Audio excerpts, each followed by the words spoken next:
Thank you for calling the Eric Johnson Space Administration's Information Technology Support number. Please stay on the line. All of our operators are currently unavailable. The next one will be available with you shortly. The wait time is 90 minutes. Once again, we appreciate the call and we'll be with you soon.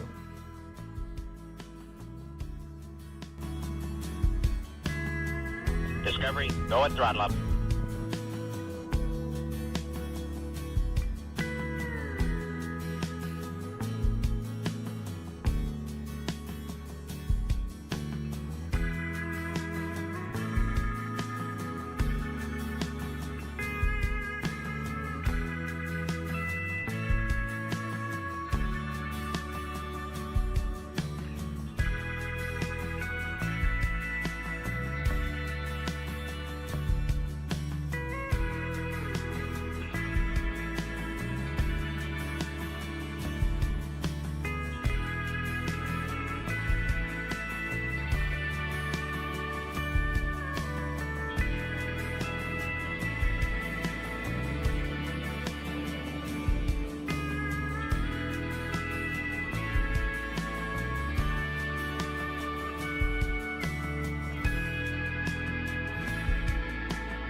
Thank you for calling the Eric Johnson Space Administration Information Technology Hotline.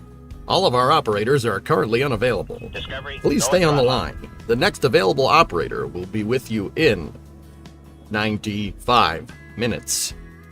Once again, we appreciate your call. We appreciate it enough to automate it and leave you hanging out to dry for the next 1.5 hours. Please stay on the line. Well, you listen to this slightly soul-crushing music.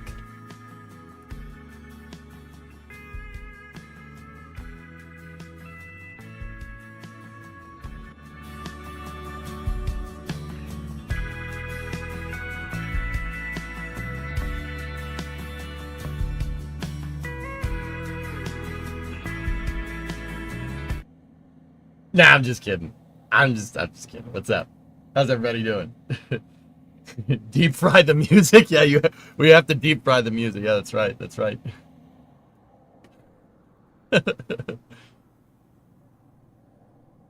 All right. What's going on, everybody? Part 6 of building the post-Apollo-Saturn launch vehicle. We ran into some problems with that upper stage yesterday, but we're ready and able to go. 7 minutes of hold music. That's not that bad, right? It's not that bad.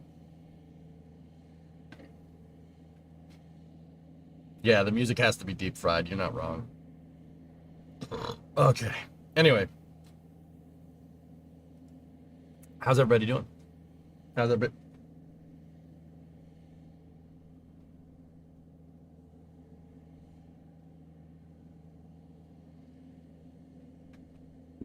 I'll be right back. We're gonna deal with this problem right now. We're gonna deal with this freaking problem right now.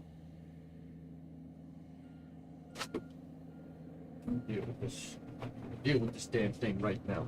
Ready? Deal with this thing. Trying to do this here.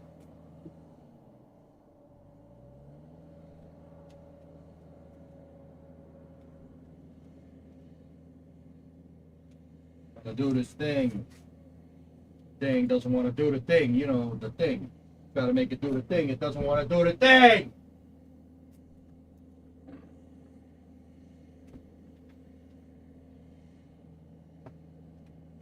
Not the tape. There we go. Oh, still looks like a pile of schmutz.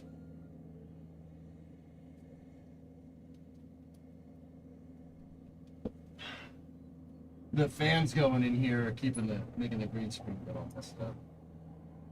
That should fix it. Yeah, it's down at the bottom. What is this? The amplifier? Don't plug into the amplifier. There's a slight possibility of overload. All right. Hi. Hi. Hi. Make 121 monthly sub. Wood had a 61 in there. Thank you. Stop breaking stuff. I'm not breaking stuff. The fans breaking stuff. It wasn't me. Okay, so we ran into some problems with that stage. I think it's down to the fairing shape. We've kind of isolated everything else.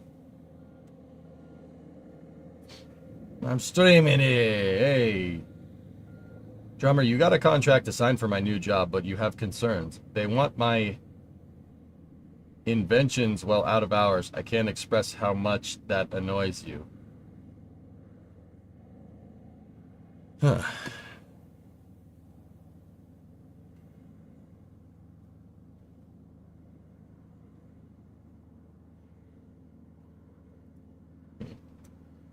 All right.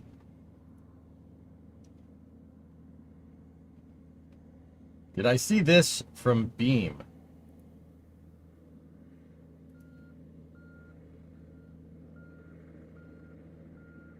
What is this from Beam?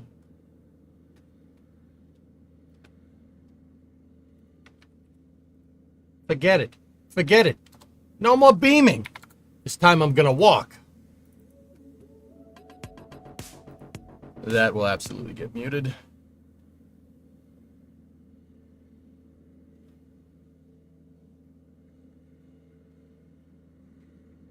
Work and the physics behind them. We're very familiar with doing tire performance benchmark programs, such as what we're doing for BeamNG, so we really want to have a deep understanding of a wide range of different tires that suit the different vehicles that are in their platform. We're going to test about 30 different tires and gain a whole bunch of data which we can use to improve the physics in BeamNG. It's a very interesting project with BeamNG to work primarily in a digital space, so measuring the tire performance with the intent of immediately going to a simulation-based output. We had They have my microphone hooked up. That's an audio. That I'm pretty sure that's an 8897. With the Look, intent of immediately going. see it? See it right there? That's the mic that I use. Nice. They're using a shotgun mic to get the tire noise, the contact noise. That's cool, man. Going to a simulation-based output. Hell, we had to screw come 'em. up with a pretty wide and expansive testing regimen because any one tire doesn't give you a very good picture of the entire range of tire behavior. To get all these data. We set up a huge amount of sensors on the test rig, having temperature sensors inside the tire, which are looking at the inner surface of the tire.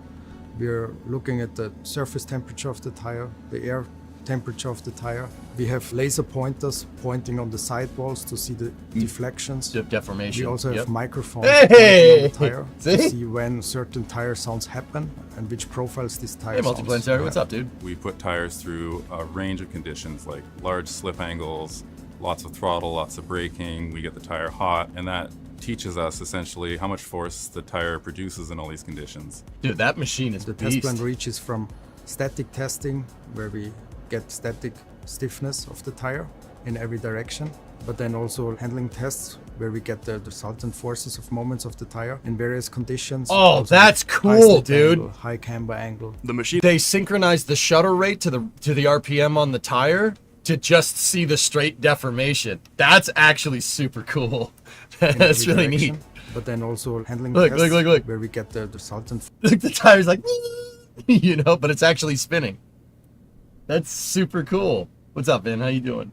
forces of moments of the tire in various conditions, also with high slip angle, high camber angle. The machine itself can apply vertical loads of up to 6 tons and go to speeds over 200 miles per hour. Yeah. Powering the roadway is a 1,400 horsepower electric motor, and It's a gigantic belt sander. Dude, this rig is mint. That's super cool. a custom designed 1,000 horsepower permanent magnet motor can apply over 8,000 foot-pounds of torque to the wheel directly. How much torque you want? One of the All interesting of it. things we're doing with CalSpan is recording vehicles driving in BeamNG, taking that and using that as an input for their tire testing machine. Then whatever their tire testing machine produces, we can You see that right there? That's why low profile tires are not good for the streets. Because if you hit a bump, look, watch how it deforms. You'll bend a rim if you go over a bump too hard with a low pro tire. That's why I don't like low profile tires. I want a lot of sidewall. A lot of sidewall basically prevents your rims and the rest of the car from getting all screwed up. their tire Look. testing machine produces, we See can the feed back deformation? See what it did to the rim? It deflected the rim in a different direction. Bump steer for days. Well, not necessarily bump steer, but that and using that as an input for their tire Look, testing look. machine. Then whatever their tire testing it's so easy to bend a rim nowadays because everything is low profile, Euro touring, Nürburgring, 8-minute sub bull crap. machine produces, we can feed back into our own replica of the tire testing machine and then see direct correlation between at every given moment how much Beam is getting real legit, isn't it? force did the tire Rubbers for produce chumps, on just the right on machine the rim. here versus I think the they got a word for that, Akabidi. It's called a train. machine in our game. And that way we can really track down if there's any Yeah, little- Couchy, we will resume on the crew cab tomorrow. Summer car special. When you drive a car in BeamNG, even when you're doing some pretty extreme maneuvers or very fast steering movements and things like this, we know that the tire model is responding correctly and you're getting an authentic experience. For example, you take an SUV in a parking lot and you drive it incorrectly, steer really wildly, and that's not something you see easily You can bend a rim in BeamNG. Oh, Tim. Oh, absolutely. You can bend a rim. What they're specifically working with here is they're measuring the deformation of an actual tire, right? And they're measuring the deformation with those laser pointers, right? And then what you have to do is you have to rig the tire with what's called a soft body deformation mesh, I believe. I think that's what it's called. I have to go deep into the 3D artist knowledge base here. They're using a soft body deformers to get the right deformation model because the tire is just a 3D mesh. It doesn't know how to deform correctly. It doesn't know that it's going to be compressed. It has no idea. But since Beam is a soft body game, you have to put a soft body deformation mesh on it. Well, you could do it that way. The other way you could do is painted weights on the tire. Painted weights are something that's used in 3D character modeling to get skin to deform correctly on a character model mesh. Like, say you have a 3D character that's holding a firearm, right? Like, that's weird deformation on your wrist, holding it like this the whole time. See right there, and it's very easy to get the 3D mesh to kind of fold over, and it looks bad. to get it to deform like that, right? See the deformation right there? To get it to deform like that is really difficult. That's character modelers are very, very highly sought after, because that's really hard to do that right. It's really hard to get 3D meshes to do movements like this and like that without deforming skin like crazy, without having the 3D mesh kind of like fold over, right? It ends up looking like Fat Bastard at the end of Austin Powers. That dude got a little bit of excess skin though. You know, like that's really hard to do. But you're doing a similar thing with the tire. And what they're doing is they're using that testing data to see how much the tire deforms and at which speed. And then in the physical simulation, it'll refer to that deformation table. And painted weights or a lattice deformer would be used to animate the tire deforming in the way that it deforms on the test rig. And go 85-month resub. That's actually super cool. I could speak to that. No one has tested the tires at these extreme cambers and made. You see how the tire's deforming down there and it looks wrong? It looks like it's kind of jiggling almost. See, the bottom of the tire looks like a jig. That's hard to get that right. Cambers and made sure that behavior is correct. The tire wouldn't do that. It wouldn't jiggle around like that. It would just deform. I hope you don't mind me picking your brain for a moment. I do know that the Titanic had this automobile on it when she sank, a 1912 Renault Type CB Coupe de Ville, but I can't find any information on how many were made. 1912, probably not a lot, dude. In the simulation. So sorts of things like that, that's the direction we want to go. We're also going very deep into thermal to understand the heat up of the tire and also the effects of the temperature on the tire. We will look at the wear of the tire, what is causing wear, and how the wear affects the handling properties of the tire. Yeah. We are looking at efficiency tests, rolling resistance of tires, which is especially important for more. My first thought of this video is hoping this means tires don't pop hitting a sidewalk anymore. No, with this information, they should be able to, that won't happen as much. I mean, tires do pop when you hit curbs in real life. Modern tires are having really but not as much as it happens in Beam. Consistent data for the tires ensures us that players that will feel the right steering forces and having the right handling properties of the vehicles. We use a physical real-time tire model in BeamNG, and that allows us to give you really good performance in really extreme situations. They're using a lattice deformation mesh. Did you see it? That basically is a collider mesh, like what you'd see in Kerbal. That's the hitbox for the tire. But where in Kerbal, the hitbox is just basically a shape that detects collisions, right? This is a deformable hitbox. That's what a lattice deformer mesh is. You have to say, and that's what these yellow dots are for. They have to kind of tell it where to bend, tell the mesh where to bend correctly, and that's it right there. See that? That's super cool. And Louisiana roads ain't safe for any tire. In really extreme situations. BeamNG Drummer is a highly modified version of Crytek, if I'm remembering right. Compared to the classical style of tire model. Those sorts of tire models kind of break down when you push them to the extremes. We know that our users really like that we're doing physics very deep down in the correct level, and they appreciate to have the confidence that the vehicle feels right. Jawohl, mein Freund. The physics have to be perfect. If they are not perfect, you are not making the right game. Yeah, you're not making the right one. No, the physics have to be exactly perfect, or no, you are not making the game right. That accent sounds very German. Dude, Alucard, his is thick. That sounds like East German to me, right? Like that's very, very thick German. Players really get satisfaction from knowing that the things that they're doing in the game are playing out exactly the way they would in real life. And so when we have this real data for extreme circumstances for the tire, we can show the players like that. That guy isn't from Dortmund, if you catch my drift. Nah. Like Dresden or something, dude. You guys hear how thick that accent was? Very, very thick. This is exactly what would happen if you did this in real life. That's cool, man. What a good video, Toasty. That's pretty sick. All right, anyway, back to KSP. That was super cool. Kerbal doesn't do stuff like that. Kerbal doesn't have soft body deformation. If it did, it would eat your computer pretty badly.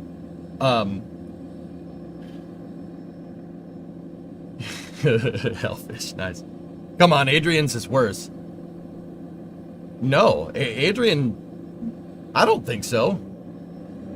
Adrian's from West Germany, dude. If I'm remembering right. He's from Northwest Germany. That's a little bit easier on the ears.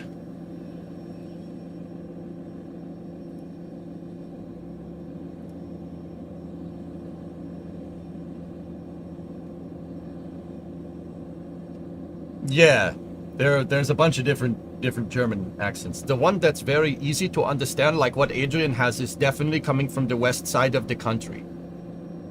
Meanwhile, that one that is very thick, that is coming from the east side, the center or the east side of Germany. Message deleted by a moderator, Pog. Ironic. Make some nice progress yesterday? Nah, not really, Sun Temple. Tranquility Base here. The Eagle has landed. Oh no. I poured my root beer into a square mug, and now it's just beer.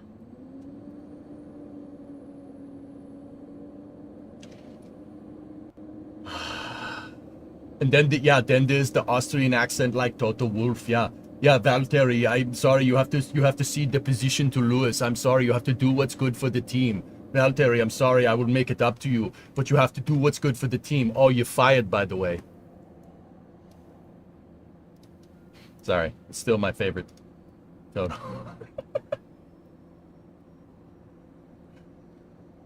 Sorry, still funny to me.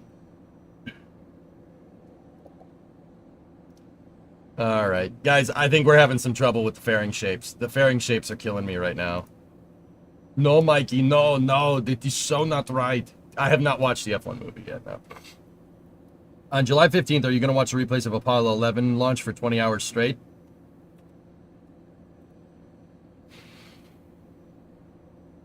Do you want me to do that?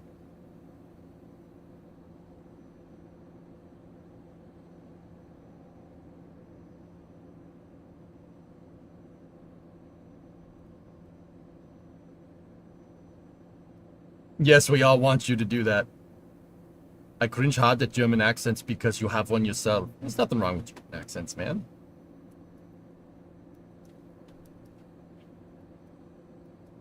The reason why I know so much about different dialects from Germany, despite never being in that country ever, the closest I've been is the Netherlands. One of my best friends growing up in high school was from Germany. His parents were off the boat from Germany, and he was first generation American, so whenever I went to his house, I would hear his parents talk. And his mother was from the west side of Germany, his father's from the east side of Germany.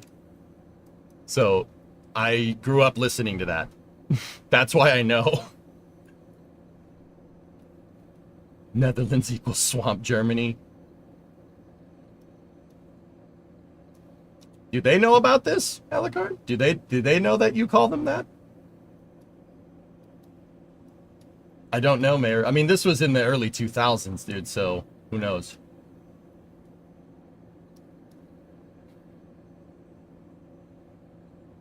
Yes, we all want you to do that. Oh, boy. I was gonna say, Alucard, do they know this? Did they? I don't think they know that you call them that.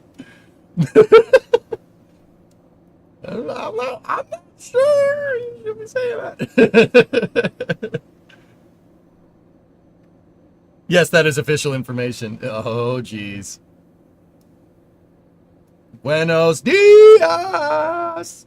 What's up, Goldtech? How you doing? All right, so guys, I'm pretty sure we've narrowed it down to the fairing shape. If I had to guess, I mean, this thing doesn't like to stay together. If I had to guess, it's probably because the fairing is cut up into different pieces like this. That fairing shape is two different shapes. I had a theory that I was messing with at the end of last stream, and the theory was strutting to the big plated fairing shape, this shape, and then running another set of struts to that shape. That might fix it. I don't know for sure.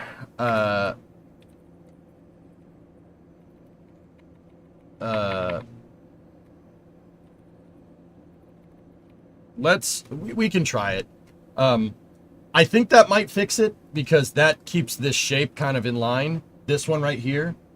I'm pretty sure that that's where we're running into trouble. Either that or tanks clipping through fairings is causing us a little bit of problems. I was going to say I might need to make this one big thing. We might need to make it one big fairing shape. Or make the fairing shape match the tanks so the tanks are less clippy, I guess. But it's really interesting because the fairing shapes by themselves work really, like, surprisingly well. Like, we could crush the outer skin of the Prometheus first stage, right? And it really wasn't a problem. It's only when we put tanks in it and apply load to it that it blows up. There's still nowhere like the UK for the amount of variations of accents in a single country. It's not my fault no one can understand what you're saying. Correct me if I'm wrong, Tesla, but if I kill all the golfers, they're gonna lock me up and throw away the key. The bloody golfers, man! The little brown furry rodents! Oh, you want me to kill all the gophers? Why didn't you just say that? The fairing is often the issue when making... What the hell? The fairing is often the issue when making large crafts. Was making a 1 kiloton to Leo rocket and ditch the fairing when it was causing issues. Yeah. What are the aerodynamic forces on the craft when no tanks... With no tanks and with tanks? It's hard to test that. Damn. Ignored.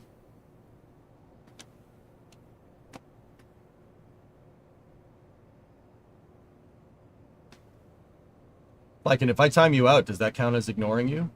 Because I acknowledge that you're here by timing you out. Does that count? I'm not ignoring you now. True, but that also makes it more entertaining for us to intentionally misunderstand tourists. Okay. Are the really weird accents are north of Hadrian's Wall? Yeah, no, Geeson, I've seen the Reliant Robin episode of Top Gear. Yeah, I don't understand what the... Yeah, I can't... every time those people talk, that I hear just the Highlands and sheep. Something about sheep.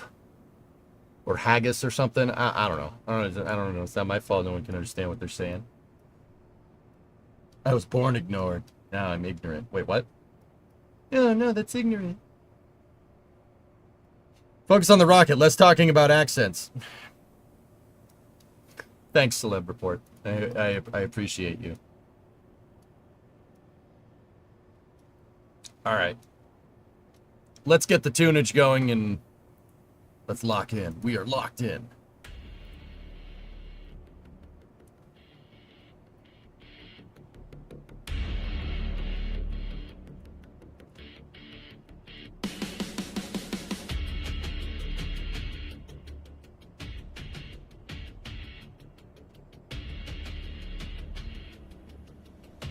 What is this playlist? It's my background music playlist.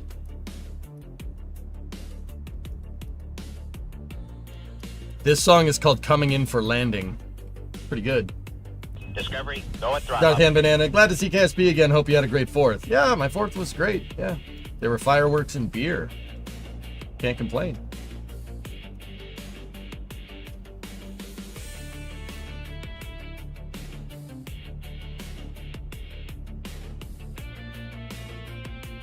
What destination for this rocket? What destination is this rocket for mainly? Well, it's to the northern parts of UK, Celeb, where no one can understand what anybody's saying. That's where it's going to land. See what I did there?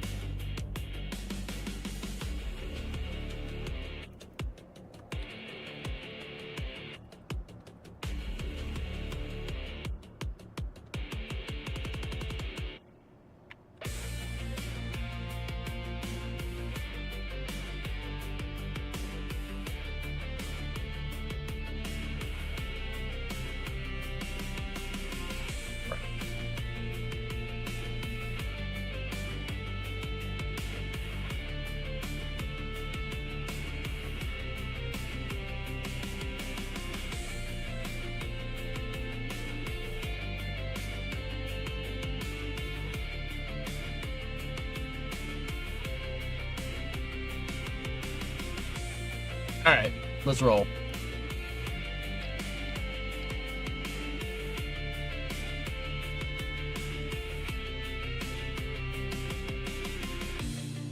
I'm going to see if we can hone in on if the fairing shape is actually the root cause. I'm pretty sure it is at this point.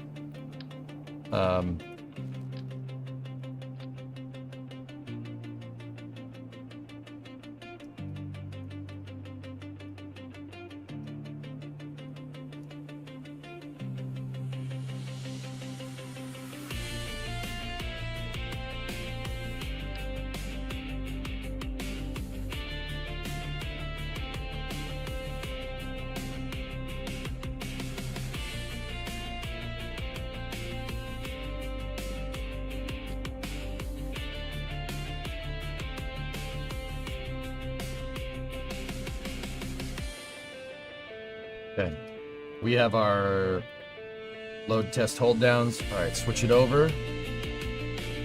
So once again, what I did here was run an extra strut. I run an extra set of struts to the second shell of the fairing shape. Because if you notice, these fairings are made out of a really long shell like this, and then there's this little like joiner piece here that mates to basically the dome of the second tank, so to speak. It's up at the front too, and now I'm worried that this piece isn't strutted either. Discovery, But go at throttle up. we'll see if that. We're gonna see if that makes a difference. Strutting to each part of the fairing shape. If that does make a difference, then I'm gonna have to redo my fairing. Or if it doesn't make a difference, I'm gonna have to redo the fairing shape. Once again, if you guys aren't familiar with this, this is the Prometheus booster. The Prometheus is a. That's the name that we gave it. It's based off of a rocket from a NASA technical paper that's basically calling for like what is a rocket going to look like when the Saturn V and Saturn Nova reach their theoretical max. Like if the Apollo program had kept going, what does a rocket that NASA flies in like the 1970s, what does that look like? Something post-Apollo, Apollo-Saturn, right? So, you know, after Saturn V and Nova do their thing and get stuff to the moon, right? What's the type of rocket that we're going to need after the fact? That's what this rocket is called. That's what this rocket is. It's called a Class 1 post-Apollo vehicle. And we did find a technical report on it. This is actually how I found out about it. Here. If I just type NTRS, it'll populate right with that PDF. So, long story short, here is the baseline configuration for this vehicle. I'm working on building the first stage right now. The first stage has 18 F1As in it. That's 18 Saturn V first stage engines. The Saturn V had 5. This thing makes 50 million pounds of thrust at liftoff, somewhere in the ballpark of 140 meganewtons or something up there. The first stage is an absolute monster of a vehicle, like absolute monster. Only 18, yeah, I know, right? Second stage has 3 M1 engines. M1 engines were a concept motor that they started building and canceled because we decided we didn't want to do cool things anymore 50 years ago. The M1 rocket engine is a F1 engine that's been retooled for hydrogen and oxygen. It's a Hydrolox F1 engine with a 40-to-1 expansion ratio on it, making 450-second specific impulse. So basically what that means is they took an F1, they made the nozzle gigantic, 3 stories tall. 3 stories tall. And made it run on hydrogen with twin open cycle gas generators for the nerds. There was supposed to be 3 of those in the second stage. We haven't worked on the second stage yet too much. What's the TWR on that thing? How many tons can it carry? Total thrust of all the engines is 32.4 million pounds of thrust. I said 50. No, that's not right. 15. Anyway, hang on. I'll be able to get you the numbers. 18 times 1.5. The first stage has, 27 million pounds of thrust. That's double super heavy, not 50. I said 50 before. That's wrong. I was thinking meganewtons. So first stage has 27 million pounds of thrust. That's like 5 times the Saturn V, double super heavy. Crazy, right? Launch weight is 25.2 million pounds. Payload is 980,000 pounds to orbit, which is north of 450 metric tons to orbit in an 18-meter payload fairing. 18 meters. New Glenn is the biggest payload fairing that's flying right now, like conventional PLF. PLF short for payload fairing. New Glenn is the biggest one that's flying right now. This is almost 3 times the size, 3 times the diameter of that. That is a absolutely gigantic fairing. It's hard for me to even conceptualize that much energy in your small brain. This is double super heavy. 18 Saturn V engines in the first stage. Those are F1As. F1As are the block, basically the block 2 F1 motor. Yeah, they make way more power and they're way more efficient. Less susceptible to pogo. Those engines ended up flying on the later Apollo missions. So that's not something that didn't exist. F1As are still around. They're just museum pieces, which is dumb, but whatever. How does it compare to Sea Dragon?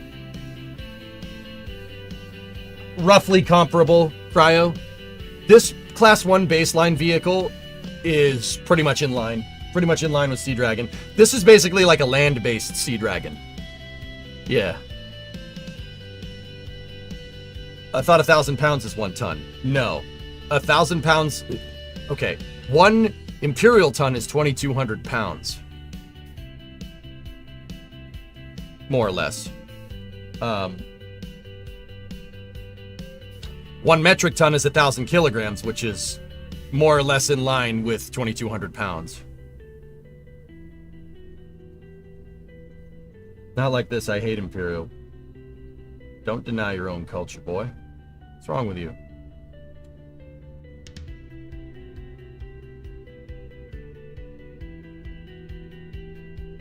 They iterated on Saturn V? Yeah! Hey, Luca, with €5 for coffee. Grazie.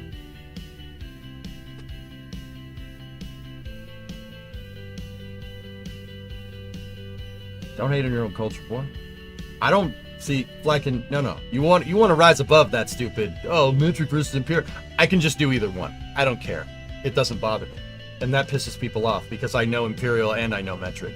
That's the best way. That's the best way forward. Let's see the J. Cool, man. Yeah, baby. You would do very well in the UK. I can do either one. I don't care. I don't make it a big thing to make a big thing about the measuring system. As long as everybody's using the same measuring system on a project, I don't have a problem with that. You gotta rise above it, like this rocket would rise above it.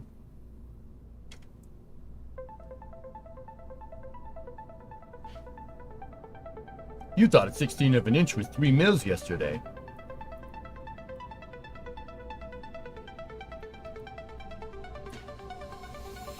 You try getting up here and streaming in front of as many people as I do and getting the math right in a split second off the top of your head. Try it. Try it. I bet you'll end up doing some dumb conversions once or twice. Try me.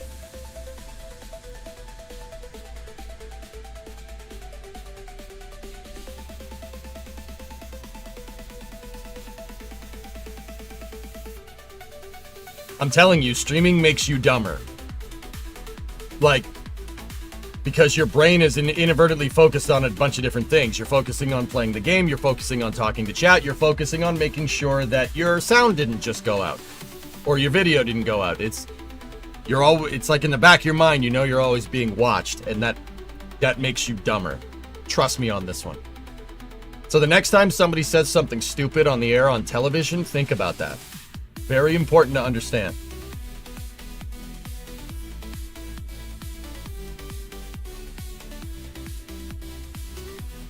All right. Anyway, So I'm building the first stage, and it's turning out to be a little bit of an engineering challenge.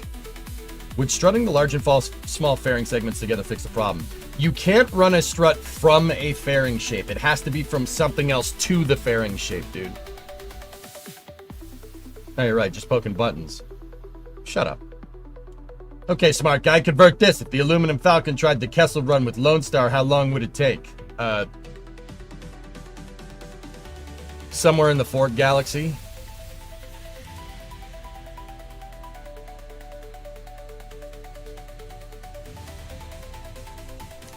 The thing about TV, Tessa, is that you have someone talking in your ear. The damn producer's in your ear telling you, okay, do this now. Okay, talk about this now. Okay, talk about this now. Oh, you didn't have enough time for your explanation? You better shorten it up real quick. You took too long making your point. We have to go to the next thing. Bye. That is worse.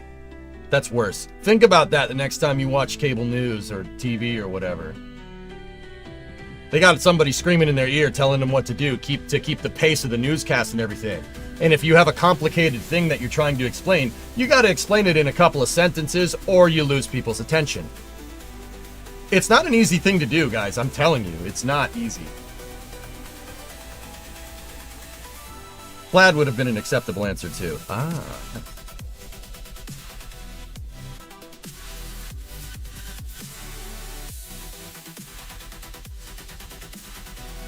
Okay.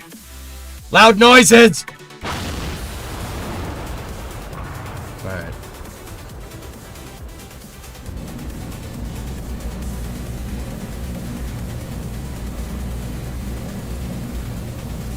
Maximum power.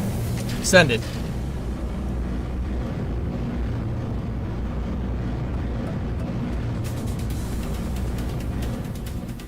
Alright, I need some data.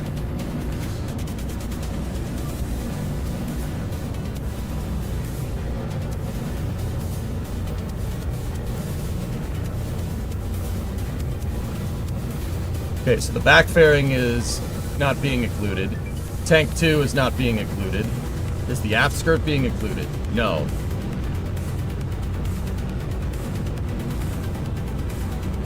Yeah. Oh. Should probably...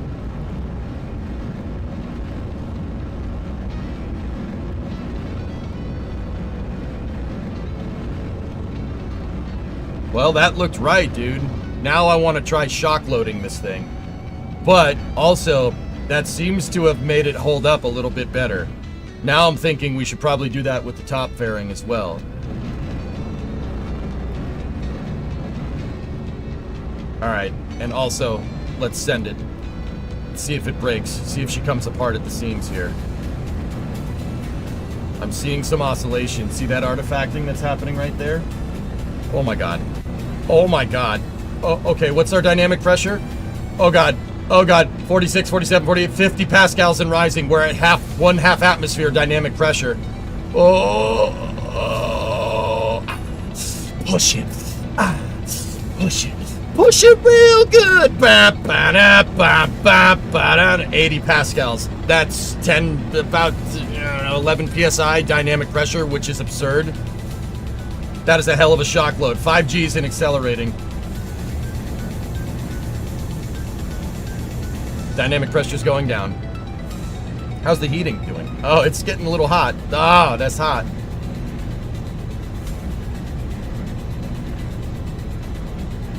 Yeah, it looks like that last strut was the key there.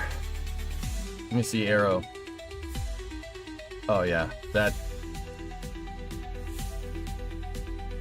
Yeah, the aft skirt is technically the end of the vehicle there.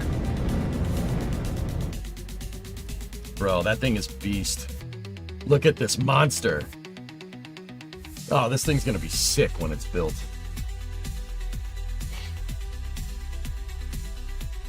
It's very stable. You didn't even notice it dropping. I saw some slight artifacting there, but yeah, it looks like that extra ring at the top, Tessa, may have been the culprit. I need to do more testing, though. We absolutely got to get more testing done. Now watch this launch.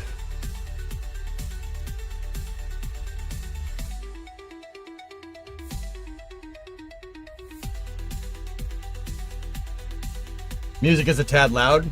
So are you. But I ignore you. That's why.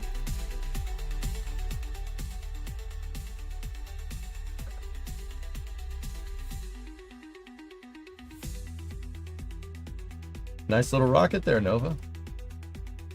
Are we still going up?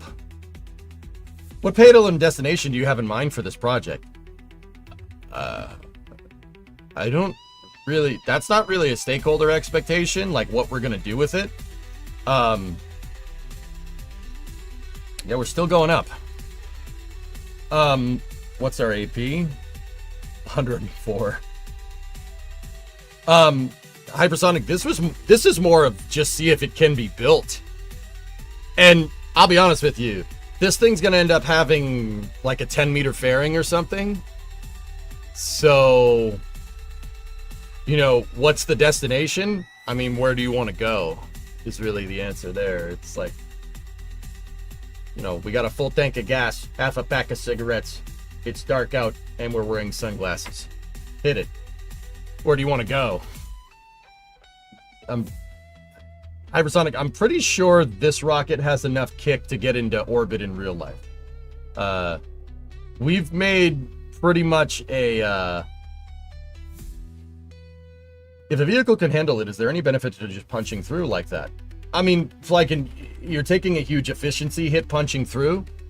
The rocket can be made more efficient if you don't try to brute force it through air. Because drag is... Oh, what's the right way to say it? Like, it's not linear. Like, if you're going 500 miles an hour at 10,000 feet, right? You know, if you're going 10,000 miles an hour at 20,000 feet, the drag doesn't... It's not linear like that. It's not just double the drag, right? The drag increases squared, if I'm remembering right. So it's exponential, right? So you can brute force it up there, sure, of course, you could do that. But the amount of material, the amount of like material on your rocket that you'd have to do, that you'd have to put on the stupid thing to be able to make it brute force it, you could have just made it a lot. You could make it with a lot less mass and make it basically work with the aerodynamics instead of have the aero work against you. And by working with it, I mean throttling back. This allows you to make the rocket way more efficient because you're not spending a lot of mass on like making it resistant to 70,000 Pascal 70,000 pascals of dynamic pressure. Real rockets don't even get near that, dude. A real rocket is maybe 20, maybe. And on a real like Falcon 9, dude, going past like, okay, this is napkin math. I don't work for SpaceX. I don't know this off the top of my head. If we just did that with Falcon 9, the fairing would obliterate itself. Like, obliterated itself if it didn't melt. Like, if Falcon 9 just tried to punch through and you were hitting 40 kilopascals on the, like, dynamic pressure on the front of the vehicle, it would fold like an accordion, dude. The fairing would just... Real rockets are designed to be super, super light, very low mass. And if you try to brute force something that has a really high mass or low mass fraction like that, it'll just accordion the rocket. That's why they throttle back. It's not necessarily that they can't power through maximum dynamic pressure. It's that the rocket is way more efficient if you don't. Just hold your horses, wait till you get out of the atmosphere, and then go fast. That's why second stages exist. By the way, we're going down. I'm watching it. You gotta remember that pressure doesn't just mean drag, it means heat. Yeah, exactly. Because we're talking about compressing gases here, the ideal gas law comes into play. PV equals nRT, which basically means that if you pressurize gases, they get hotter. If you depressurize gases, they get colder. Anybody here ever use like a canned air to clean your keyboard? You ever notice that after you use it for a long time, it gets cold? Because the gas is decompressed inside of it, right? Simultaneously, a rocket going up that's experiencing a high dynamic pressure, a high Q on the front of the vehicle, it's going to melt the fairing. It'll heat up. That's basically what re-entry heating is, guys. That's what it is, in a nutshell. I mean, it's a little more complicated than that. Re-entry basically heats the gases up so much when you're coming back in at high speed.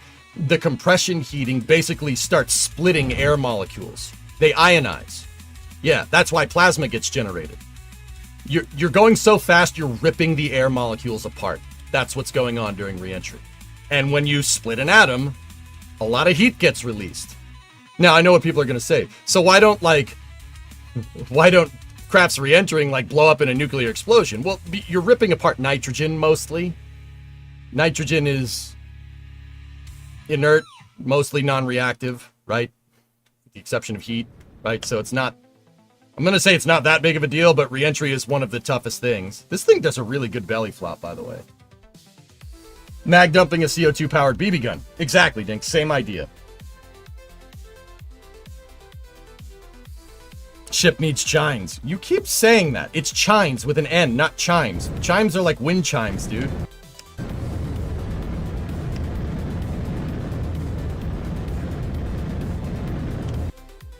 We do need some control surfaces on trying to make this thing land if we ever want to do that. Yeah, this is a GBU guided bomb GBU 154 super ordnance penetrator. It's a SOP, not a MOP. It's designed to be a bunker buster or something. I don't know. We hit the ground going Mach 3. If any part of this survives, I'll be very impressed.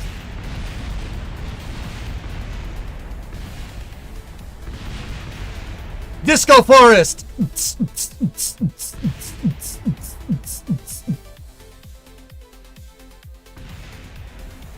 Wow, some engines survived. I'm impressed. Alright, cool. The first test flight, actually, that was pretty good, man. We got it to push on the stand, and it didn't break anything. I think we found where we were having an issue. And, hell, that strut wasn't even in symmetry.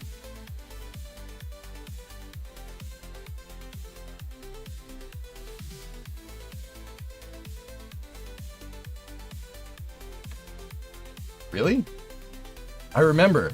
It wasn't even in symmetry.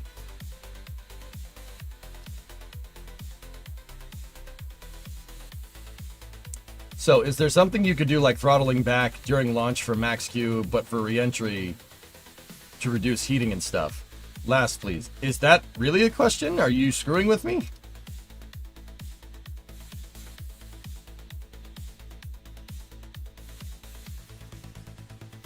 That's really a question. What do you think supersonic retropropulsion is, dude?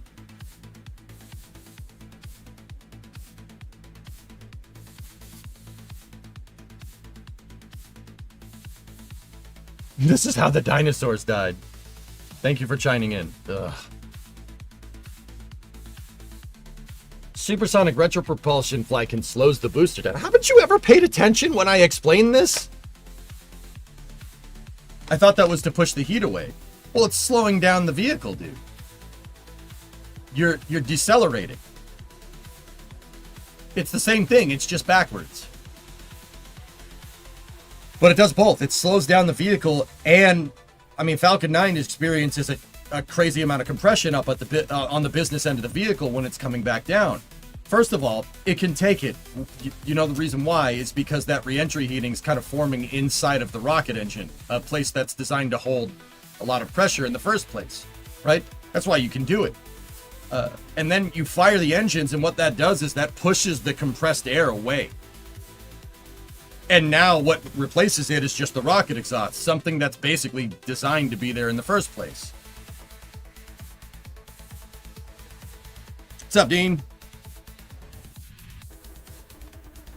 Wouldn't it make sense to give the test article an aerodynamic front since the top will be aerodynamic in the full stack? MK, yes and no. I can't believe that just one strut was enough to fix this. Now I'm positive that I overstrutted everything down here.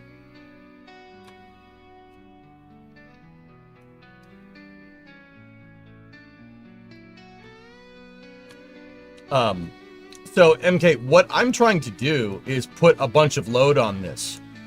The aerodynamic load will substitute the compression load that's going to happen. Load is load. Force is force being applied in a direction. sending this thing up at extremely high speed is basically compression testing this whole design. It's basically, I'm basically doing the equivalent of like when SpaceX puts stuff in the can crusher. I'm doing that, but I'm doing it with flight data instead of testing it on a test stand.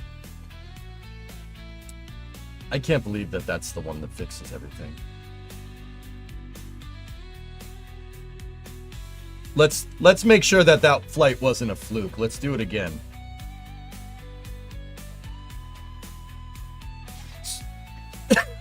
So MK, if I put an aerodynamic nose cone up there, it will put load on it, and it would probably fly a little bit better than it did here. But also at the same time, I don't want that. I want to push this booster to the limit.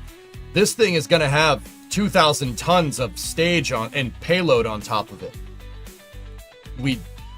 Yeah, it's gonna have 2,000 tons of stage on top of it. We got to be careful. I really want to push this thing to its limit. That's why I've been so anal retentive about making it do this and not explode. And now that I said that, it's going to explode.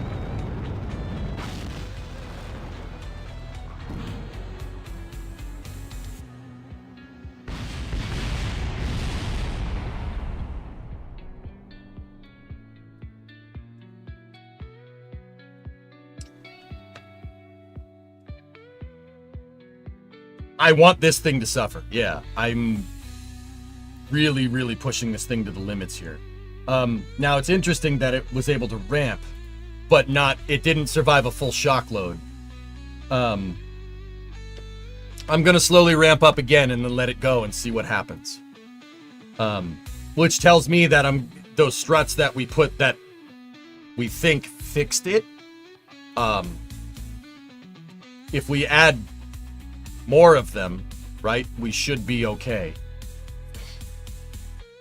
Supersonic retro explosion. No. It's not a retro explosion. I exploded up. Only dynamite blows down, Repari, all right? Remember that. Okay, ready? Activate the engines. Yeah, see?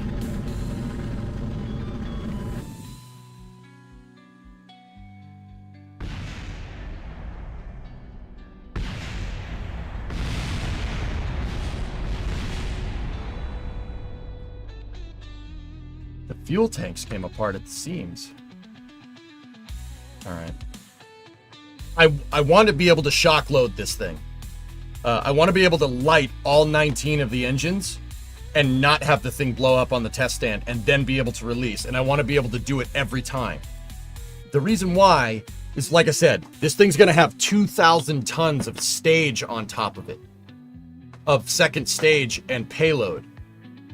If it can't survive doing that on the stand, it's not going to survive that with a stage on top. There's no way.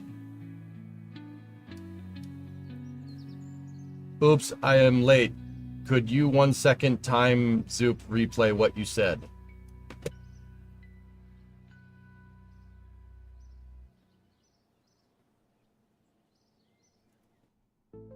What do you want me to do with that, Erudite? I don't know how to answer. What? You gotta be more specific than that, man. Don't do me like that, dude. Come on. Like, I don't. What are you talking about? Like in general? You have that one with that guy who was in that movie that was out last year? Yeah. Oh yeah. I mean, what are you referring to? We're just working on the same thing that we were working on yesterday, but we're having some problems getting the tank to well, we're trying to abuse the heck out of the tank.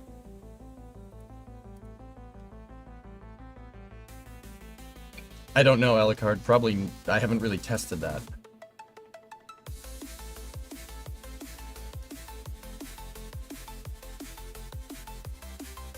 Isn't this a use case for staggered ignition? For sure, Nader. So let me explain. Yes, I will probably use a staggered ignition and will probably I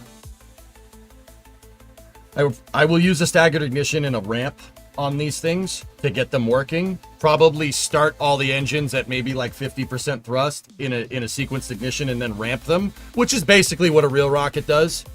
Yeah, you can't fire all the engines at once. And Nader, I know you know this because the question that you asked. You can't fire all the engines at once. Super Heavy doesn't even do that. Super Heavy lights them in kind of a short order. The reason why is because if you tried to fire all the engines at once, the overpressure event would be like hitting the bottom of the rocket with a hammer. Yeah, a big hammer. Can you do static fires? That's basically what I've been doing. And yeah, sure. It's coming good. Coming along good, Trey. My bad. No, it's all good, Erudite. I know you can't go subscale, but what about a naked fairingless test article? I already did that. The fairingless test article flies right, which, once again, narrows it down to the shape. I'm trying my best to really not have to redo the fairings, because that is a little bit of a tedious process. But if we have to, we have to, dude. That's just the way she goes, bud.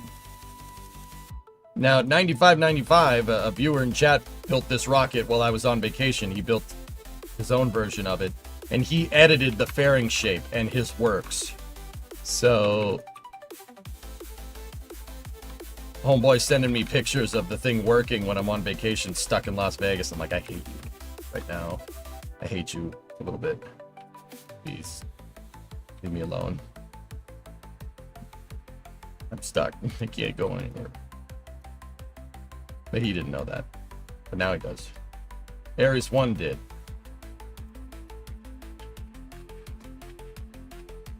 I said engines, Jessa. Engines. Ares 1 has a single engine. So, did it though?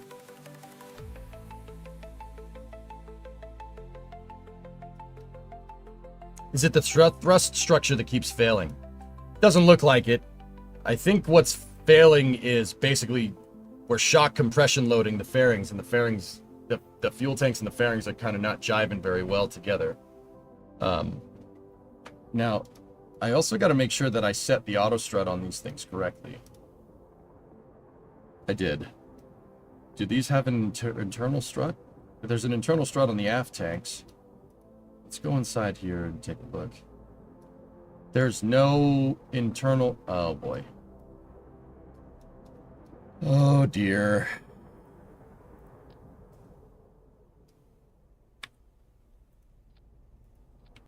Yeah, that probably would help us. The center tanks aren't strutted on the inside to the fairing plate like this. That's probably going to help us structurally a little bit. Yeah, they weren't strutted to anything. There's no triangulation. Oh, boy.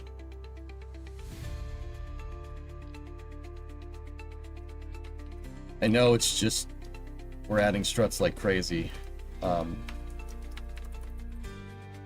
We'll get it to work, and then we'll see what we can take off and what we can't take off later. I'm just trying to get it to work, and then we'll simplify and add lightness. And by lightness, I mean less parts. Struts aren't really adding that much to the mass. But we are getting a little high for the part count budget on the first stage. Is the tank still blowing out? Yeah.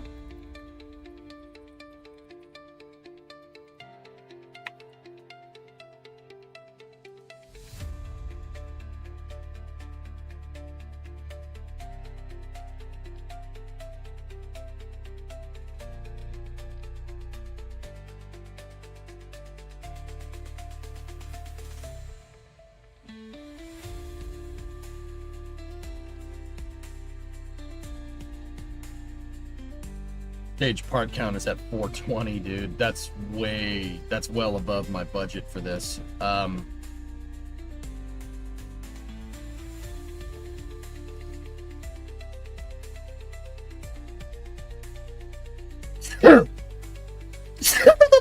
Turbo.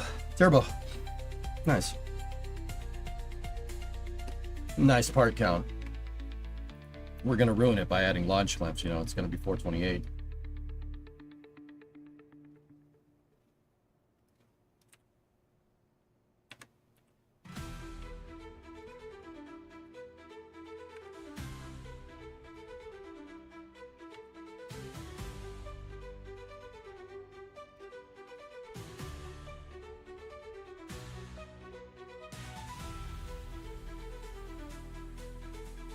Bless you. Thank you.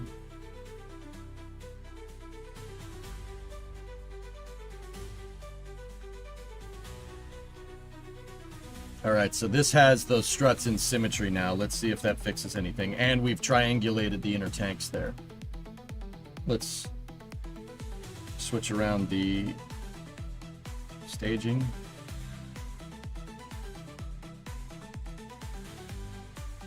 As you're getting ready for another test, did you see how much horsepower the Turbo 300 made? Oh, the Power Nation thing. Yeah, I saw that. Dude. I think they're, what were they making? Like 700 foot-pounds of torque at 550 horse? It's pretty cool, man.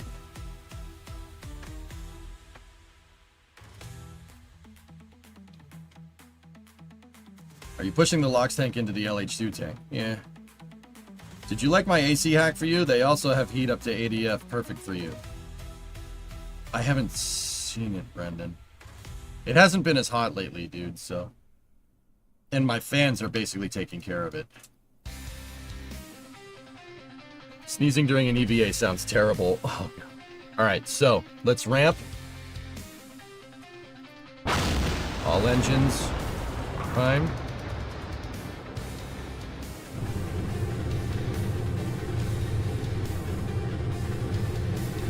Good. Alright, let it go. It's gonna blow up. 75 meganewtons of thrust. It broke. Where did it break? Something snapped in half in the center. Guys, I honestly think we're just putting too much load. The S3, S4 adapter tank collided into the adapter tank. That's down at the bottom of the vehicle now.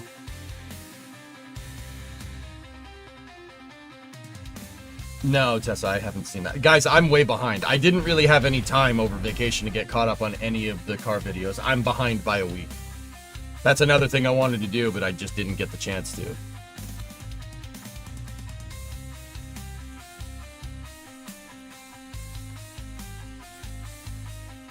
So that was these tanks coming apart at the seams.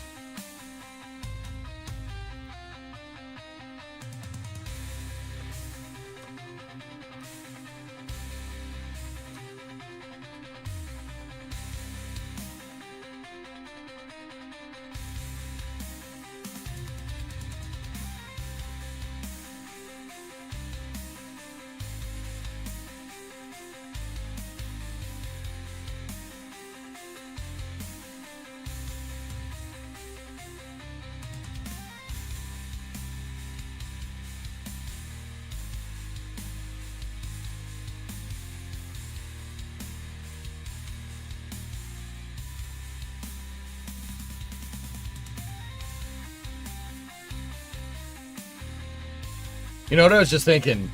These are all heaviest part auto strut. So when we fire the engines, all of these tanks are basically being held in line. And when we let the clamps go, it's basically breaking the strut.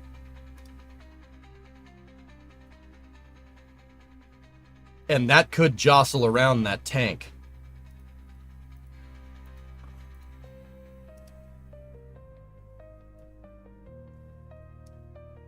What's the second stage going to look like, or is it just a big fairing? It'll look like this, but a little bit of a smaller diameter. It'll basically look like that. That's the shape that I'm going for.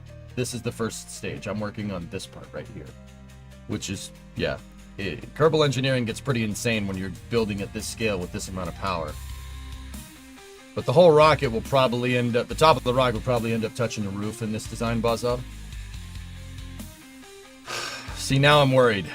Or now I'm wondering, not worried. Now I'm wondering if those 8 heaviest part struts undoing it are giving me a false reading on the test stand. Is this a mix between the Apollo rocket and Starship? No, this has nothing to do with Starship, Jens. This is what the US wanted to make after when the Saturn V basically wasn't big enough anymore. This is an ultra heavy lift vehicle. It's in the same class as super heavy. Like, there's, you know, light launch vehicle, medium duty launch vehicle, heavy duty launch vehicle, super heavy launch vehicle, and then I think it's ultra heavy launch vehicle after that.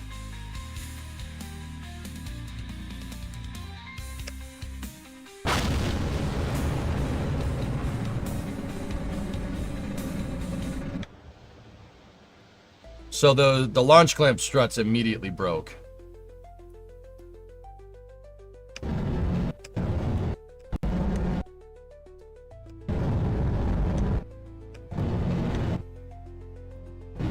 Once again, that could have been giving us a false reading.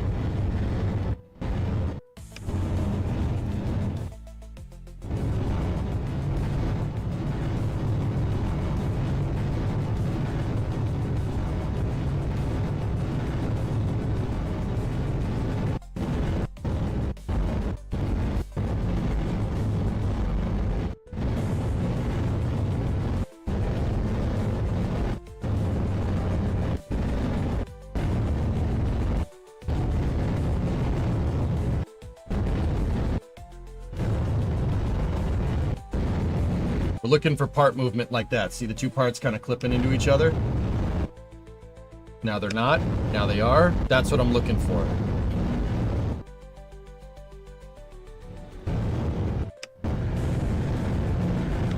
So what happened there is that we put it out on the pad. All of the parts basically, all of the clamps basically broke. The connection broke right away because they're not heaviest part. And it let the vehicle kind of free float, and I activated the engines while it was going down and sent it. So it looks like the test stand was basically shock loading the entire vehicle. We might be okay here, dudes.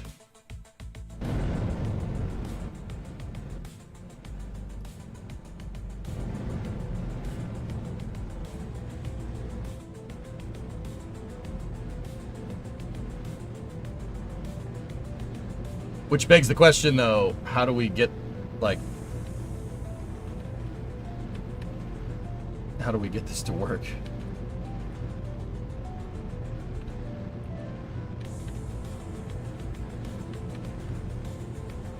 Like, how do I get it to stay on the pad?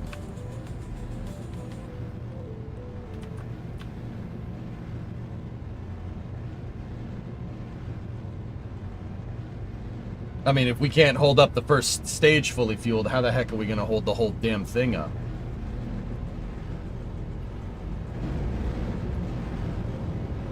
Build your own launch clamps with radial couplers. I mean, Ori, I have some tricks up my sleeve, dude, but we're going to need to do some load testing to really understand what we can and can't do with a hold down point. Would aft hold down clamps work? If I'm looking at this right, Dean, we would need a lot of those. But maybe.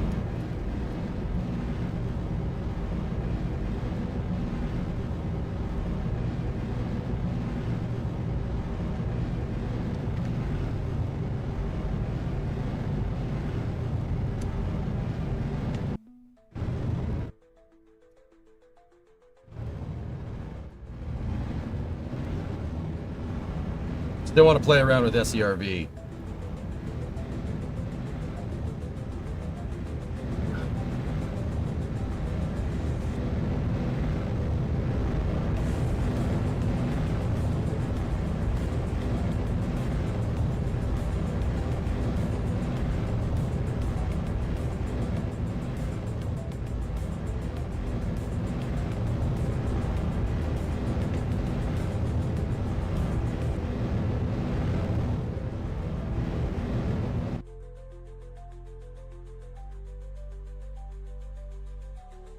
Who knew? It doesn't like landing on the rocket engines. Yeah, see? Tanks broke.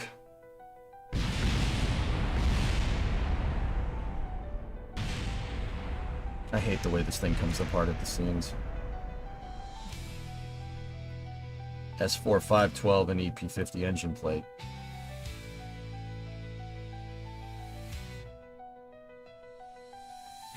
Interesting.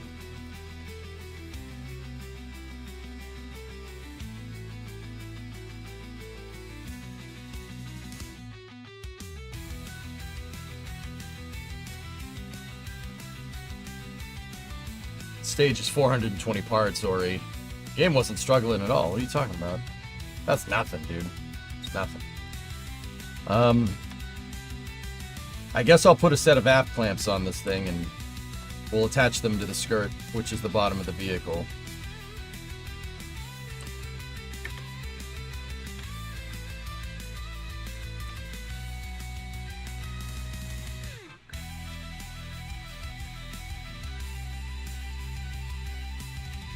I mean, we really need to see how many clamps we're going to need to hold the stupid thing up.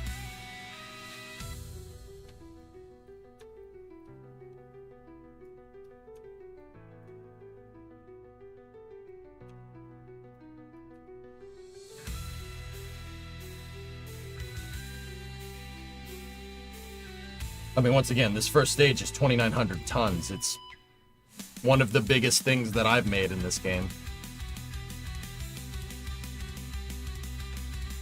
That's why SpaceX catches super heavy rather than landing legs. That's right, Celeb. Yeah, absolutely. SpaceX opted to basically keep the landing gear for the stage on the ground, because making landing legs hold up, making a landing leg for a vehicle to hold up 2,900, or well, super heavy is 300 tons when it's out of gas, so to speak.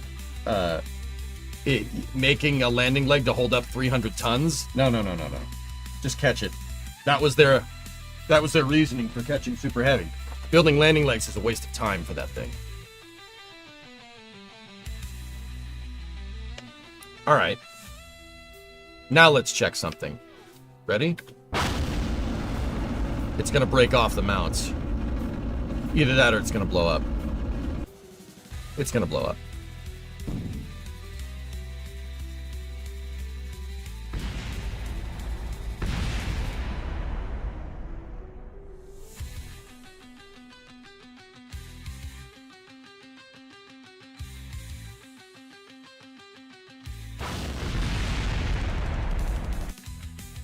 It's the same failure every time.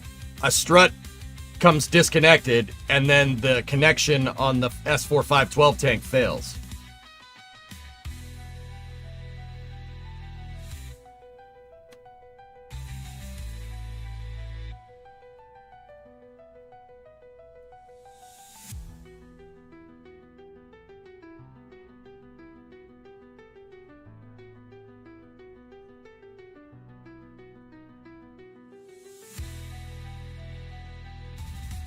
The thing that's getting me, though, is that I'm pretty sure if I do this, it's going to work. What do your fairing plate auto struts look like? It's all grandparent strutted. Off subject, but I saw a Coronet Super B station wagon posted on Facebook this morning with a 446 pack. Oh, Farm, you make me want to work on the car. That's cool, man. Now, somebody made a clone, because they never made a Super B station wagon, which means someone took Super B parts and put it on a station wagon, which is cool, dude. That's super cool. It's a freaking station wagon with like 500 horse in a big block. Ready? Watch. That's such bull crap.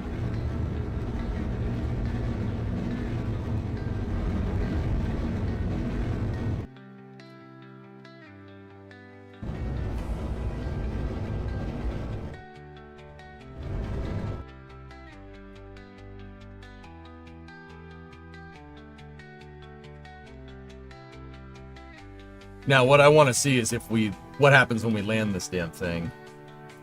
This is the thing without the outer skin. Kind of like Steve Morse's wagon. Yeah.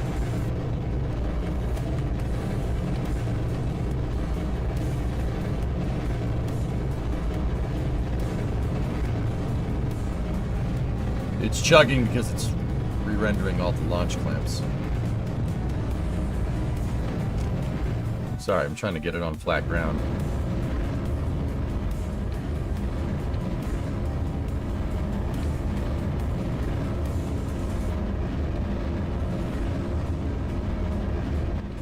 Stop ruining my lawn. It's not your lawn, it's my lawn. Get off my lawn. I'm older than you.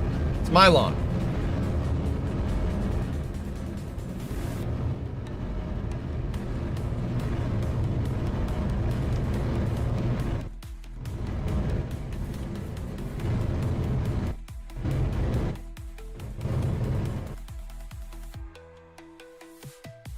Okay, that basically proves it. It's the fairing shape.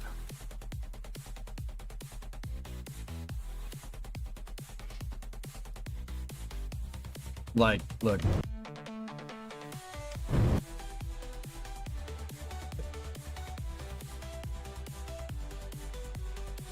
We gotta refactor the design again.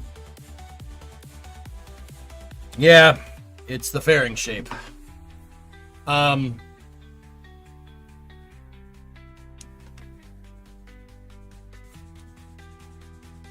What about the fairing shape is causing it?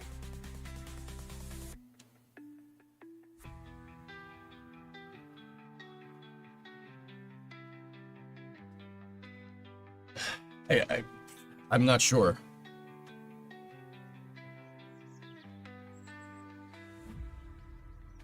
Ditch the downcomer aesthetic?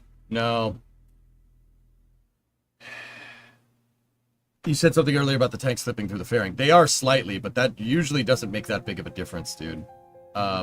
Screw the fairing. The best part is no part. Kai, that's wrong in this particular instance. That I know you're making a joke. The fairings need to occlude the arrow on the tanks, or else the thing won't aerodynamically fly correctly. It'll fly like I strapped a bunch of I strapped a bunch of boosters to the side of the thing. It won't fly correctly. We got to occlude those tanks. Now, in terms of what's going wrong and what isn't, I'm not sure.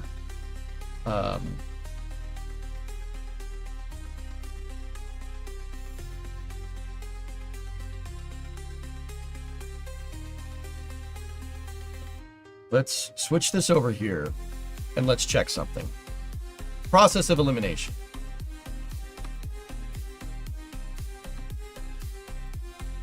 What do? We eliminate it. Let's delete the bottom fairing. See what happens. See if that makes a difference.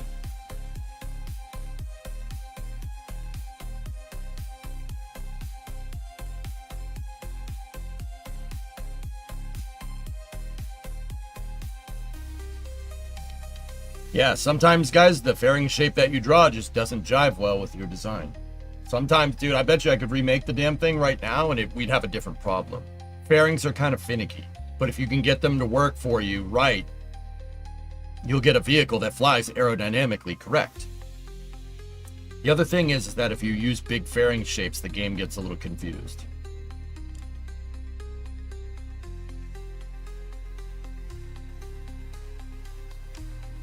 Alright, so we deleted the lower tank fairing. Let's see what happens here. Ready? Make sure our testing is correct. There we go, and we broke off the clamps. But it did make it. It literally broke off the launch mounts there.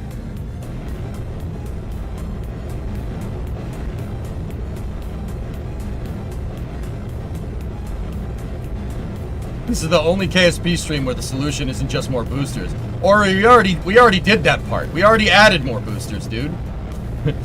Now we got to do basically the equivalent of adding more struts. It's the Kerbal workflow. Doesn't work. Add more boosters. Still doesn't work. Add more struts. Works.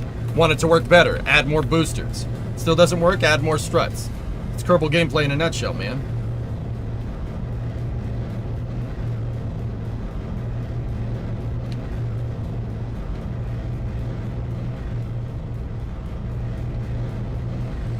Alright, let's try to drop the thing, see what happens.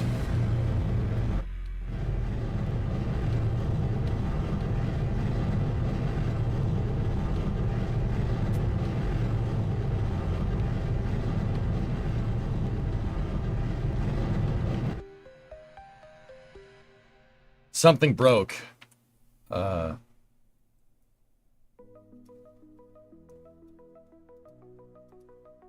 Where did it snap? Because we still have control.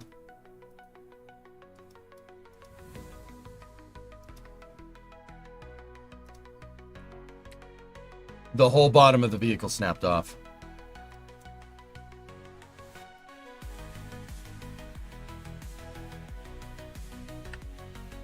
Interesting. How many G's will it take in the skeletonized form? In the skeletonized form, dude, it doesn't. You could. I was bouncing it off the ground. So that one snapped up here at the inner stage. Interesting.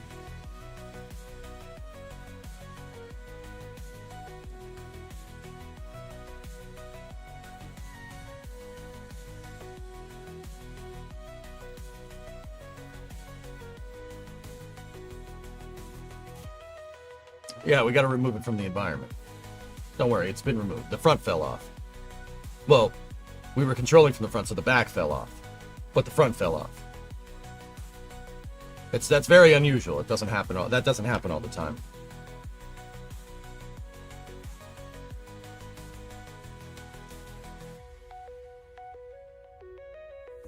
To be fair, it's mostly full of fuel when you dropped it.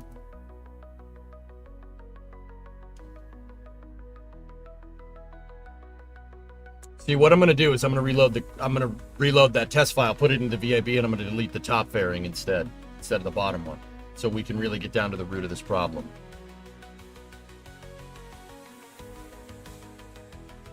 And what I like to do, dudes, and this is a really important thing to do when you're testing, make sure you do it the exact same way every time. So I load up the one that's 428 parts, the one that we've been messing with, right? Same thing with our added struts and whatnot, right? And then this is the booster in its configuration, basically out of the factory, right? Now we put it in the VAB, and now we edit the file here. Let's go in and delete the upper fairing. Tank 2. Get rid of it. Delete it. Make sure our staging is exactly the same as before.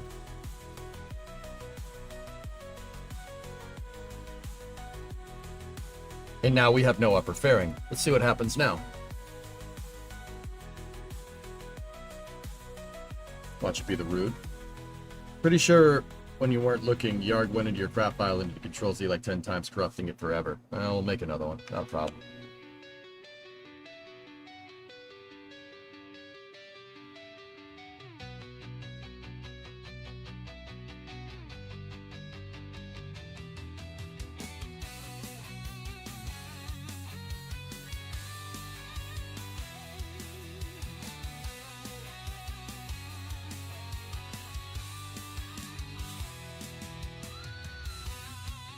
I read part of the post-Saturn document. It stated something about possible first stage reuse with an inflatable aero shell. Wild.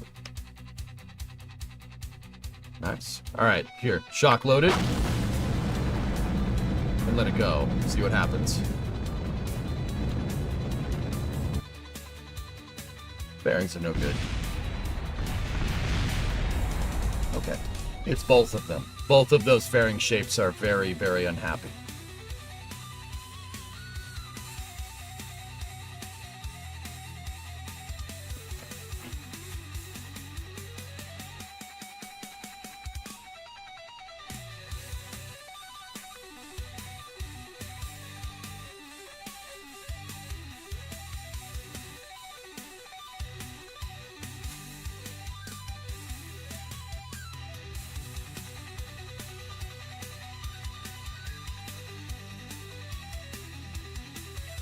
Okay, let's move on. Revision 5. So is this just a game engine issue or a real-world-esque physics issue that's programmed into the game and it's working as intended but just wrong? Game engine, Edicus. It's just the way that Kerbal builds fairings is causing us a problem here. It's causing us structural problems. Now, structural problems or structural engineering with rockets is absolutely a thing. How I kind of look at this is that, okay, a lot of people make this mistake when they play Kerbal. Kerbal is not the hallmark of realism here, unless you get the mods to make it more realistic, right? It's not the hallmark of it. There are still quirks in it, but for the most part, it's good enough to get the point across. Now, us troubleshooting this problem, despite it being a game engine problem and not necessarily a real-world physics problem, right? Us troubleshooting this problem is similar to how you do a hardware-rich iterative troubleshooting in real life. It's the same system. It's the same engineering construct. Like it's the same thing. We're rooting out possibles, right? This is what SpaceX does.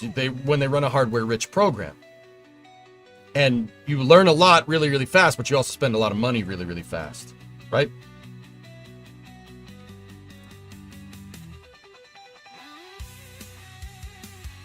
So despite us what I'm telling you is that despite us trying to troubleshoot a game issue problem, the troubleshooting method, I guess, is still the same.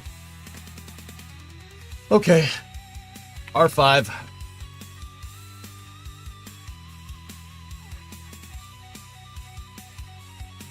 So I did all this strut work and it's basically going to go bye-bye. Let's start over.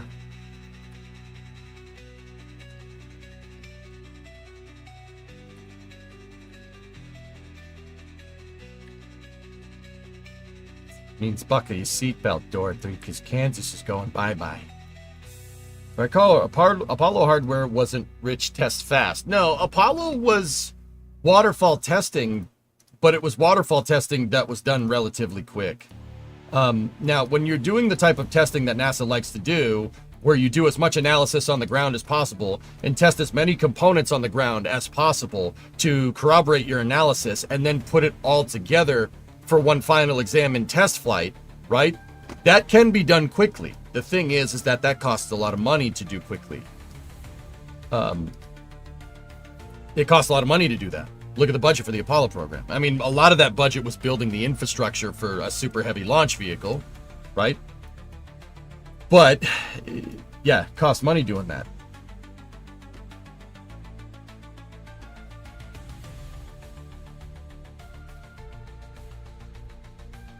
You can go fast with waterfall testing with a higher budget. Look at SLS. SLS does not have a high budget, and they're doing waterfall testing, and it's taking a long time. Everybody thinks the SLS program is taking so long. It's a piece of junk. It takes so long to make. It takes so long to make. Well, that's what happens when you basically short NASA. Yeah.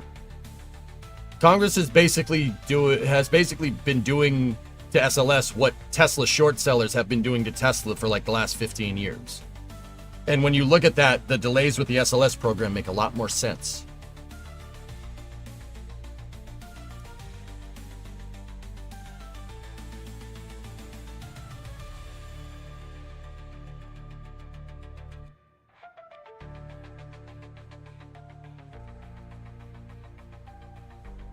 Exactly, Tessa. Yeah, choose one.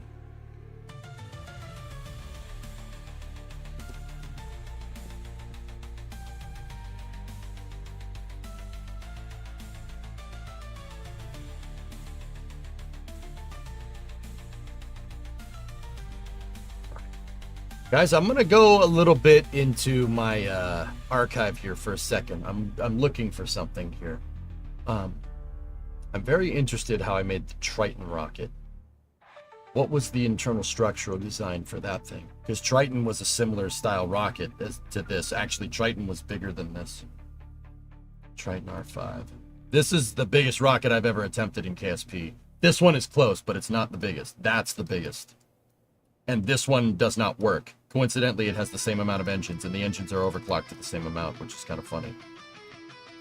But this is a 4X design on a 8 meter, or 10 meter?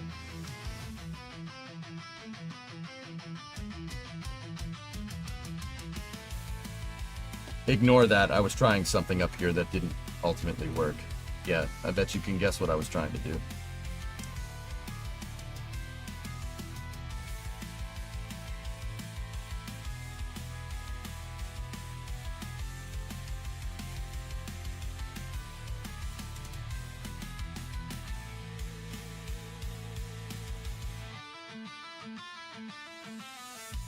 The interesting thing is that Prometheus is going to... I was going to say, I don't think Prometheus has the same amount of... But this also, I would like to point out that this thing doesn't work anymore. It used to work, but it doesn't anymore. They changed something with Kerbal. This is much older. I'm wondering if I did a center... I didn't. It's just fairings.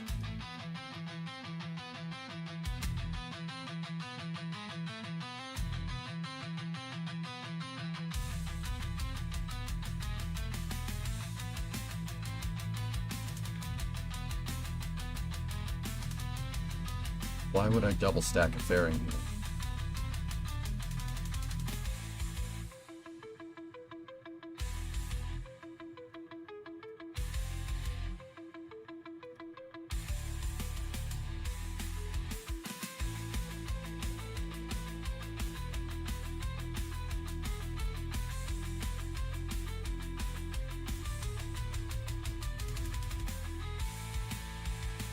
Is that one big old fairing right there?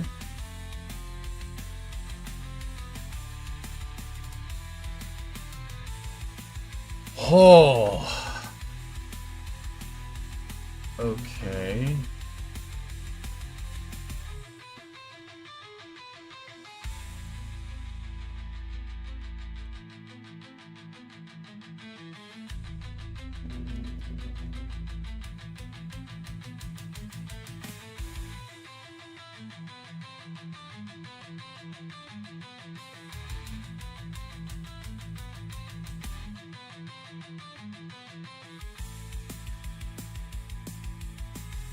That's one fairing, dude. This has one fairing up the entire stack, and I know this thing doesn't hold. It blows up when you try to put it out. It never used to. I actually did get this to fly at one point.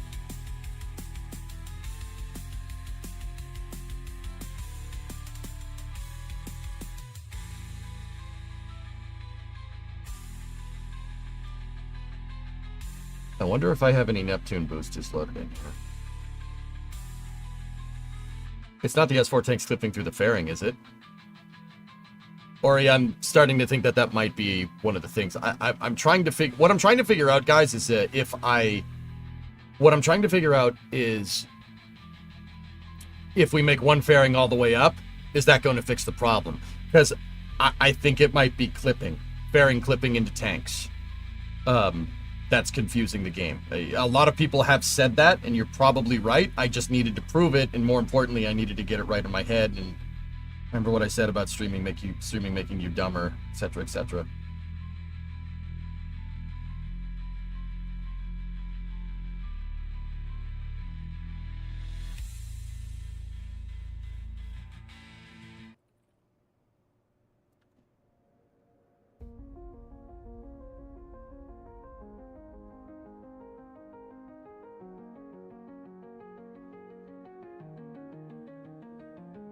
No, I don't have a Neptune booster loaded up here.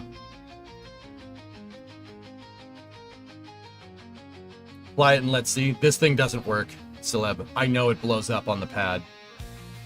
But there was a time where I got this fairing to work correctly. This thing did fly, and then Kerbal updated. I built this years ago. Dude, some of my craft files in here are, like, older than some viewers. Yeah, because some people watch with their kids and stuff. It's kind of nuts. Like I made an SU-35 right here. That's like from 2016.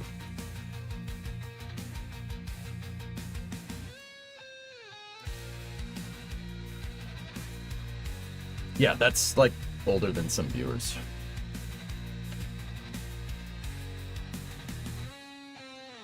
Double fairings like that make it dragless.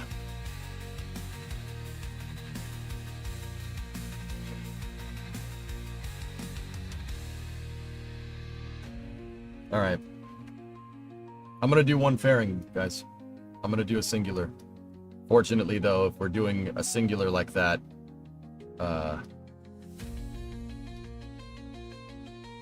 it means deleting that.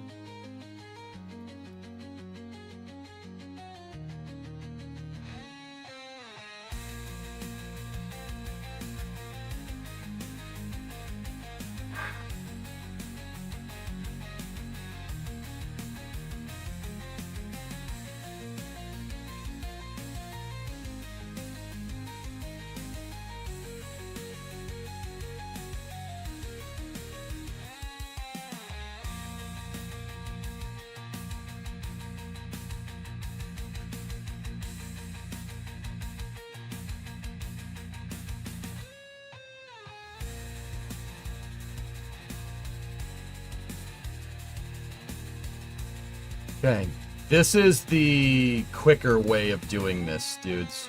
But here, let me get my ruler piece. Put the ruler piece back up into position.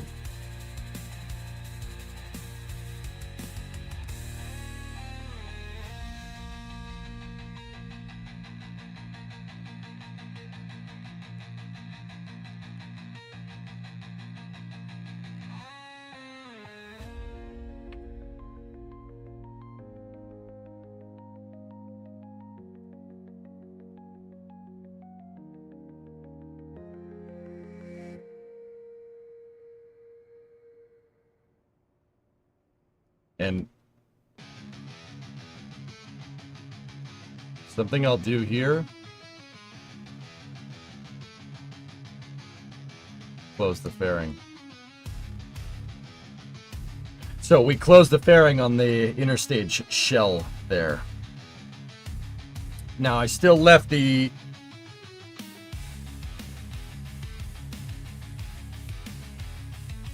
I did not click on that.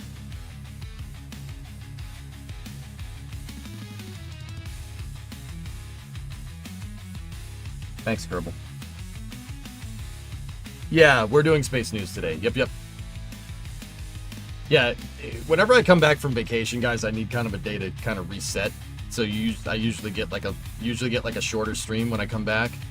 And by shorter stream, I mean we streamed for 7 hours yesterday, but I have to kind of dust off the cobwebs and remember how to lock in. It only takes a day. Like, I'm good now. We'll adhere to the regular schedule, so.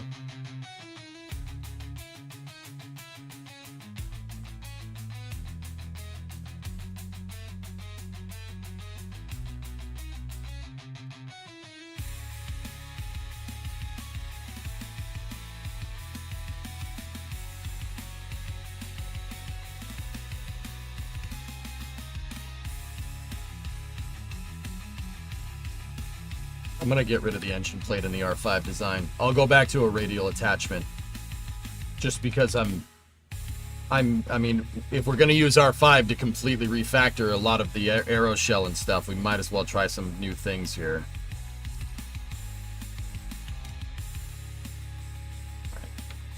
Take my rulers, rotate the rulers up into position.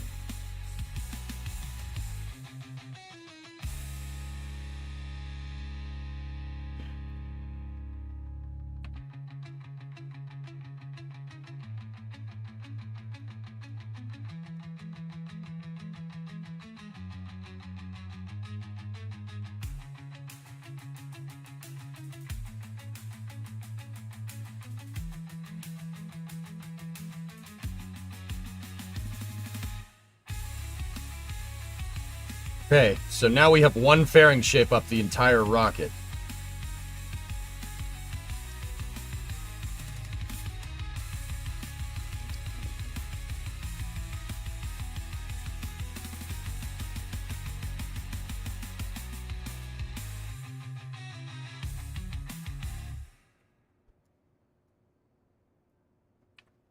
Oh boy. Yeah.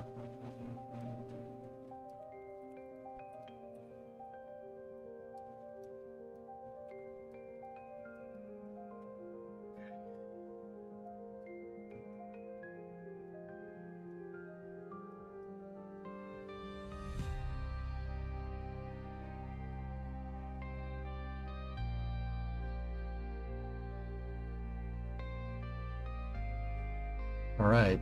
So, guys, what I basically just did was make this one big shape. It's one gigantor freaking shape. I'm not sure how well this game is going to understand a fairing that's like 60 meters long, especially clipping, but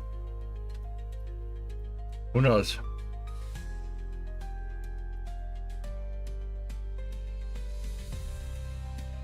Now, if that's the case, I'm going to move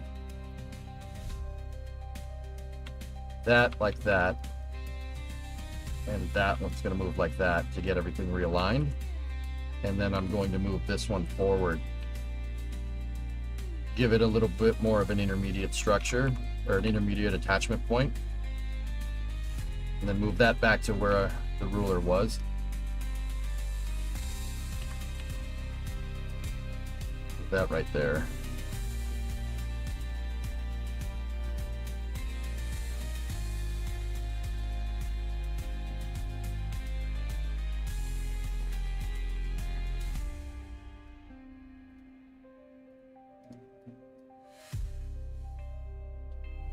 This screams, I paid for this game, I'm going to use 100% of the game. That's right. That's right. It goes in the square hole.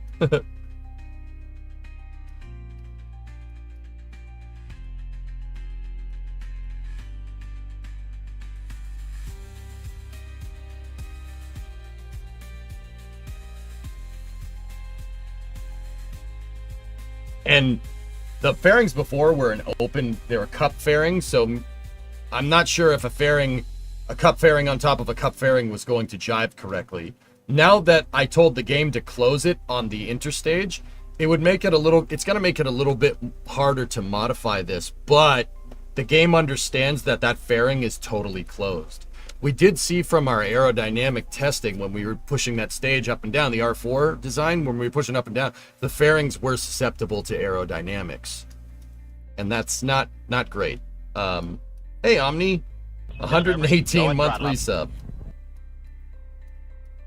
Yeah, you certainly got your money's worth out of the $50 to $60 you paid for the game and the expansions. So full disclosure, Tessa, it's not even that. The developers gave me the expansions. Seriously, I didn't pay a cent for Breaking Ground nor Making History. I paid $15 for the original game. I think I've gotten my money's worth out of it. Yeah, $15. I didn't even buy it on Steam, dude. This was before KSP was even on Steam.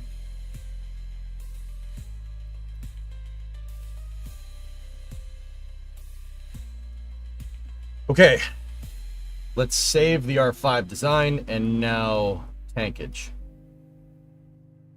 I just finished my mechanical engineering degree, got it because of you. Thanks, man. Engineering is awesome. It's awesome. I love it. That's cool, man. Mechanical is good time. All right, so got a grandparent strut those.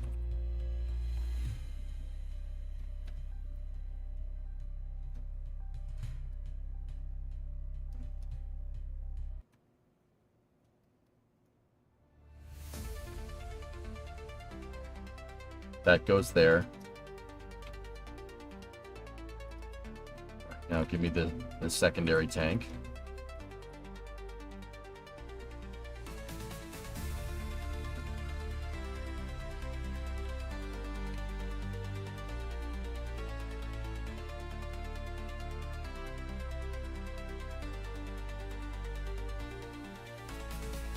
Now, I'm also wondering, dudes, I want to see something here.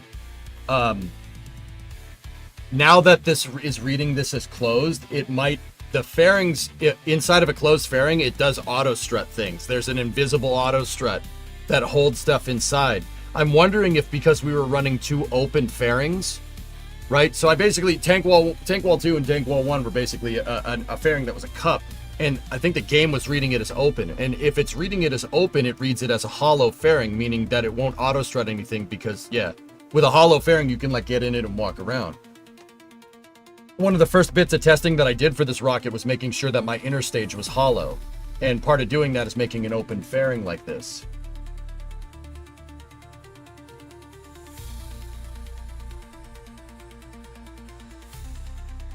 If it's auto strutting those tanks into place, we might not have to run as many struts. And by might, I mean we probably won't. So let me reconnect some of my thrust structure here to the bottom of these tanks.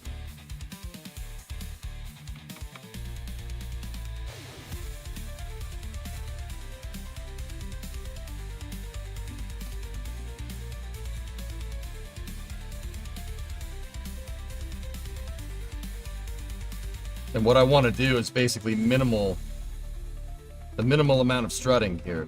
Because once again, I'm pretty dang sure that a closed fairing is going to jive better for us. I'm pretty sure the design decision on my part to make it a twin fairing design to try and improve structure ended up being more trouble than what it was worth, which is fair. Designs go through iterations, dude. One thing I've really learned as a Kerbal player, and I learned this lesson the hard way, unfortunately, by having designs quite actually blow up in my face with plenty of people watching over the course of the last 10 years. If it blows up, so what? Figure out why it blew up and do it again. There's no money in this game. It's made up money. Don't get discouraged when the stuff that you make doesn't work. Just keep going. Just fix it. Easy. It's not a problem.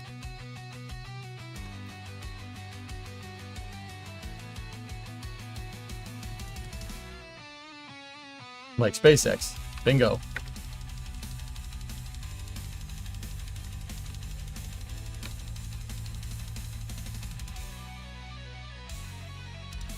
Like, that's why, you know, ship 36 exploded. So what? Who cares? You know, and it's not just them. Like, ESAR had their first stage blow up. Their whole stack blow up. All right. So what? You have another one. You're building another one. Put it out on the pad. Figure out what went wrong and fix it. Like, that might seem like a lukewarm point of view, right? Like, oh, just fix it. It's rocket science, though. Well, yeah, of course it's rocket science. But if you were smart enough to put the stupid rocket out on the pad and get it to leave the pad, that's the hard part, man. Getting your GSE to work and jive correctly with your vehicle, that's the tough part. Trajectory and control system optimizations in the case of ESAR, that's not nearly as hard to fix as like, oh, I don't know, your rocket destroying itself on the test stand, right? Or destroying itself on the launch pad. Like what happened to RFA? They lost everything. They lost everything. They blew up the pad, they blew up the first stage rocket intended for Flight 1, and now you got a big problem, right? Like in the case of ESAR, put it out on the pad and do it again. But even if you want to look at the case of RFA, like, okay, well, you clearly need better fire suppression systems on your pad, right? To take into account this problem in case this happens again, right? So build a better launch pad. Yes, that's going to cost money and, you know, okay, good. Look for more capital investment. You know, like, you can't like admit defeat in this business. You just keep going. Like, look at Astra. Chris Kemp hasn't said like, oh, we're done, we're screwed, this is never gonna work. No, he found a way to pivot, and Astra's building Rocket 4, and when it flies and flies well because it's using Firefly engines, it's gonna work. It'll work fine. Look at Relativity. Relativity basically went bankrupt, and now they're building a new pad. Like, that's this business, man. That's how this works. That's the mentality you need to have to get this to work correctly. Just keep going. Now, I get it. You have runway, you have overhead, etc., etc. Like, you have to get it done eventually. You have to get it right eventually, right?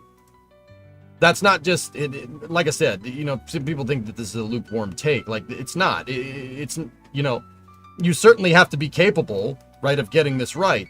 But once again, if you could put the rocket out on the pad and get it to launch, man, that's like 90% of the way there.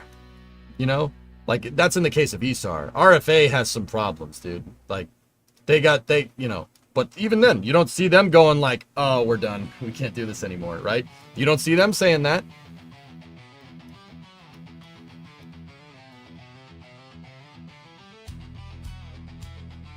Jeb would care when he's stranded and burning on Moho. Well, don't strand him on Moho then. Like, it's like the bell curve meme. Have you guys ever seen the bell curve meme? It's like, it shows a bell curve, right? And then at the bottom of the bell curve, like over here on the left, it's just a guy going, all right, just launch another one. Discovery. And then at the top of the bell curve, it's like, oh, well, we have to do the correct calculations and engineering and analysis to make sure that this doesn't happen again. Blah, blah, blah, blah, blah. And then at the high end of the bell curve, like over here, it's just launch it again. Just launch it again. Don't just send it, right? Like, you got to do some analysis and stuff, but it really just comes down to, like, instead of sitting there and be like, oh, we got to do this, we got to do this, we got to just launch it again. Just launch it again. Put another one out on the pad. Just put another one out on the pad. Go through the process again. If you go through the process again, you're going to figure out what you did wrong. It's going to be a lot easier to figure it out. Hey, Snow, what's up, man? 27-month resub. And then Aesop82 with the Prime sub. Thanks, man. It really helps me out. I appreciate it.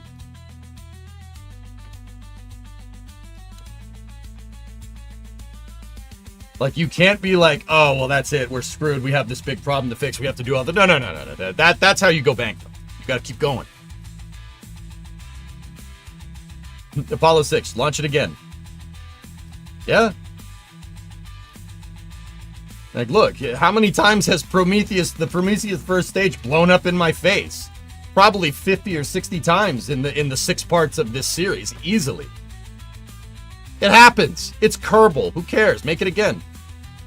Now, like, once again, if I could only do this with a certain amount of test flights, we'd be spending a lot more time in the SPH kind of going over our struts and stuff, right? Making sure the struts are right, making sure the fairing shape is right. I would be a little bit more hands-on with my troubleshooting. But we're just in engineering mode. We have an unlimited budget. So run hardware rich. It's Kerbal. Let's frickin' roll, dude. Now, like I said, if I'm playing a career mode or stuff, I would get more into the balance of like, you know, doing the troubleshooting and analysis versus not, right? But whatever. Are you excited for the Hail Mary movie? I haven't read Project Hail Mary, honey. And I know, that's on me. That's totally on me. Totally on me. I heard it's really good.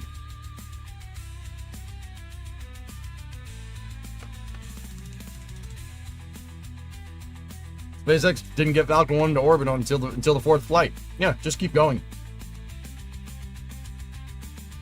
I read The Martian.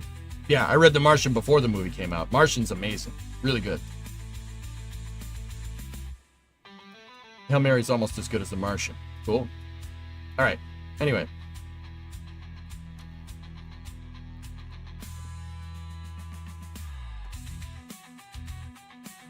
With this updated fairing design, guys, what I want to do is, like I said, the minimal amount of struts.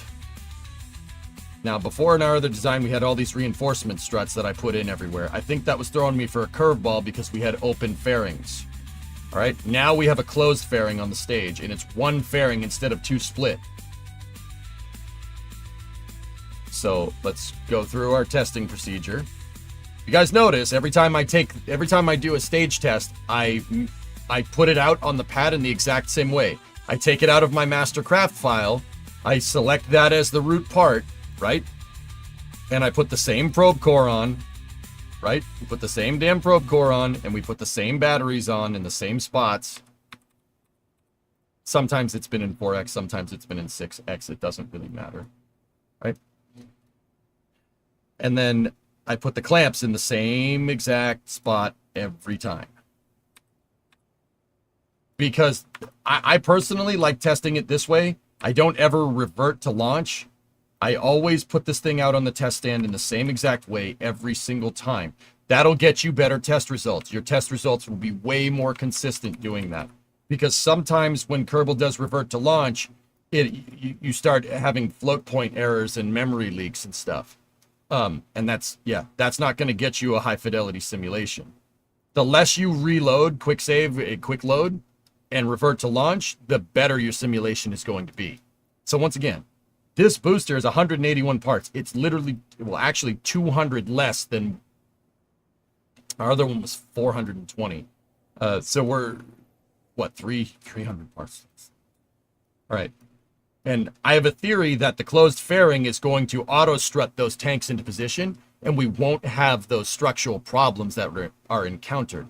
Now, there is one thing I should do before we go any further, and that is run a strut from the top of the fairing shape.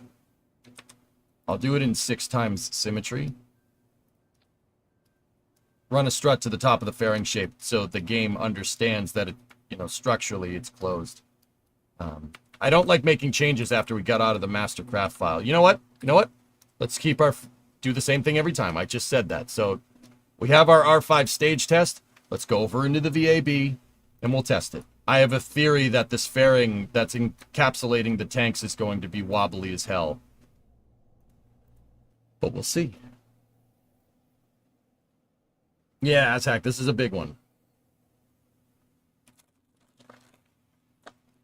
I've done waterfall style testing in KSP before in mission mode. Mission mode 2 rules basically make it so you have to do waterfall style testing with, well, you could do it either way. It depends on the budget allocated. I've done waterfall style testing, tested as much stuff on the ground, building test stands and all these different contraptions to make sure everything works correctly. We did it with the SSTO, testing the bilobe tanks. Remember that? Who was there for that? And I did make it work, but it did blow up on the pad. But that's because I didn't take into account the structural analysis. It's really hard to build a launch pad in Kerbal for a rocket that weighs 2,400 tons. Long story short. Yeah, see it jostle around. But hey, not bad. That top fairing shape was moving around all over the place, but was working okay. Hey, Astrophysics, what's up? All right, so I will redo the heaviest part strut, and we'll see if that helps us here.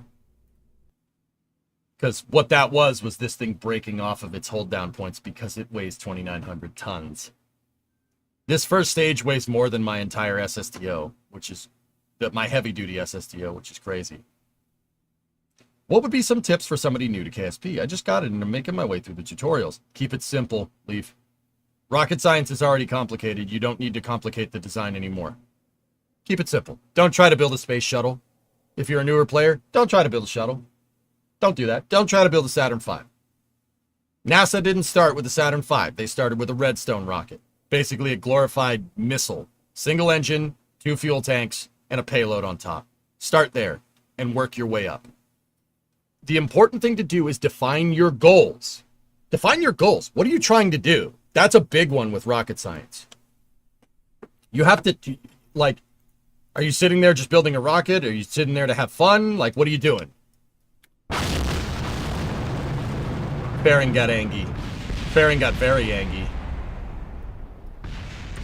We gotta strut that fairing.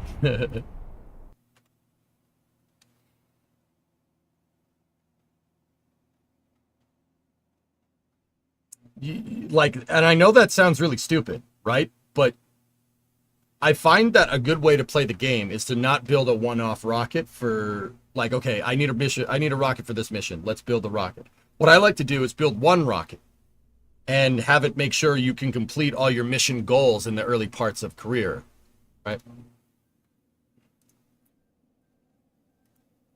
So you spend more time flying and making money and less time in engineering something.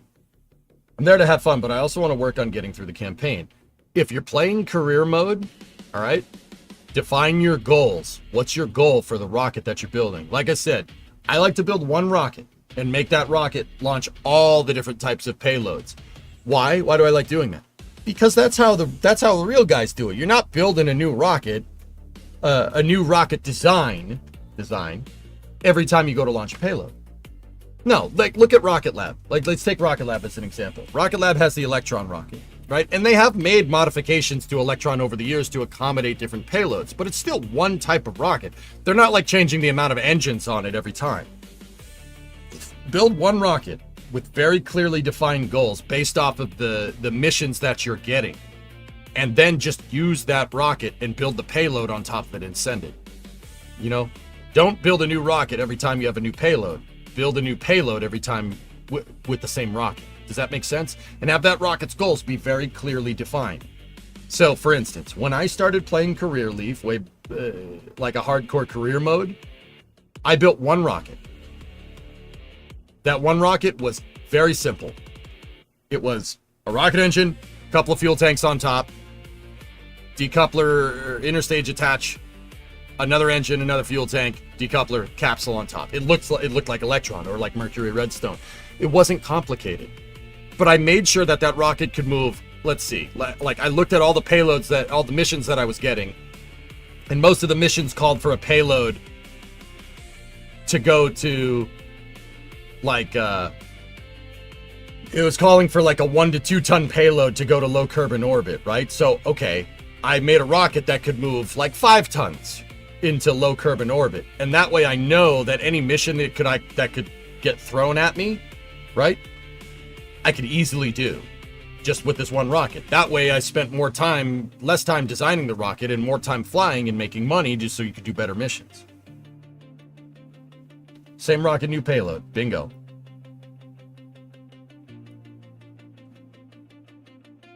Defining what's called, so Leaf, in rocket science, there's this, and basically in any engineering project, there's this thing called stakeholder expectations. It's a construct of systems engineering. So what does that mean in plain English if you don't speak engineer? It's like I said, what are you doing? What are you trying to do? What are you trying to make? What's the purpose of this rocket? So, you know, obviously the purpose of the rocket is to do the missions, right? So you could fly the missions in campaign, right? That's your mission. So what type of missions are you flying? Where are they going? Where do a lot of the missions go? What is the rocket trying to do? That's how they do this in real life. Engineer one rocket that can do the maximum amount of missions, and then If your stakeholder expectations change, you start getting bigger payloads that need to go further, build a bigger rocket. Falcon 1 to Falcon 9. Electron to Neutron. Or going back to the Apollo program. Redstone, Jupiter, Juno, Titan, Saturn 1, Saturn 1B, Saturn 5. They slowly scaled up. Like, that's what I mean. Don't try to build something crazy. Build something that works. Striker, you got a new job. $8 an hour more. Nice. I think Atlas 5 is a great example. Build the same rocket, and if needed, add some SRBs. That could work too. Sure. Defining your mission and defining your stakeholder expectations are fundamental. Like, that's so important. Because if you're not, you're just playing with Legos, and it might not work. One rocket for as much as possible in career. There you go. And that rocket has to be simple. Remember, just because a rocket looks simple doesn't mean it was simple to make. That's very important to understand.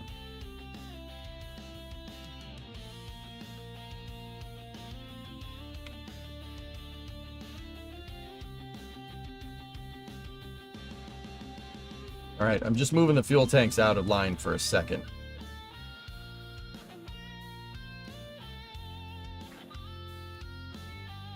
Striker, thanks for the bits, buddy. Appreciate it. Absolute Industries. EJ, you're awesome. Thank you.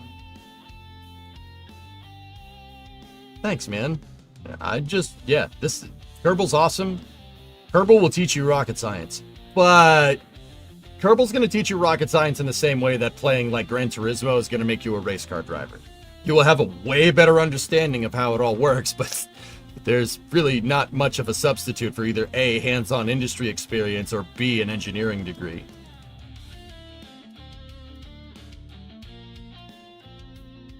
Thank you for the advice. If you can always ask me, dude. I have 20,000 hours in KSP. I've been playing KSP since 2013, or 2012, if we really want to be technical. I have a lot of experience in this.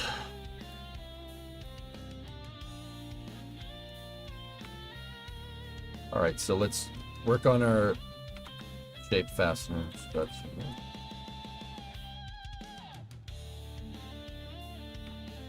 Yeah, Striker, you could say that again.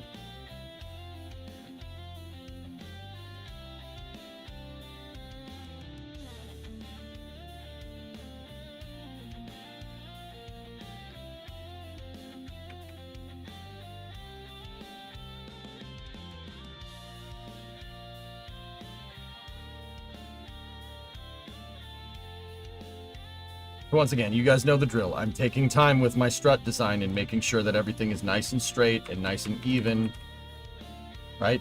And the reason why I'm doing this is, to let myself know that I placed that strut. Like, see how that strut is perfectly straight and both of the strut ends are facing each other, right?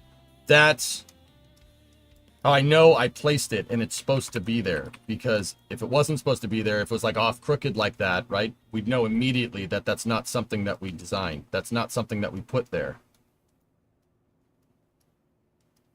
Now, what I'm trying to do with these is basically add a kind of quote-unquote internal baffling to make sure the outer skin of this connects to the tanks correctly. The other thing that I'm going to do is exactly what we did before. With our strut design going too long. Okay, hold on. We're gonna have to do the intermediary thing with the physicsless part.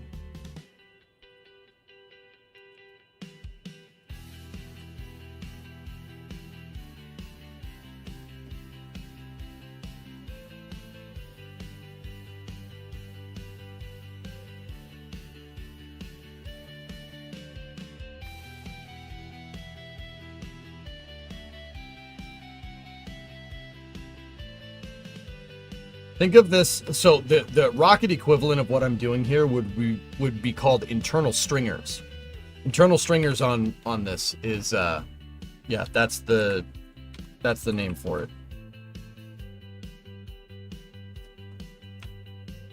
This is basically a rigid internal structure that's usually submerged inside of the fuel tanks. And internal stringers do two things. One, they make the thing stronger, right? Which is what we're doing here. Now, another thing that an internal stringer would do in real life is prevent tank slosh. There's a couple of things that you got to worry about with fuel draining out of these fuel tanks in real life. Remember, the rocket is vibrating all over the place. The engines make a lot of vibrations, and it's flying on a crazy trajectory that's going up into space, right? Between the vibrations and the crazy flight trajectory that's just inherent to getting into orbit, the propellants can splish splash around inside. And if you do, like, say the rocket turns a little bit harder, your propellants are gonna do this. They're gonna do that. That's bad for it. What you're risking here is when the propellants are sloshing back and forth, you're risking the intake for the liquid fuel engines. It's called a pickup.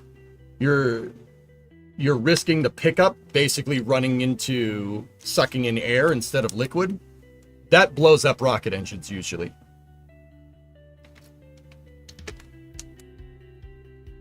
Which commentator of Starship streams is your favorite one? Please say Dan. John Insprucker. I've met Dan. Astrophysics. Dan's cool. Yeah, I like him.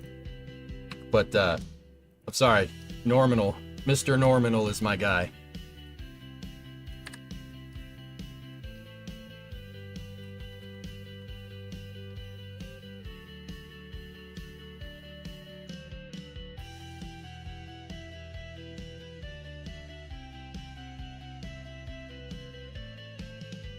Yeah, liquid fuel rockets don't like intaking air. That's bad. That's bad for them. Liquid fuel rockets sucking in air into the pickup is about as bad as a naturally aspirated internal combustion engine sucking in water. It breaks things. Turns out that gases and fluids don't act the same under similar circumstances. Mostly because gases can be compressed and liquids can't.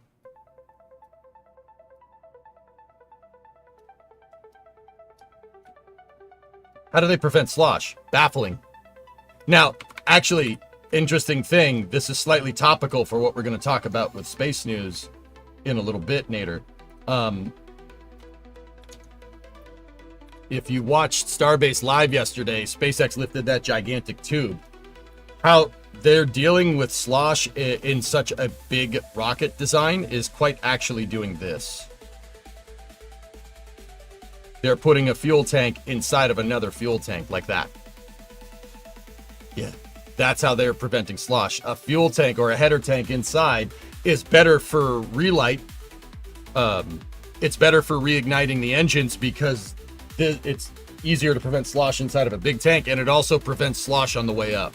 It's actually a really smart idea. A fuel tank inside of a fuel tank. Really smart.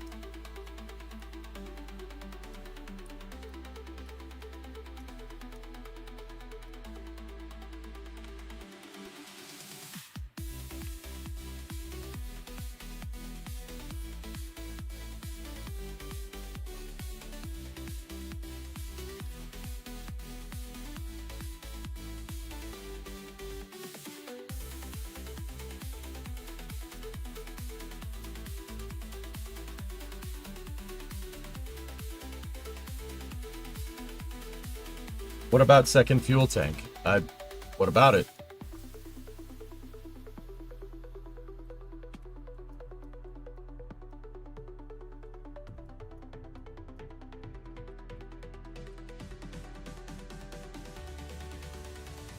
So we know from the initial R5 testing that keeping this gigantic fairing shape in line is going to be difficult. So what I'm doing is I'm strutting all of my different components together. This is basically the fairings. The fairings are the primary load path. That's where all the load is being transmitted up the vehicle. The fuel tanks are basically riding on the sides, right? And so is the fairing shape, for what it's worth. Now, what I'm doing here is something that I probably should have done before, but it's okay. So what I'm doing here is getting the fairing shape here.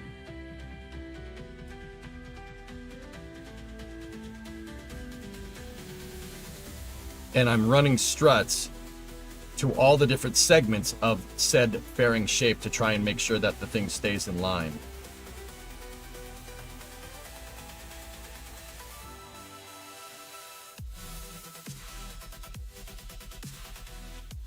But how did you meet Dan? Media team. I had media accreditation for Flight 8 with NSF.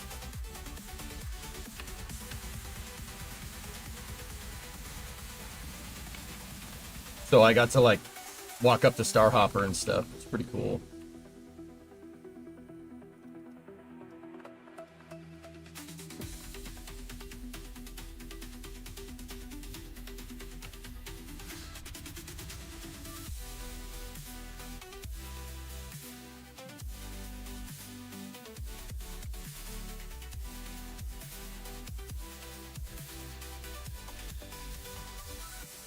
What if they pump some to the smaller tanks to act like primer tanks?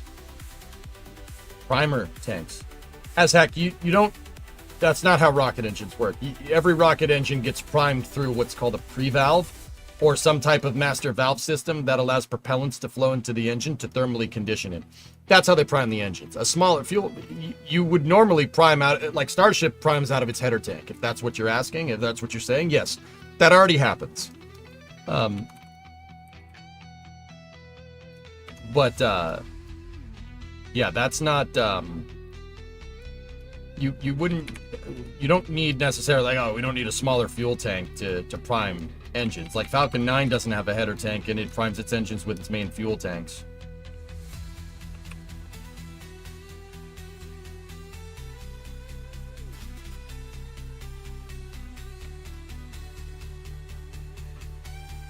This might be a super basic question. Ask away, dude. What are the fuel lines made of in these rockets? Metal? Like, I mean, dog, okay. It could be anything. Like on Starship, they're using stainless steel. They use stainless steel lines. On Falcon, it's aluminum, TIG welded aluminum. The reason why you do this is because you don't want to use different types of metals in the plumbing than you do in the structure of the rocket. And if you do, you're going to get different expansion and contraction rates of metal. Like if you have steel pipes inside of an aluminum rocket, the steel is going to expand and contract at different rates than the aluminum, and it could break things. It gets complicated. Some use composite. Some use metal with composite. Like Electron definitely has metal steel, like metal lines with a composite structure. That's getting into all different types of material engineering and finite element analysis. Great explanation, thank you. Yep. Hey Sylvain, what's up?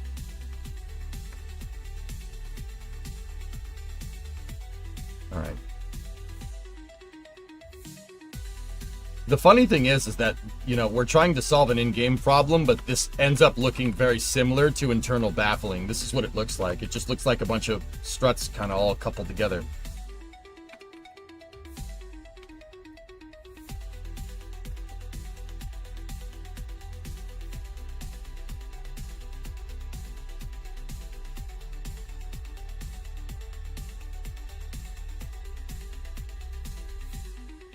Like here, take a look inside of a Saturn V fuel tank. See what I'm saying? The baffling and internal stringers look very similar. See, these are your baffles right here to prevent your propellants from sloshing. Dude, I actually didn't mention the second thing. You know, I said you had there's two things that you got to worry about with fuel, two main things. There's a bunch of things, but the second one is that if you don't put slosh baffling down around your pickups. Okay, anybody ever take a bath? What happens when you pull the plug?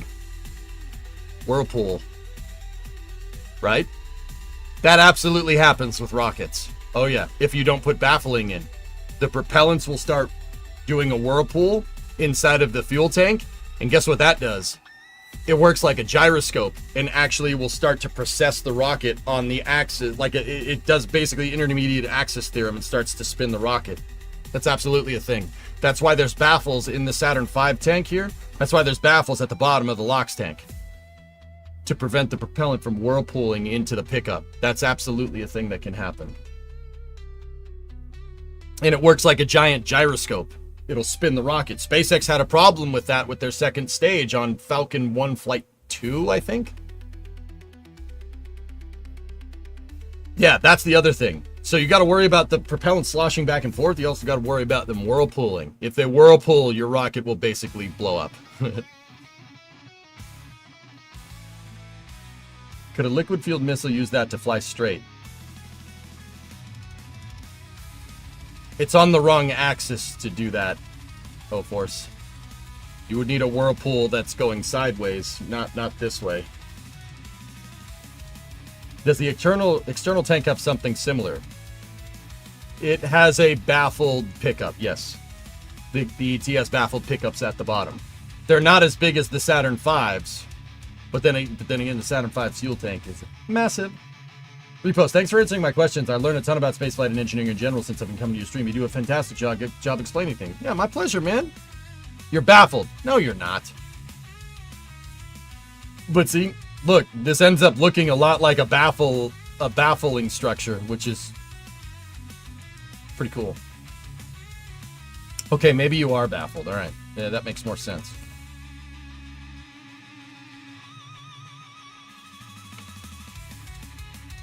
Okay, let's save the design.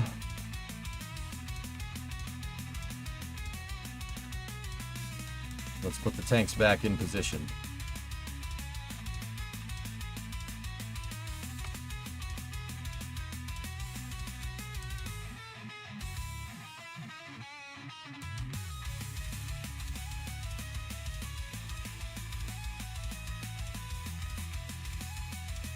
R5 first stage test.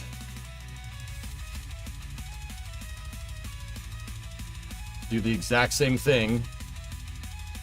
Delete the rest of the mastercraft file because this is a different file. Take the same probe core.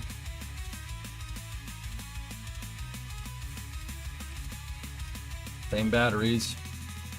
4x symmetry. Same solar panels there just in case. Got there like that. Save.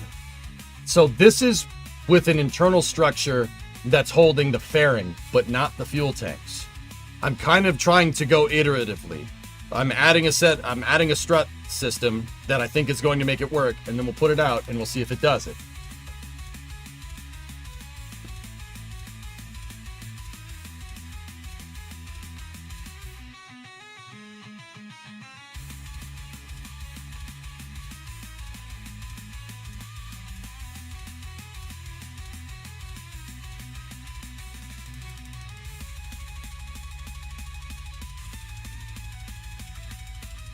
Make sure we set staging to be exactly the same.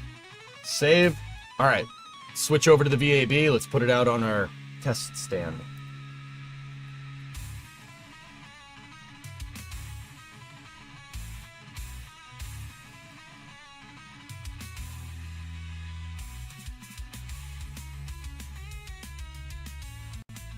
On my way to work now. I'll see you later. If I see you later, I'll say hi. Okay. What else would you say if you see me later? I would say potato. Potato. Since when do you work for NSF? What do you mean, astrophysics? Since when? I've been working for NSF since 2023. I host, well, I don't always host it, but I do. I'm part of a podcast that NSF does on Friday nights with Jack Beyer and Sawyer Rosenstein called The Flame Trench. It's pretty good, man. Pretty fun time. And I've also hosted a couple of Starship streams, done a couple of Starship stakeouts for them. I don't really get to go over and do stuff with NSF as much as I'd like, but that's because I'm here. Okay, so we can hang it. Let's try the booster ramp first, see what that does. Okay, we got to maximum power. Let it go, see what happens.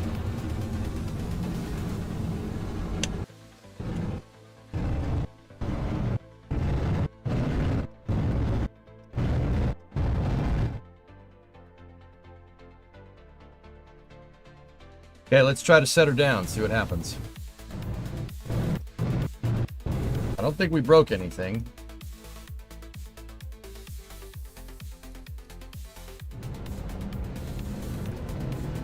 It's finally not exploding. What's up, man? I deleted the second fairing and made this one big fairing shape. I didn't edit it, it's still segmented, but all the segmented pieces are strutted.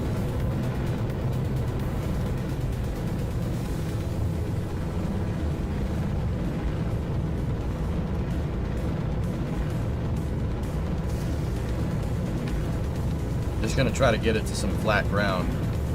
We'll know that it'll wonk out if we touch the if like we land on the engines and it blows up. We'll know it's still wonky.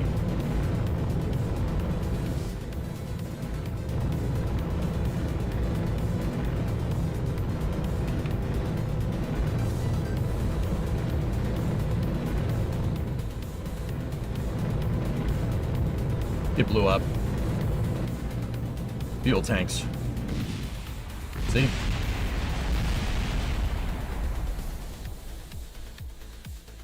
Yep, the fuel tank started moving around. It went right to its thighs and then it blows up. EJ, favorite NSF host after they started doing Flame Shot, Jack and Sawyer close seconds. Oh, thanks. You're one of my favorite NSFers. It's where I know you from. There you go. You sure EJ is everybody's favorite commentator? I'm sure some people hate me, Cheeseburger. That's... See, what I find is that I really try to simplify explanations. If I'm giving an explanation for something, I try to keep it as short as possible. Like if I'm doing it for NSF. Here, we can afford to get into long-term stuff. But I think people get confused by my simplistic explanations for something. I think it makes people think that I'm simplifying it to an extent that I don't understand how the complicated stuff works, which is false. But like if you want me to do an Alex explanation, I can do that. Sure. I find that that's where a lot of the criticism that I get from doing NSF stuff comes from. Like people are like, "Oh, this guy's an idiot. He doesn't know what he's talking about." I'm like, dude, if you want to sit here and talk about, dynamic pressures and stuff and, load analysis and structural analysis, I have plenty of experience there. I just keep it short and sweet because I don't personally, and every spaceflight commentator is different, dudes. Everybody's different. I don't personally like to talk your ear off. If I do end up talking people's ear off, like if I give a longer explanation, it's usually needed because it's difficult. It's a difficult thing.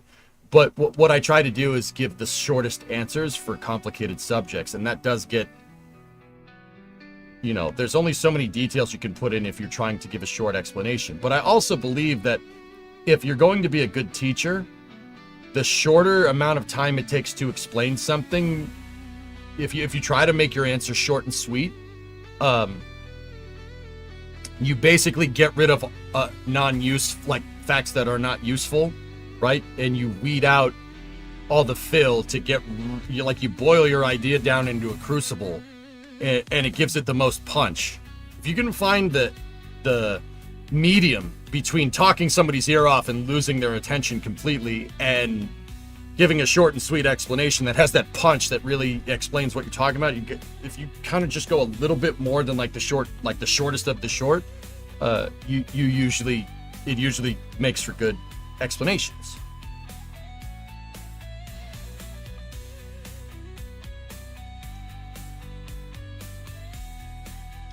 My fairing is edited so that there's no fairing housing clipping into anything. Yeah, you got to keep your explanation short-ish. Like that explanation that I just gave to you about explaining things, that was short and sweet. I kept your attention pretty well, and you understood what I'm talking about.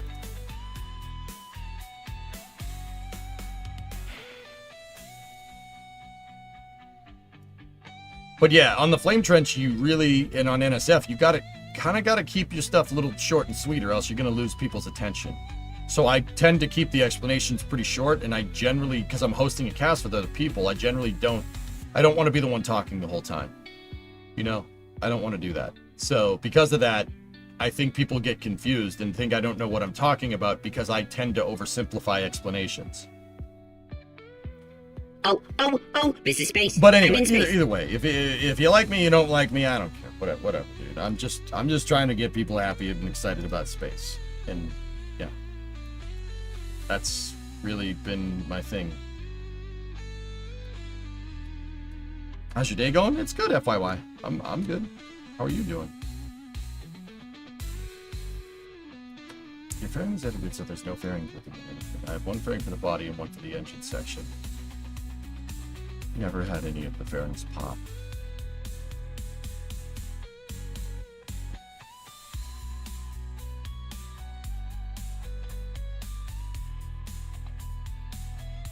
I don't mind Alex's explanations either. Yeah, I don't mind them either. I listen to Alex. Alex's explanations are packed full of details. I will admit it's a lot of details to retain in your head. He lays down a lot of information really, really quickly. And I like that. Personally, I don't have any problem listening to it. Yeah, if he says what needs to be said, you know, I like his explanations. That doesn't mean I'm not going to break his balls over it, though, either. I saw you were building the pillar bottom. Do you play Halo? I haven't really, not really on stream, Hurtful, but, hi, Serious, old. But I've played every Halo game. I've beaten, well, and when I say every Halo game, I mean Halo 1, 2, 3, ODST, and Reach. I don't acknowledge 343 Industries as a studio or a proponent of Halo. I don't care. They ruined the lore and ruined the franchise completely. No, I'm not going to change my mind. Halo 1, 2, 3, ODST, and Reach, I've beaten all of them on Legendary. Like Halo 1 and Halo 2 on Legendary like 20 years ago. But yeah. Your reactions on Starship flights inspire me about space. You're doing a good job. Thanks, man. Yeah, I'm just happy that makes you guys happy, you know?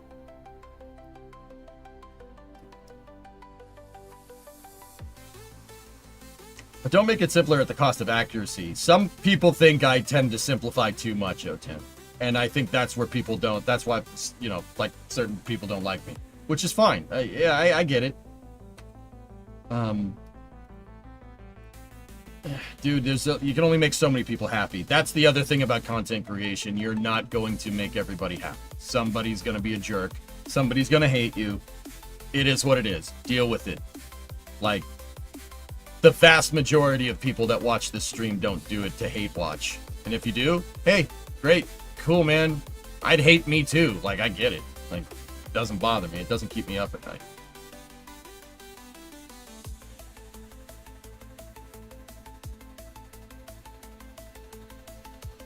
Yeah, Rarest, I don't. And it's not like, that's not to say that I didn't give Halo 4 a chance.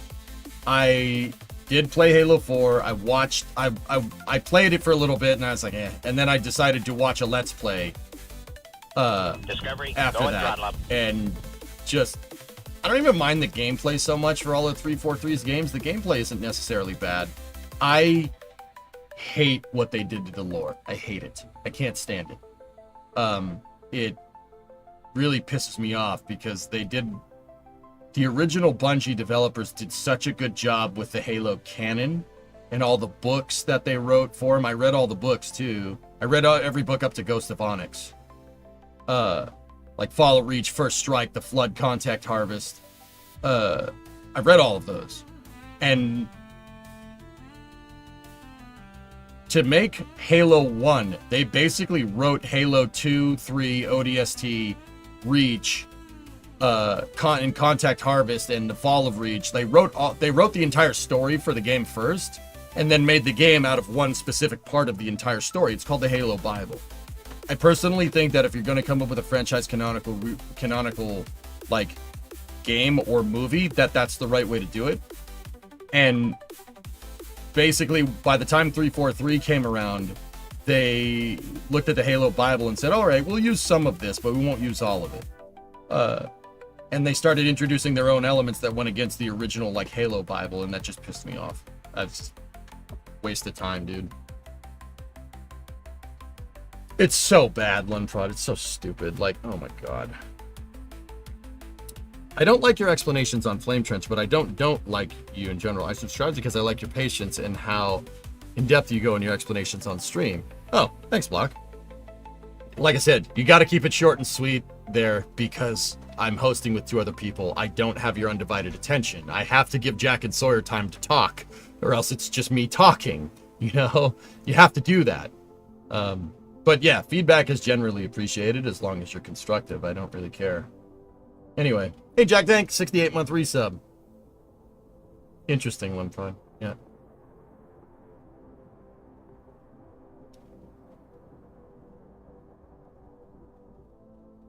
What have you missed today, Redbeard? I'm just doing more testing. I redesigned this a couple of times and I'm... yeah. Trying to figure some stuff out. I think in my test file here, I will run the minimal amount of... actually, you know what? Let's just do it in the Mastercraft file. I'm pretty sure the fuel tanks just flopping around in there are no good. When EJ ran stream on NSF? I don't know. Static fire the thing? Well, I just did, but yeah, and the static fire and everything did work really well.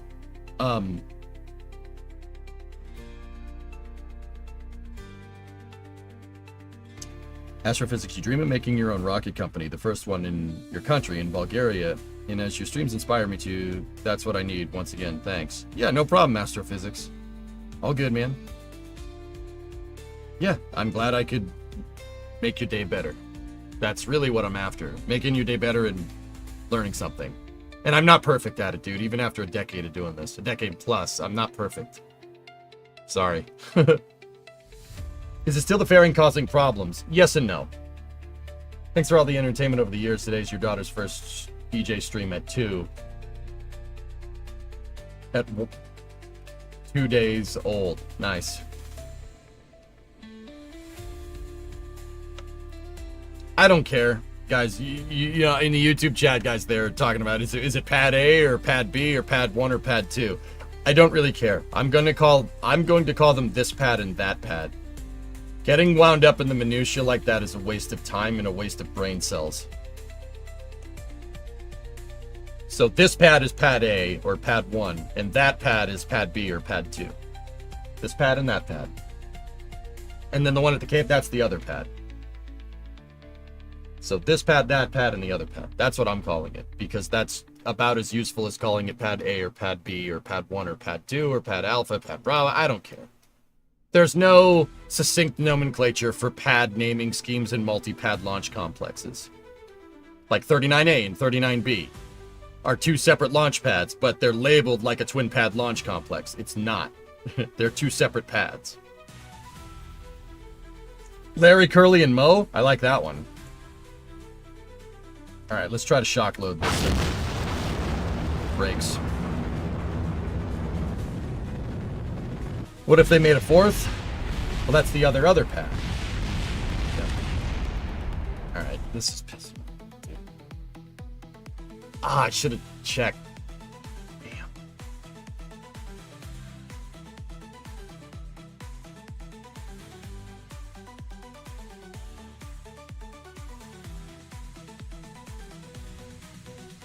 I gotta do that test one more time. You're gonna see more explosions.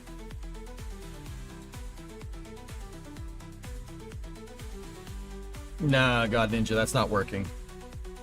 Patty McPadface. Yeah, there you go.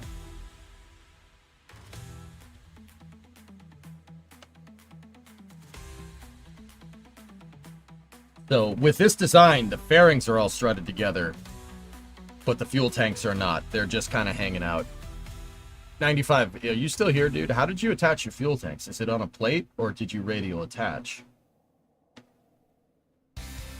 Because I do have some other ideas about how to do this. 39A and B could be argued that they were part of the same launch complex, since they both had their vehicles built in the VAB and were controlled from the same launch control room. Yeah, but 37A and B, 37AB, 36AB, LC17, those do the same exact thing, and they're called one launch complex. Yeah, I guess you're right, maybe. I don't know. I don't care. That's the whole point, Talon. You're splitting hairs. That's the whole point that I'm... Like, this is a waste of time. Alright. It's gonna blow up again. I just need to see where it happens. Fuel tanks. Absolutely fuel tanks. Airstream protective shell collided into S4512. Cubic octag collided into S4512. S3 S4 adapter confirmed. Check DMs.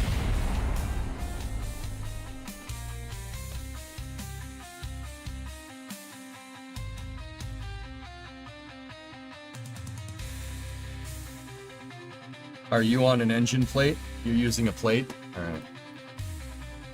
Oh, nice. This is fine. Everything's fine.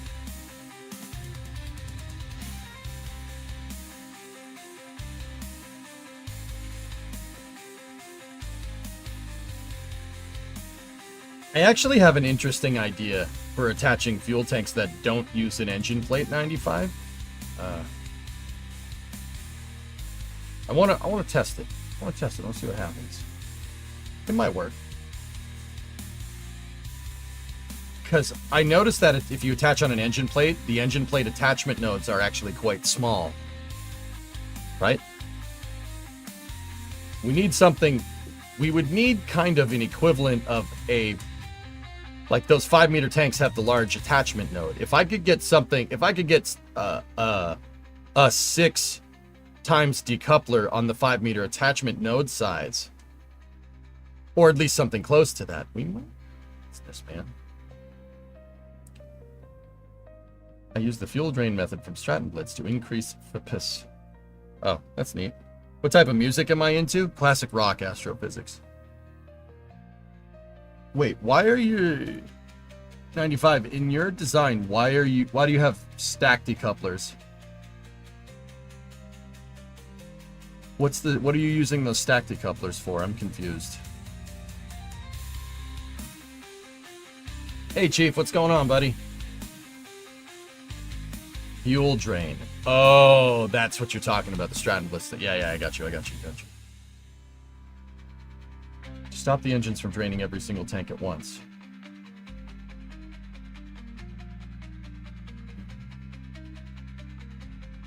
Why not just change the fuel priority?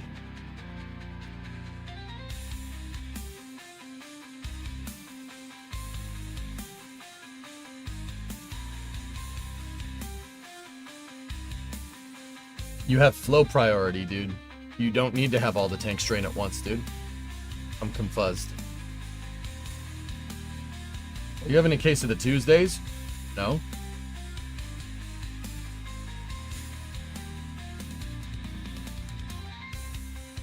Is there anything here that's going to give me 5-meter decoupler nodes? The engines will still pull from every tank. I don't know how to explain it.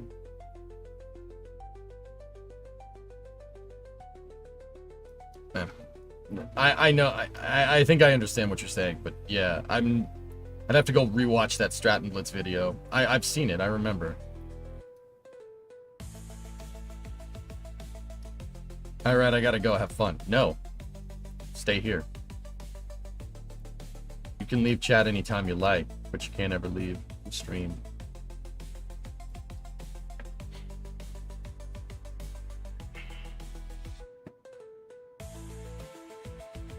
Eagles reference.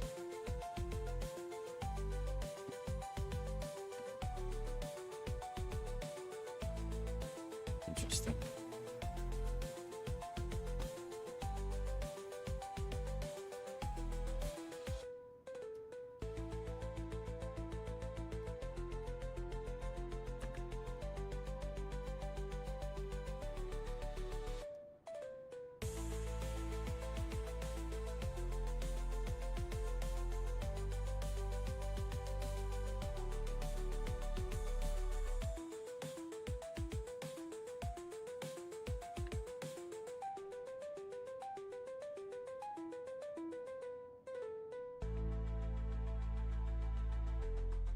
I watched it, Hellfish. Well, I've seen highlights. I didn't watch the thing in its full entirety. I didn't have time. But yeah, it's pretty awesome, dude.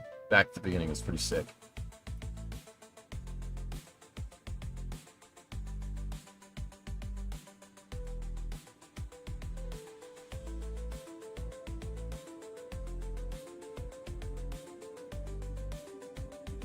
So this test that I want to do is going to need, I need to figure out the position for the engines that are in 6x symmetry. I have an idea because the fuel tanks were radially attached, and the amount of jolt that we were getting from the 6 engines igniting were basically making the fuel tanks do this inside of the fairing, and that causes, well, explosions. I'm going to try something a little bit different here, okay?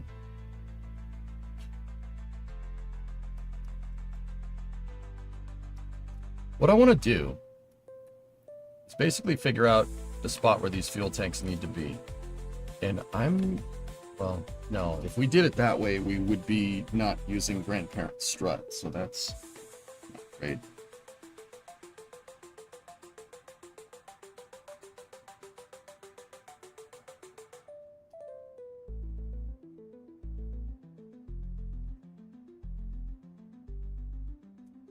Right now you're perfecting the booster.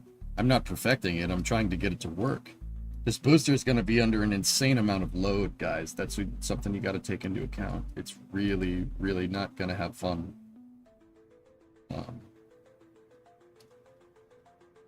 What thrust does this have? These engines are overclocked to 300% of rated thrust. All 19 engines going full bore make 74,000 kilonewtons of thrust. That's not really something Kerbal was designed for. So we're running into some interesting structural engineering problems here. Namely, my fuel tanks like to come apart inside of my inside of the fairing. Yeah, they like to break off because we're pushing the limit.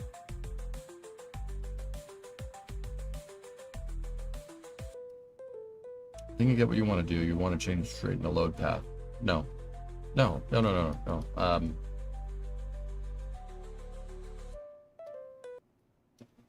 I need to strengthen, at this point, dude, I think I've got the fairings figured out. I need to strengthen the fuel tanks. Now, I could have kept going with the design that we just had and strutted all the fuel tanks like we did before. That probably would work. What I'm trying to do now is figure out a way to make the strongest type of attachment for the fuel tank, so I need the least amount of struts. Understand?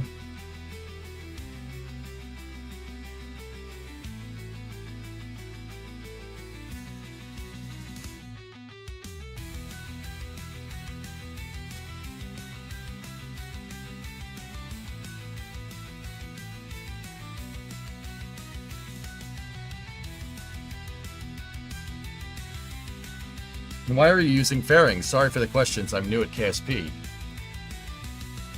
Okay. This is a great way to build a big rocket and have it... Aerodynamics is the short answer. Astrophysics. This is a great way if you're building a custom core diameter and then clustering rockets together to get it aerodynamically to play nice. If the game thinks all the fuel tanks are inside of a fairing, the rocket shape is going to be subject to aerodynamics, and it's not going to treat it like just a bunch of fuel tanks flying together. This will help us with aerodynamic mitigations. It'll make it fly more realistically in KSP.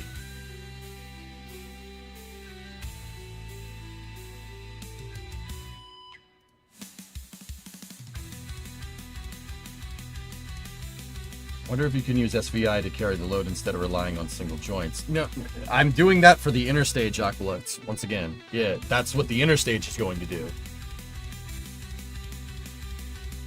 There's a reason why I'm attaching the hold down points up here to put the maximum amount of force on that interstage to make sure that it's strong enough to be able to handle the SVI.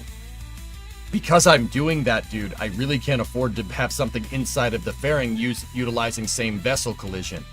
If we do, right, we're going to have a little bit of an issue. Because it could potentially drive wrong with the interstage, which we absolutely need to have SVI for it to work correctly, or else it's just going to explode. Yeah, sorry, I was trying to explain that yesterday. The brain wasn't braining.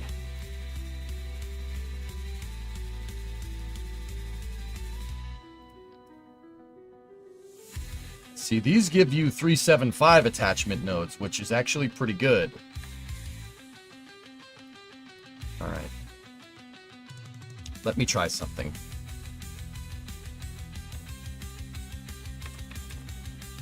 I'm going to take this and I'm going to place it in single.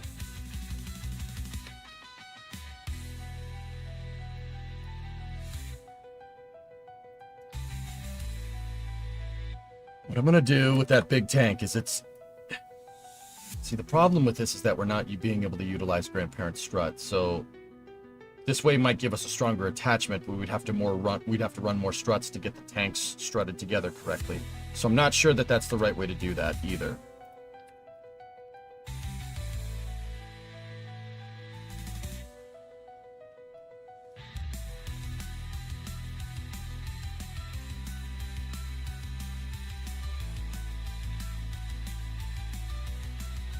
That's what I've been doing, Intuitive. Yeah, that's what I've been doing with my last designs. Like if you notice down here in the thrust structure, there's a bunch of struts that aren't connected to anything because that's all the struts that would be going to the tanks. And there as well, see those?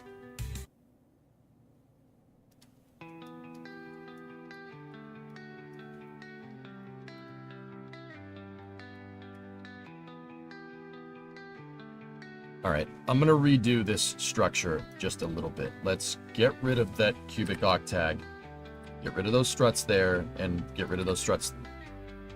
Brick. When you start to deal with complicated stuff like this, the game can sometimes misclick.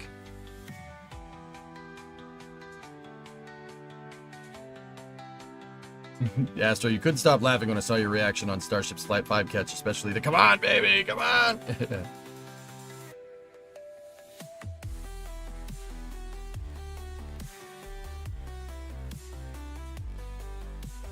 Dude, that was genuine, man. I do not indulge in my, reactions at all. Those are all genuine reactions. And to be honest with you, that usually happen, that's happening at least up here every time I watch a rocket launch. I think it's just so damn cool.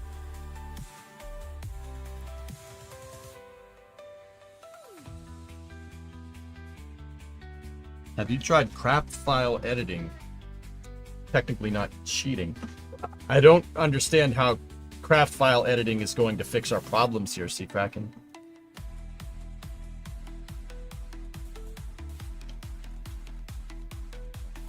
I see. It's just really funny. Yeah, no. I don't care. Like, if you're laughing at me, you're laughing with me, you're just excited about it, doesn't bother me. I think that's cool.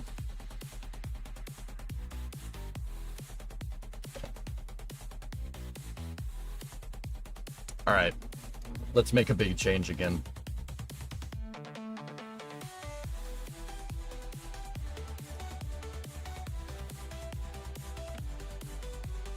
Just terminate that fairing.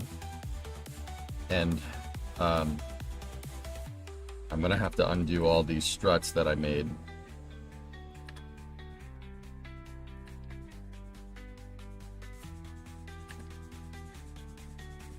We'll have to redo them.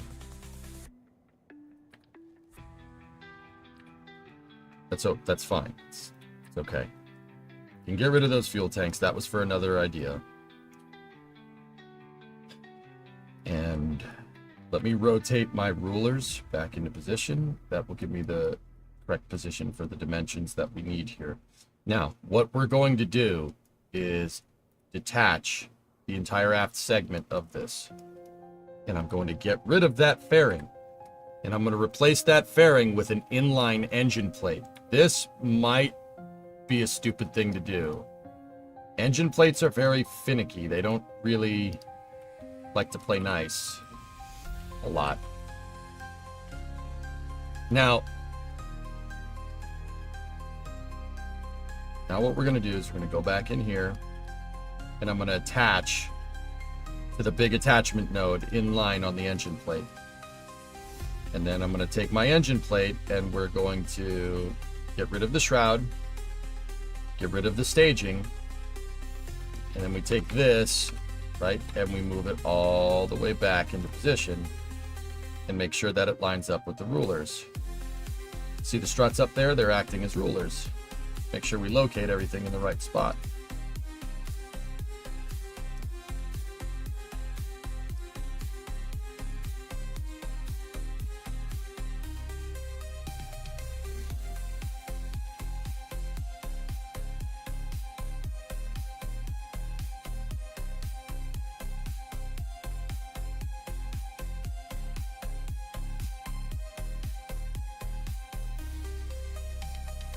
I'm working on it, Hydrolox.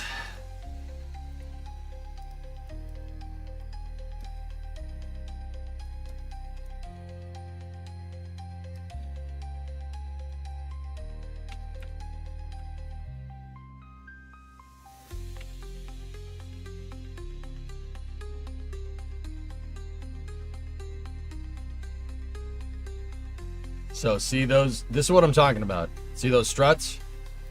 Some struts just ran when I reattached everything. And there's struts just running all to random things all over the place. No good. We gotta delete them and redo them. That's how I know I didn't place those struts, because they're not, they don't look nice. They don't look pretty.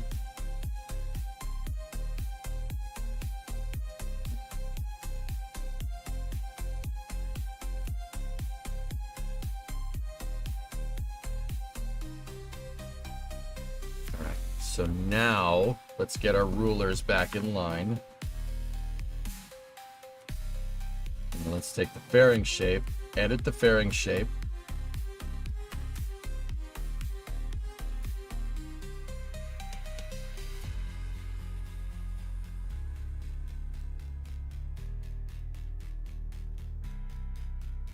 Close the fairing.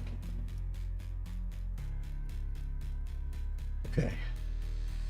So what I did was I made a major structural change. Because we were using a two fairing design before, and now we're using a singular fairing at the back that's making the whole structure, right? I took the center fairing out, and I replaced it with an engine plate. And as far as I can tell, the engine plate is the best way to attach your fuel tanks.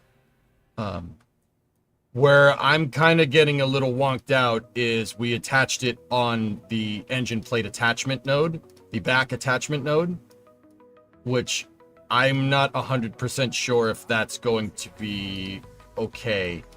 This stuff really, the engine plate attachment node gets finicky at times, but we'll see.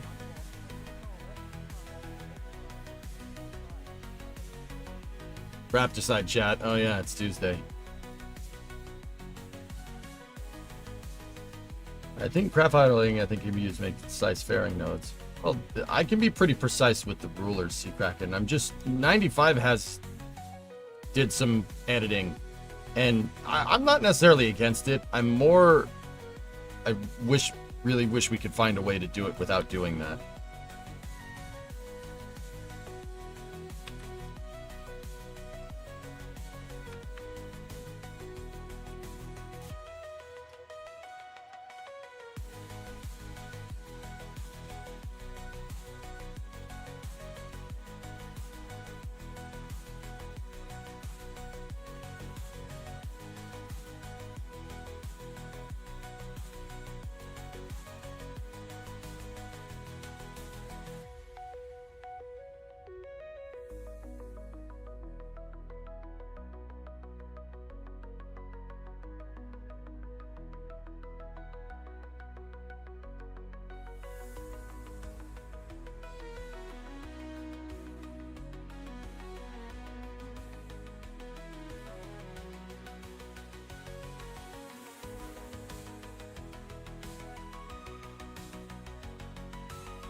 All right, so if we do grandparent strut, it's going to strut those to the engine plate.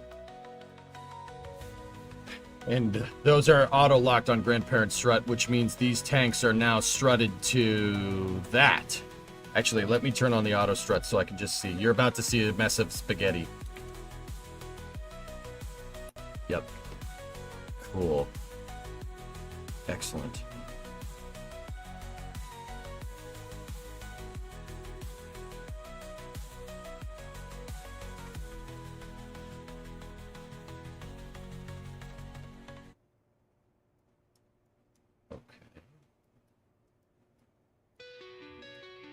Not bad. Alright, so what happens when we go to attach the S3, S4 adapter down here?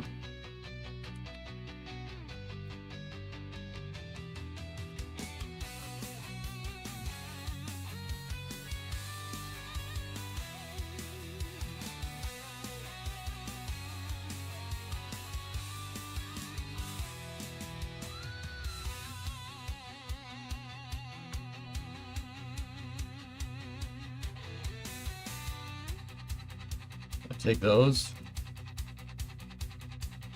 Oh, yeah. Cool. Now that's some auto strut, dude.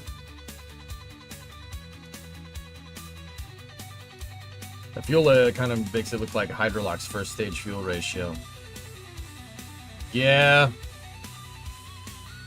Yeah, I see it.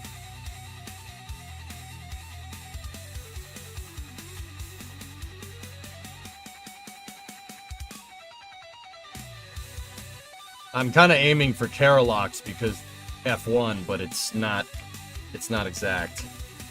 It would actually, dude, it could be Carolocks. That's almost enough. Lox tank, kerosene tank. That's almost the right ratio. It's pretty close.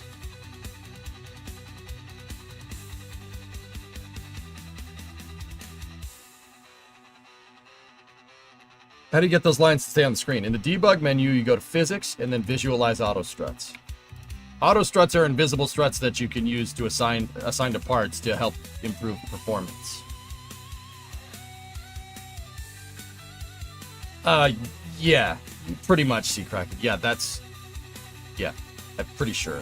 I don't know off the top of my head, but that sounds right.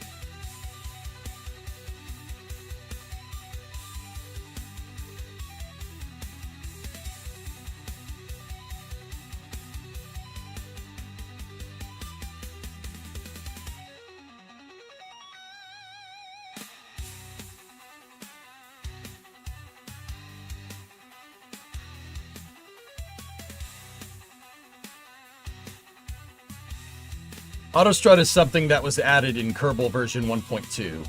It's part of the stock game. You have to enable part action windows in the settings to get at it, but yeah, it's in the stock game. Yep. Actually, I'm not even sure if you have to do that anymore, but you know.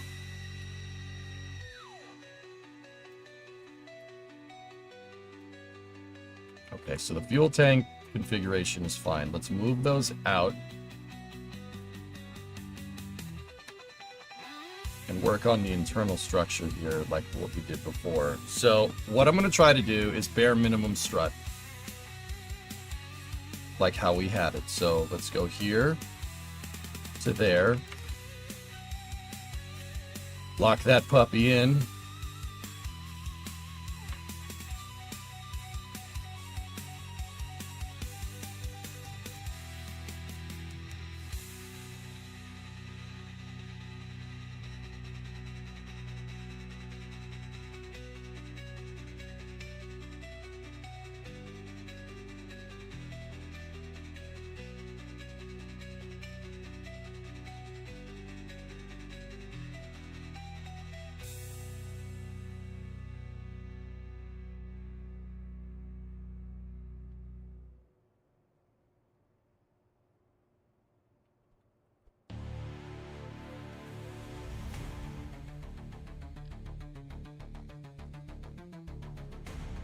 This is basically, once again, working like internal stringers to hold the whole thing together.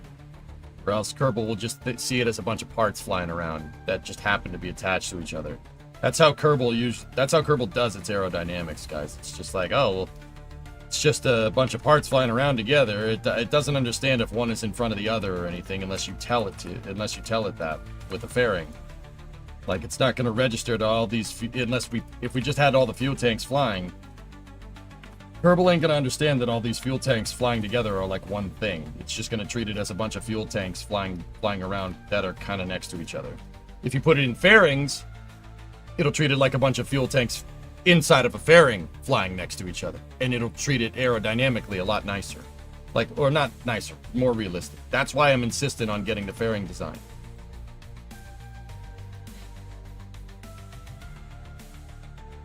If NASA ever built something like this, do you think they could implement reuse? They could implement reuse, but it wouldn't be reuse in the way that you think. As Seakraken said in chat, air starting these, good luck. Could it be done? Sure. But the real question is, could you get this thing to propulsively land? Yeah, probably. Now you have a different problem to solve. Your different problem to solve is that you need an F1 engine. You need to be able to make an F1 engine throttleable. F1 engines are not throttleable. They have two settings, on and off, and that's about it. Anywhere in between, it'll explode. They just barely got this damn thing right, and even then, they didn't get the pogo right with it until later in the program. So, long story short, trying to make the F1 engine, which has two settings, on and off, have a deep throttle capacity range where you have a throttle range from 40% up to 100%, which is what's required for doing a propulsive landing. You got to be able to throttle up and down your engine so you can take into account that you're draining fuel while you're coming into land. The throttle needs to be variable so you can land. You need to be able to make precise changes to your throttle, which is what Merlin and Raptor can do. And that basically would require a complete redesign of an F1 engine.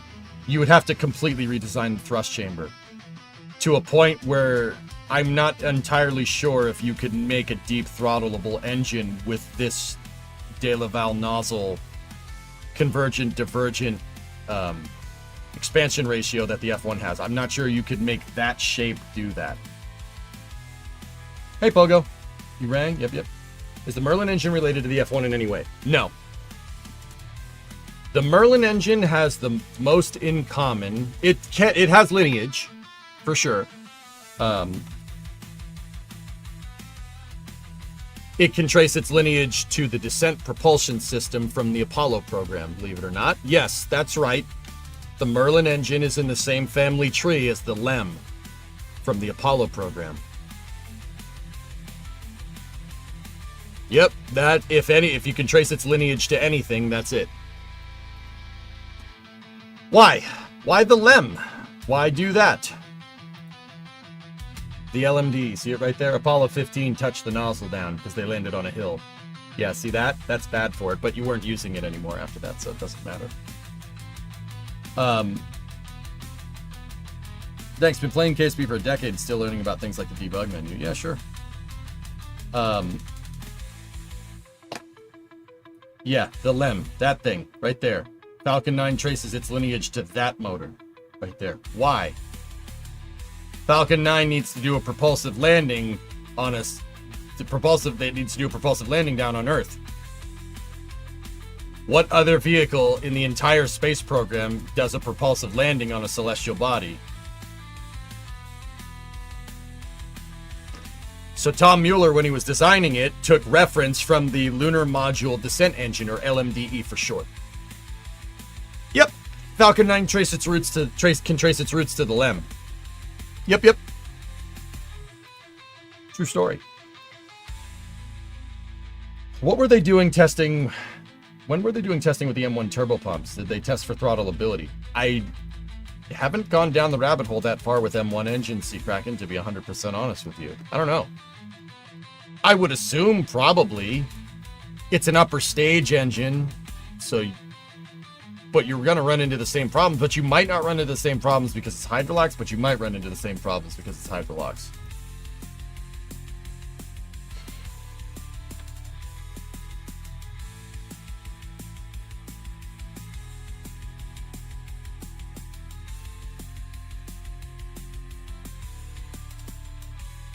Oh, interesting. Yeah, I'll check that out. I'm gonna check that out.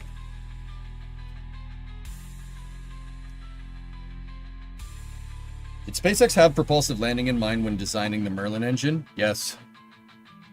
Yeah, they had propulsive landing in mind when they designed it. Absolutely. But it was propulsive landing for landing on Mars, not back on Earth. The first Falcon 1 and 9s were going to parachute back down and land.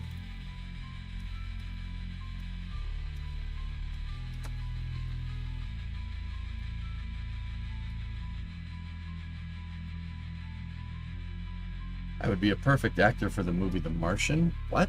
Why? Anyway, hold on. I talk about rockets with you guys all day. We could do that during space news. I want to get this done, okay?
Were there no propulsive landings of unnamed landers on other planets or moon, just the LEM? This has to be something in between, right?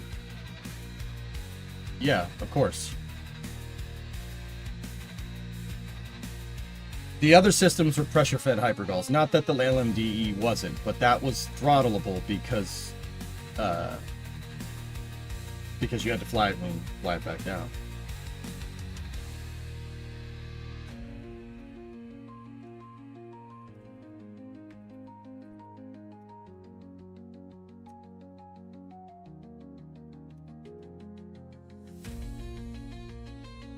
There are other ways to land.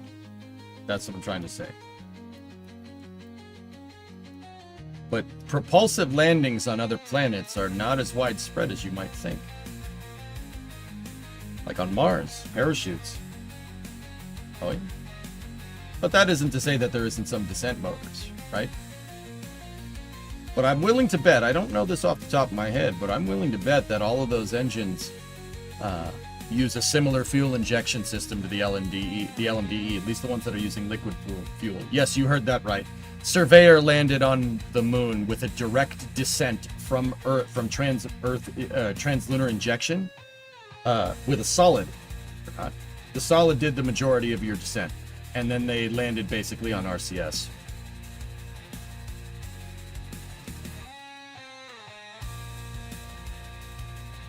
Yeah. Bet you didn't know that.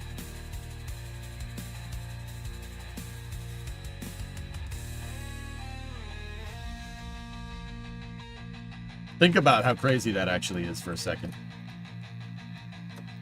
The Surveyor probes were a two-stage landing system. Principal descent, 90% of your descent was done with a frigging solid rocket booster that was buried in the belly of the vehicle. And then it jettisoned the solid rocket booster and landed on RCS. Fun fact.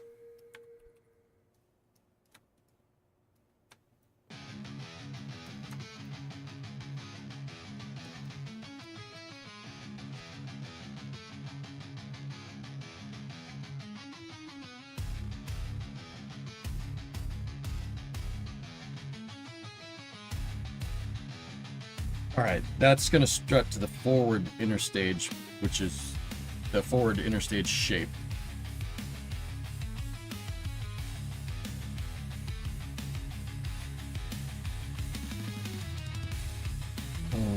Where were these earlier? This one has structural and design features like heat shield attachment to longeron design and engine plumbing. Yeah, but this is all for SERV, dude. I want to read about it, but I also want to get this booster working. I'm a little bit behind on where I want to be with this.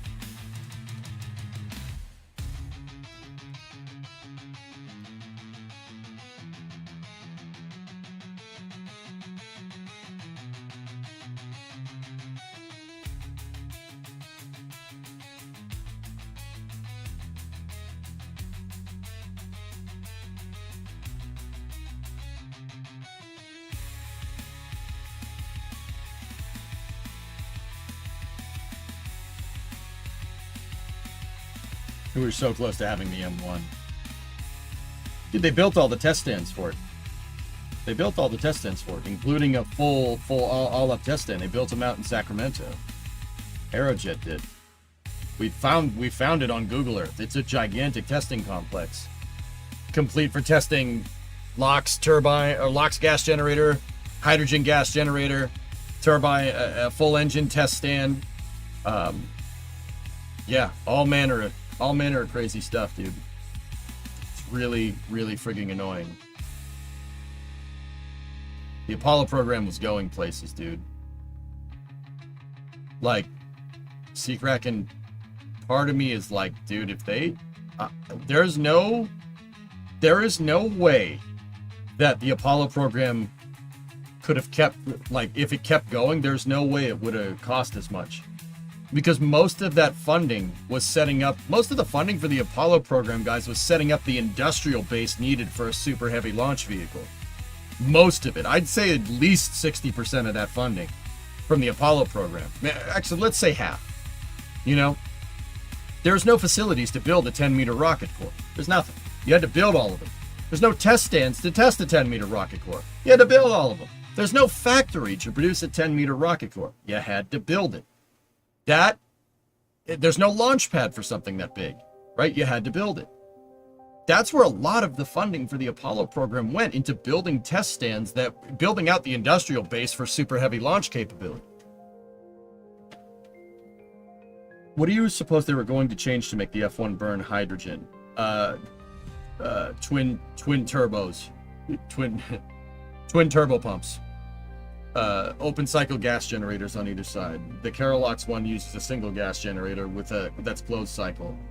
The M1 would have used two that are open.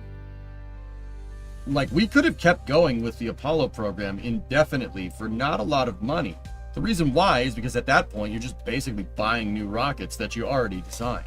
We could have just kept going with it, probably for cheaper than the entire shuttle program. Actually, like, way cheaper than the whole shuttle program.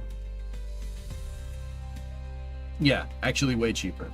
Like that, you know. I mean, don't get me wrong, the shuttle is cool, but we could have probably ended up saving even more money, even expending Saturn V's, and then worked on reuse, like what SpaceX did with Falcon 9, work on reuse of every mission. We could have done that. We should have done that. But, I don't know. Hindsight's 20/20, I guess.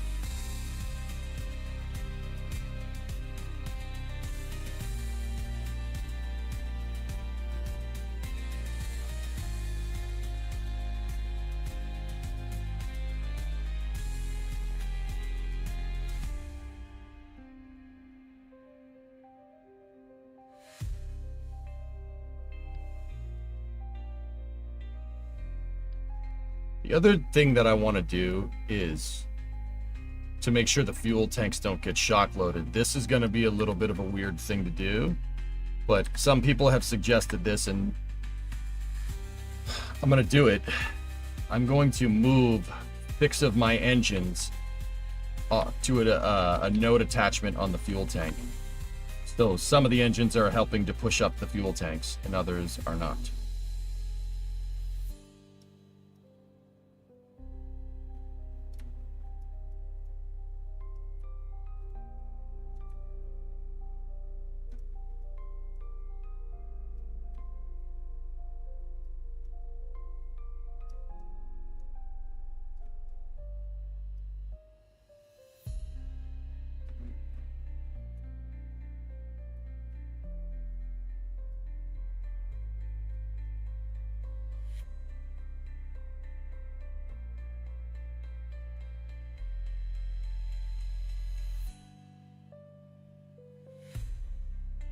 Now that'll help me utilize grandparent strut here, and the grandparent strut will basically run the struts that we wanted. Like that. Oh, it makes a web. KC-46 issues continue. KC-46 tanker boom just broke off during F-22 refueling mission. The KC-46 was operating off Virginia when it lost its boom and declared an emergency. It's okay. Artemis is putting humans back on the moon, but in 2024. Yeah. Yeah. No, it's good. Yeah, don't worry about stuff like dates.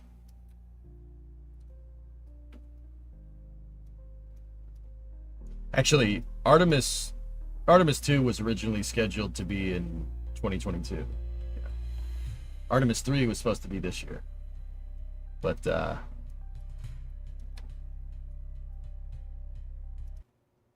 yeah, that didn't happen. First pile's been driven into the ground for Giga Bay. Rebar cage, Ford, and concrete trucks are on site too. Cool. Cool.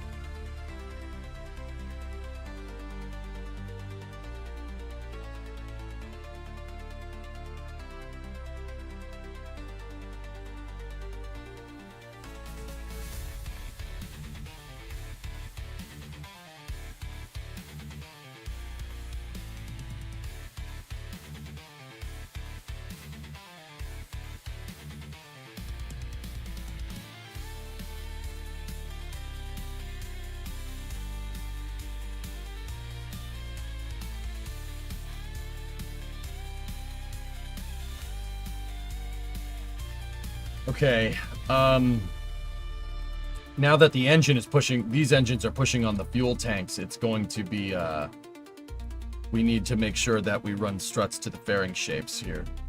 So that's the first thing we'll do. Let's run our struts to the fairing shape.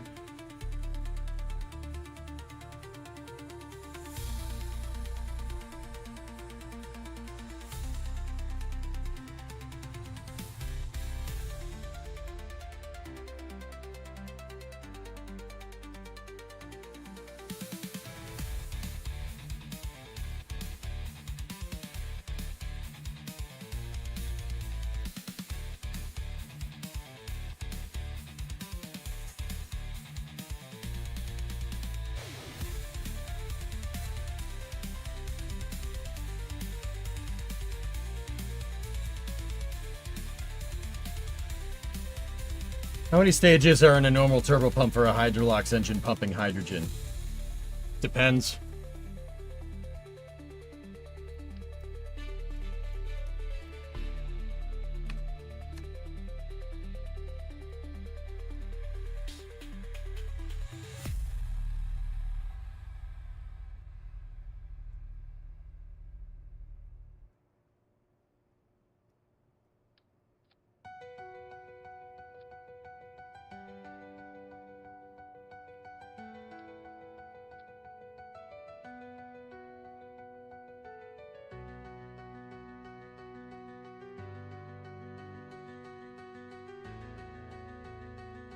It's just the AI music that I have running in the background.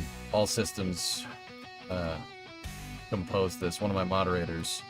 The AI music is the only thing that doesn't get flagged on frigging YouTube. As in, don't get me wrong, I would really love to pay a creator, the stream doesn't make that kind of money. I would be shortchanging music creators if I did that, and I don't want to do that.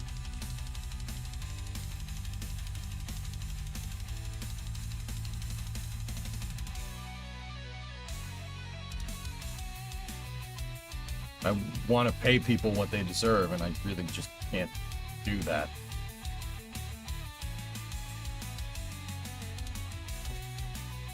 Gimbal on the M1 is 7.5 degrees. Nice. Not going to be able to get that with the rhinos, but everything gets flagged. Everything. This is the only thing that doesn't. Dude, I've played songs on the guitar and they've gotten flagged. Even if you say the lyrics. If you say the lyrics to a song, the YouTube's closed captioning, if it catches the lyrics and the lyrics are close, it'll flag the video.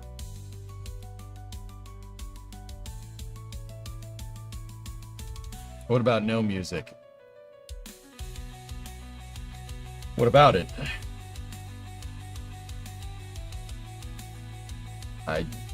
Dude, I can't sit here for 10 hours in quiet. Can't do that. I can't do that. I'm not gonna do that.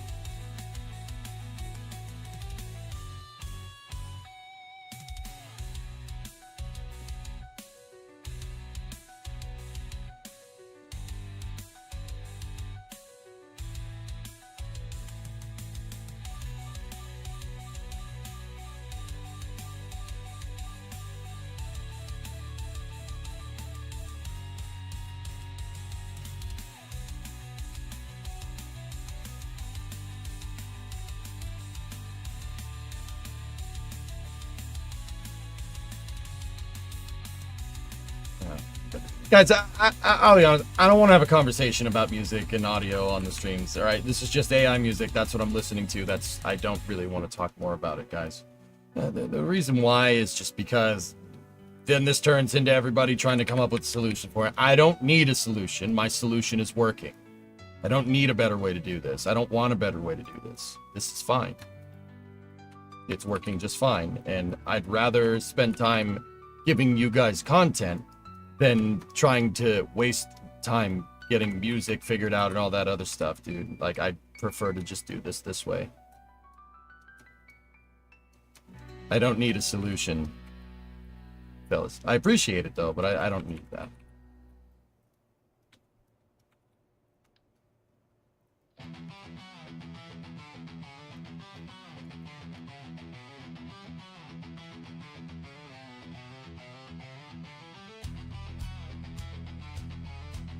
Thanks for the content. My pleasure, dude. Like, I'm not trying to be a jerk about this. I just, yeah, you know, I'm just trying to space content, dude. I need to refocus. I haven't sat here and given you guys good space content with Kerbal in a long time. I want to get back to basics, especially on the other side of my break.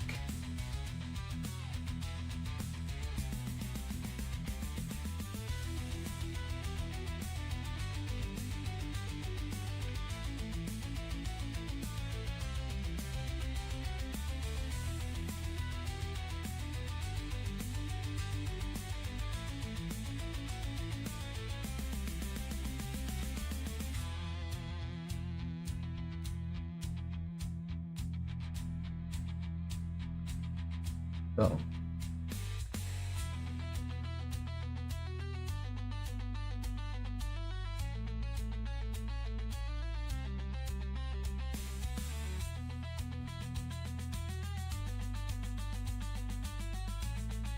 Let's redo the internal thrust structure down here.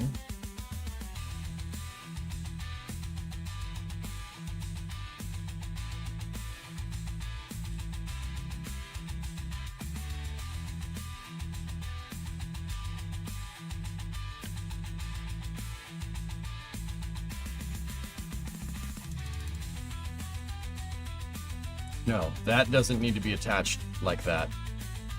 This one needs to be attached to... Oh, it's already attached to the skirt. Nice. Let's move that up there so I can see it correctly. That's strutted to the skirt and it's strutted to the aft dome. Perfect. But it's attached to the fuel tank, so we don't need to run the strut that I normally have been running there. But on these engines, which are attached to the skirt, that needs to be strutted to the tanks. These internal ones need to be strutted to the tanks.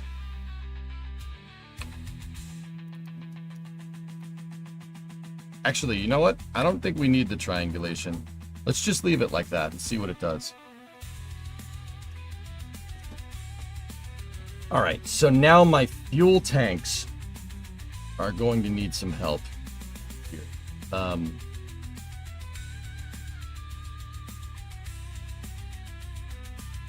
There's already a strut at the top. I put a strut at the top that's going to the inner stage fairing. And now...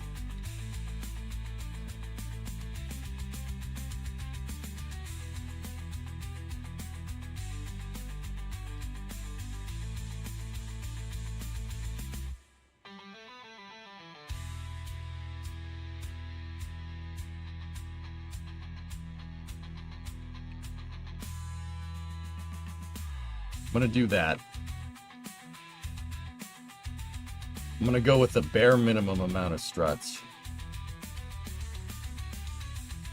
Actually, I think that should be good enough.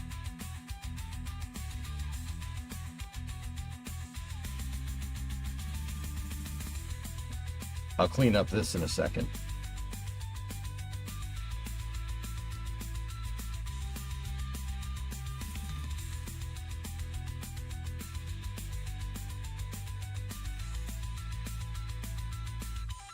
Do a stitch down to the bottom tank there.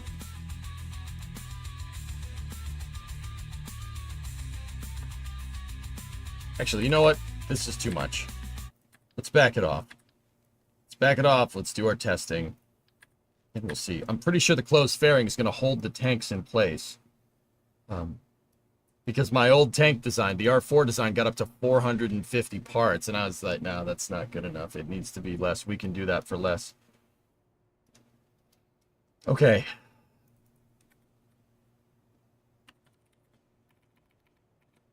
First stage testing. Save. Overwrite. Reroute.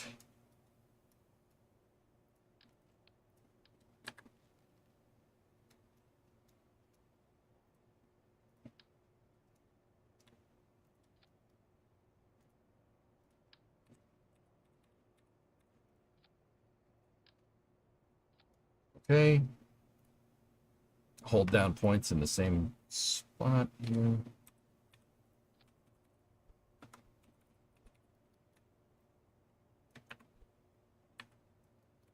Hey, Resender. Thank you very much for the raid. I appreciate it. Yeah, Redbeard, I'm okay. I'm good. Yeah, thanks for the recommendation, though. I appreciate it. I'm all right, though, brother. We good, man.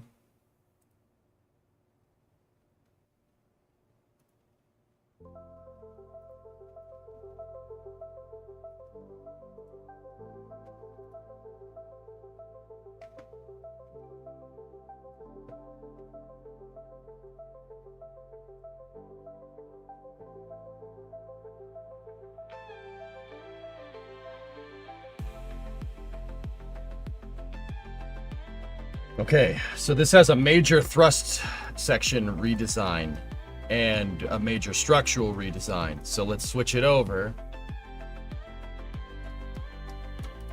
Let's put her on the stand and we'll see what happens.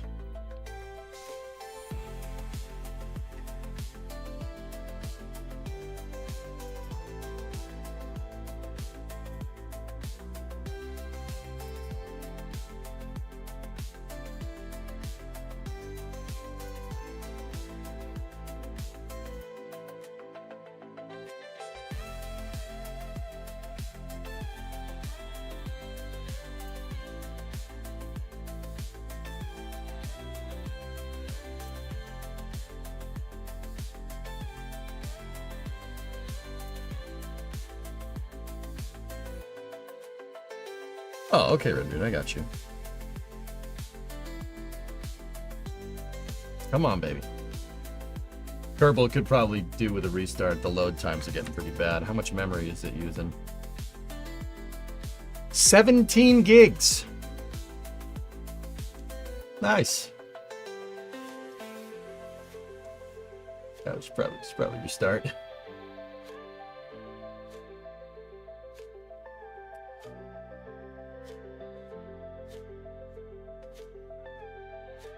Do you have any thoughts on a new mission mode that would be fun after the Saturn build? No. I'm not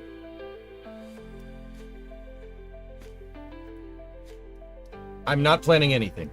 I just want to play Kerbal. Okay.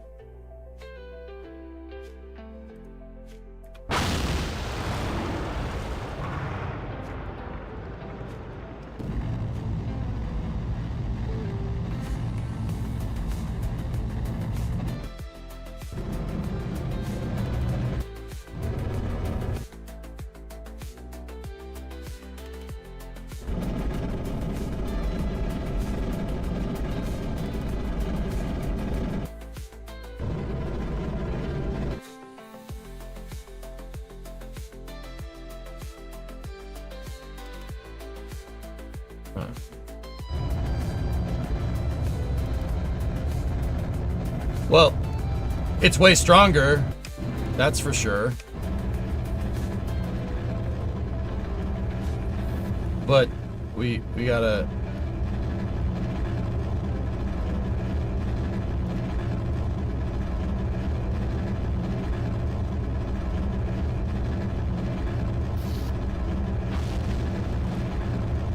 We got fuel flow problems. Good news is that the thing basically dropped off of the stand. And it basically dropped off the stand and it's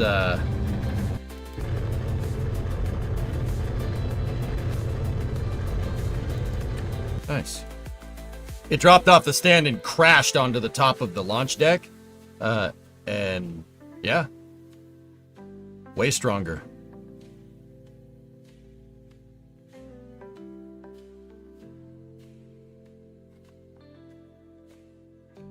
What's this beer can? What do your beer cans look like, man? Only 17 gigs? Yeah, I know, right? So we seem to be having some fuel problems here.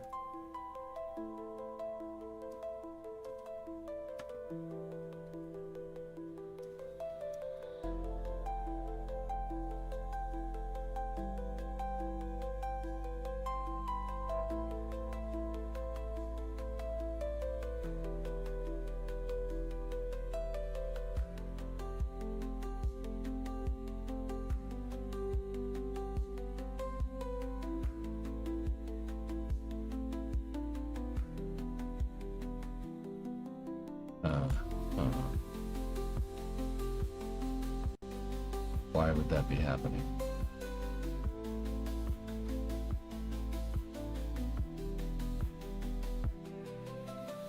So those are the ones that are attached to the fuel tanks. Those are good. What about you?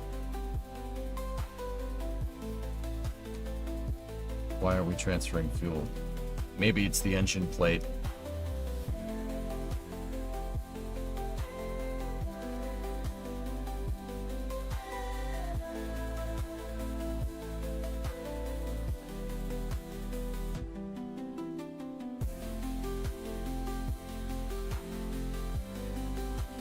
Okay. Let me get a fuel line here.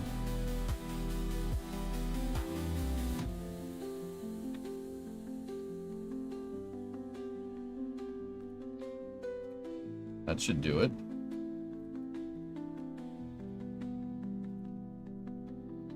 There we go. Nice. Okay, there's our plumbing. Right.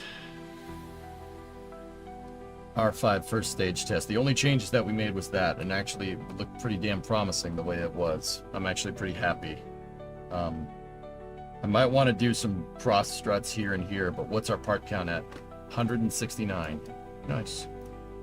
We'll do one more test and then give Kerbal a restart. There's a giant drill in Starbase Live right now. What do you think it's for? It's a pile driver. Look, it's basically drilling the it's drilling a post into the ground, or it's making a hole for them to put a post in the ground. A piling is what it's called. Pilings are basically part of the foundation for a very tall structure. Just think about it. The taller you make a building in real life, the further you need to go into the ground, right? So if we see pilings being driven, you know good and well what that's for. Gigabay. Yep. You need to drill pilings.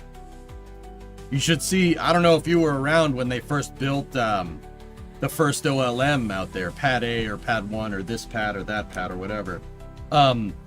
They had the pilings for that go down probably about 30 meters or about 100 feet.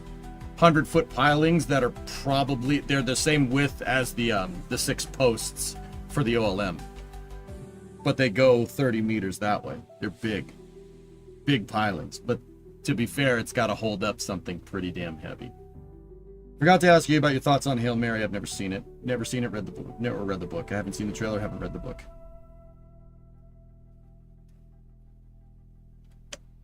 Okay. Yeet! Huh. I'd say we're in business here, dudes.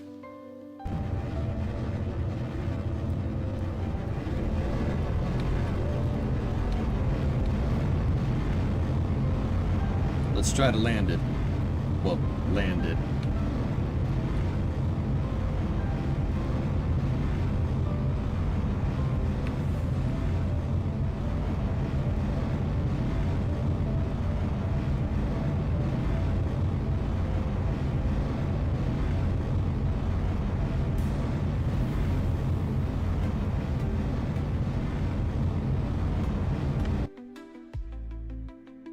How did it not survive that?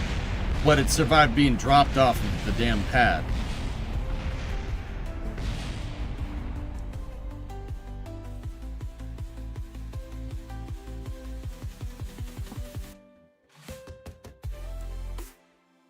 In your search for engine throttle ability for the M1, I came up with 2 reasons. Why, but no explicit reason. Mainly, they noticed points of transients when spooling up that increase vibrations and stress on the structure of up to 30% for some transient spikes, and thus even throttling the M1 would cause the entire motor to blow up because factor of safety is less than 1.2 according to some papers. Probably dealing with the same problems as the F1, right? Landing is not necessarily in the design constraints, yep. That looked way more promising, though, I will tell you.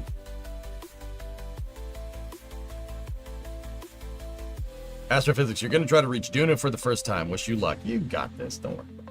You don't need to worry about not getting to Duna.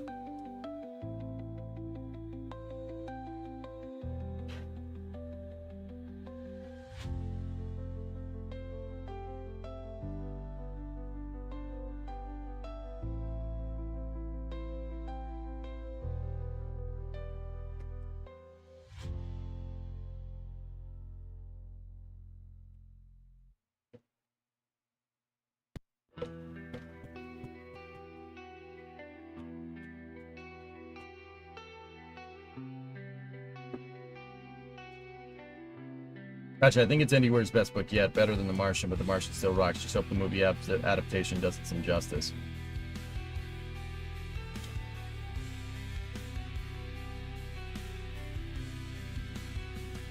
The amount of heat that my damn computer is generating because of this freaking game.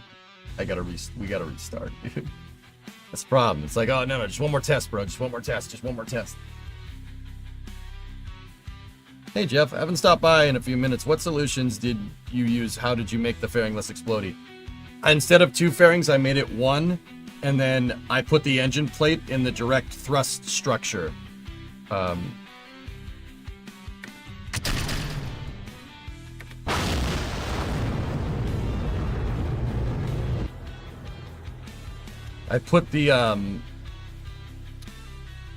I put the engine plate that mounted the fuel tank in the direct load path instead of attached to a fairing in the direct load path because I got rid of the second fairing. That's all one big fairing shape.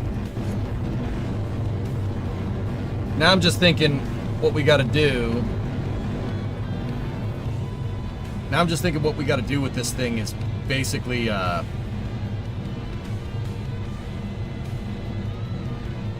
give it some struts that hold the fuel tanks, that kind of triangulate the fuel tanks together to make sure they don't weeble wobble around. And then I think we're good. We'll have this first stage basically working for under 200 parts. Why you no make the chopsticks? Chopsticks?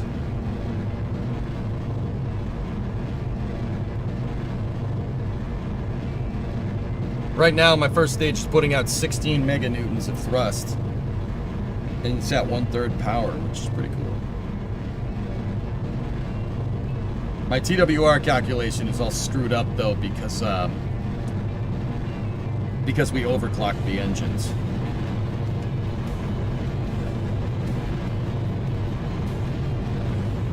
I'm just gonna let it sit here for a second.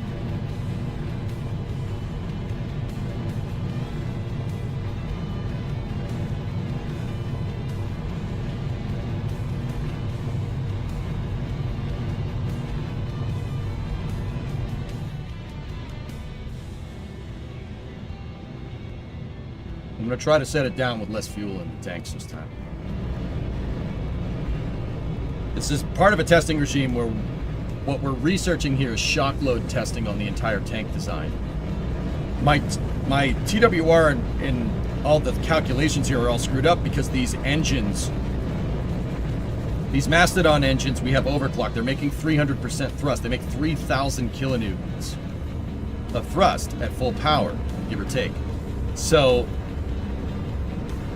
I don't think the developers ever anticipated a motor making that much power, so it's putting compression load on the booster in ways that we haven't really seen before. I'm just making sure this testing is well understood with the first stage, because this thing's going to have a 2,000 ton second stage and payload fairing sitting on top of it. I really need to make sure this thing can get put through the ringer and not really have to worry about braking. because there's going to be a gigantor freaking upper stage on top of it.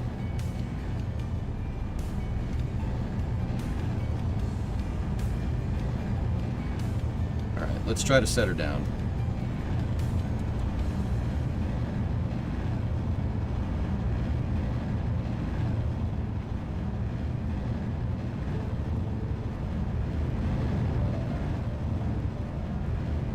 Now watch those fuel tanks. You set it down, it might break. Oh no. Oh, they're still moving around though. See them?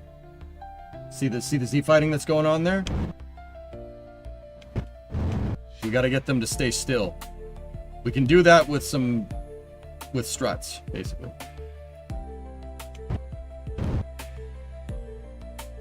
Yep.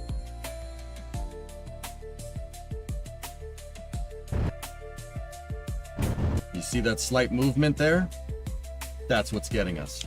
That's what's been plaguing us the whole time. Now we just got it to jive right because we changed the structure of the vehicle.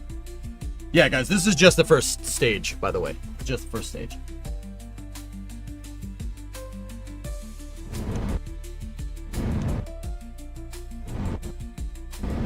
Let's try to break it.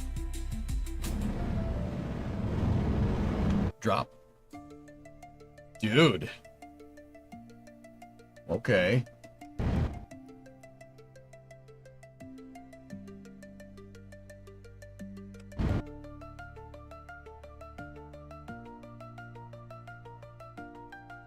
Wow. Yeah. That engine plate in the main load path was definitely a good idea. And then I attached some of my engines directly to the fuel tanks. And basically moving my thrust structure around.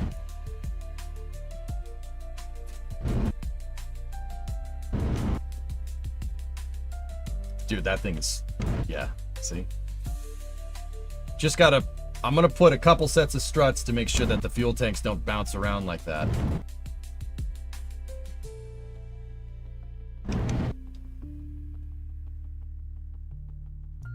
Now it's gonna break. Yeah. Cool. Damn, dude. That thing's strong. That thing's real strong.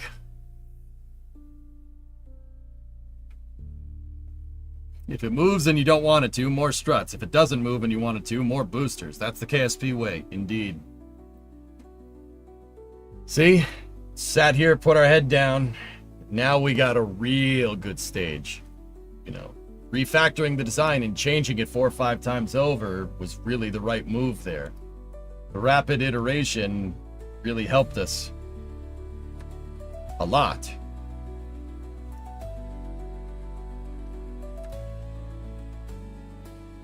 So each one of these tanks is going to need a strut that runs to the fairing shape and a strut that runs to the tank next to it. And then we could do another set down here. So 6 struts to the fairing, 6 struts to the tank next to it. So that's 12. 6 and 6 again, 24. And then that's already being held in position. So I'm not too worried about that. So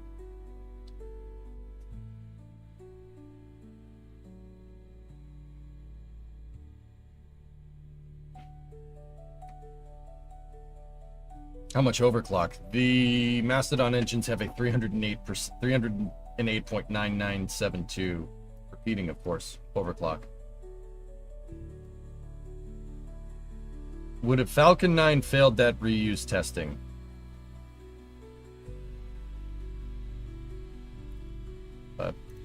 What?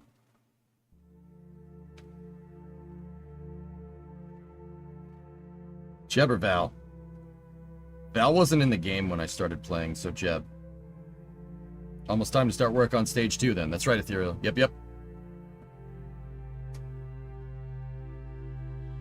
Fluffy, you spent all morning working on your air conditioner. Ended up being a capacitor that went boom, 95 degrees, but she's fixed and I didn't get zapped. You fixed the first stage? Yeah. The multiple drops. Yes, rockets can't land on nozzles like that, Erudite. Yeah. Yeah. Yeah, that's not good for it. Rockets are not structural. That's important to understand. Oh yeah, wait, hold on. We gotta give Kerbal a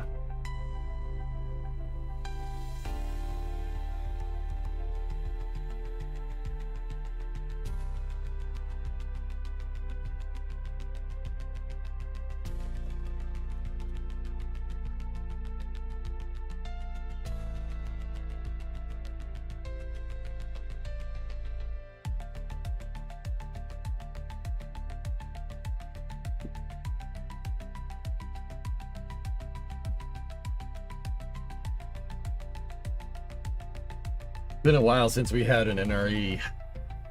Yeah, that's mostly because I figured out what makes Kerbal tick and what makes it not tick. Alright, this is ridiculous. It's loaded into the SPH and then we'll force quit the game. How much memory is Kerbal using? 19 gigs.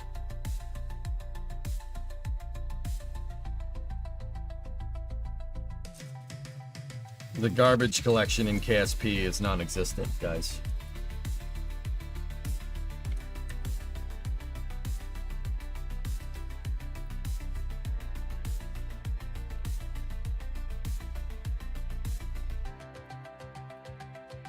So EJ, did you see Technology Connection's new video on induction lights yesterday? No. Ethereal, one of the things that I wanted to do on my vacation is catch up on all these videos that everybody links me all the time. If I have 20 people linking me a 15-minute video, well, that's a good chunk of my day that ends up being,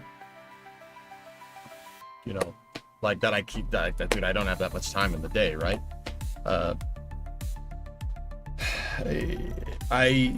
I wanted to catch up over vacation, but I did not get a chance to because I got stranded in Las Vegas because of flight cancellations. Now, Vegas isn't the worst place to get stranded, but the point is that if I'm in Vegas, I'm not going to, watching YouTube videos is not really on my priorities list.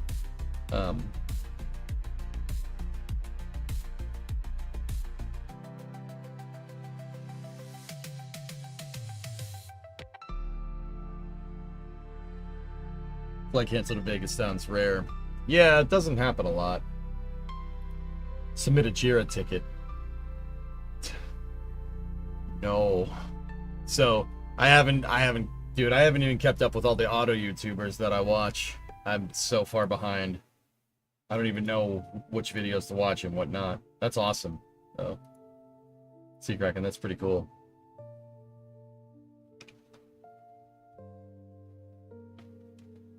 Yeah, I got stranded in Vegas, and like, I know what people are gonna say, like, oh, you got stranded in Vegas. I got stranded. I was only expecting to spend like 3 days in Vegas, so I brought a certain amount of money that would tie me over for 3 days for gambling.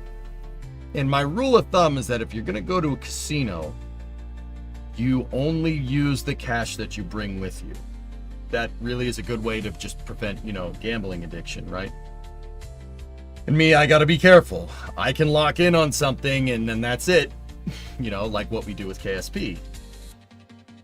I don't necessarily think casino games are like particularly fun. They are fun to play and it's a cool thing to do. It's not playing video games. Video games are way more addicting. Like the right video games are way more addicting than a casino ever could be. But with that being said, you know, I basically spent my allotted money for gambling like 3 days in, expecting to fly home, and then that didn't happen. So the next 2 days, the next couple of days, the 3 days that I got stranded, I basically didn't do any gambling. So I got stuck in Vegas, and I already had spent my allotted gambling money, and I didn't want to spend any more.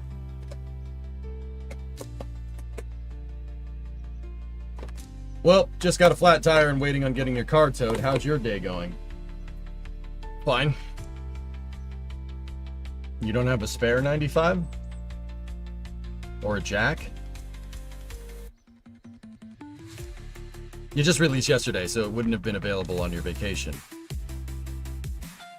I know, dude. I know. What I'm telling you is I'm adding it to a very long queue of other YouTube videos, some of them 2 to 3 hours long that I want to watch, man. My watch queue is way far out, man. I love waiting an hour for your car to get towed. You should go to the In-N-Out in Pasadena, 95. I heard cars get fixed in the parking lot across the street.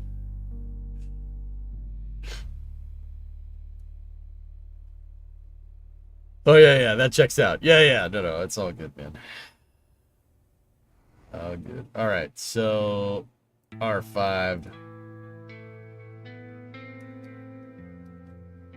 So what we wanted to do was run some triangulation struts here for the tanks. The first one is going to be pretty straightforward, just there to there. Oh, we got to make sure we're in radial 6 times symmetry. There we go. Actually, we saw the top of the tank kind of rocking around the Christmas tree, so let's move that up here.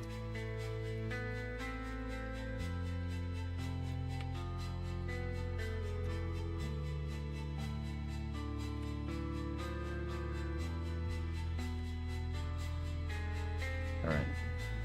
Now we need...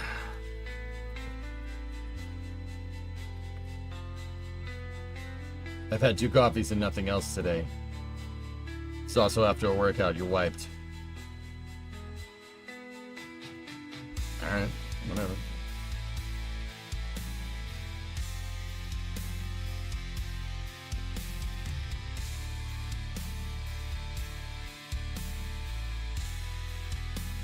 Maybe you should use your garage to learn how to work on cars and not do karate. I'm sorry, man, I couldn't help it.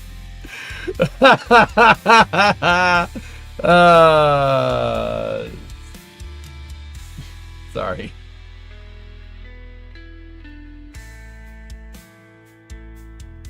I hate you. Yeah, that's fair.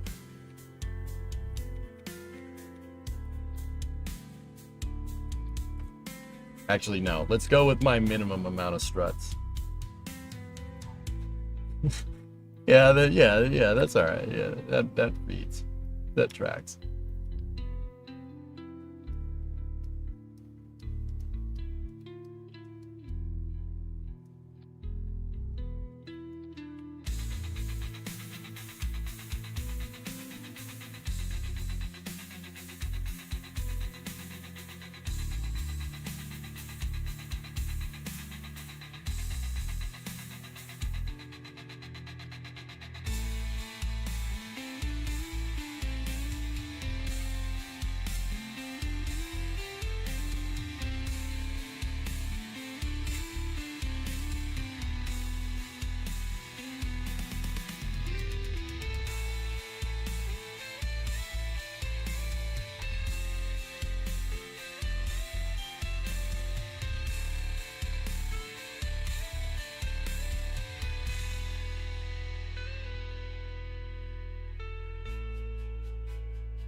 Okay, so for this last one,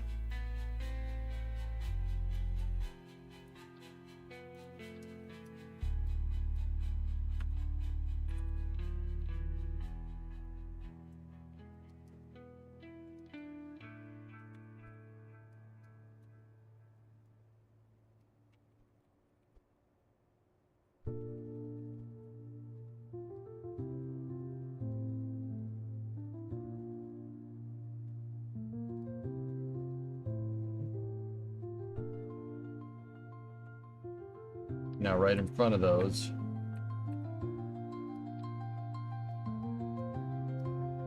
I'm gonna put an attachment strut here.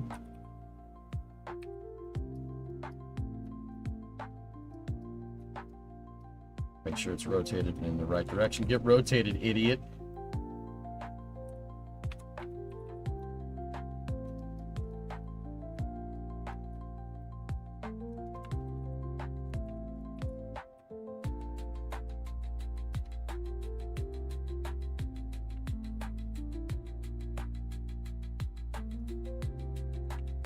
Working on the escape missile, something like that.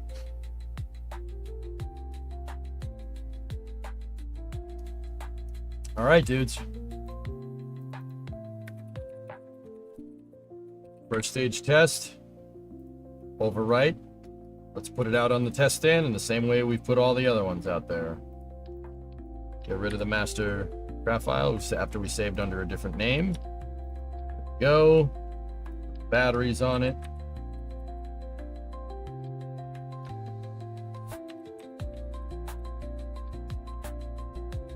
Save that.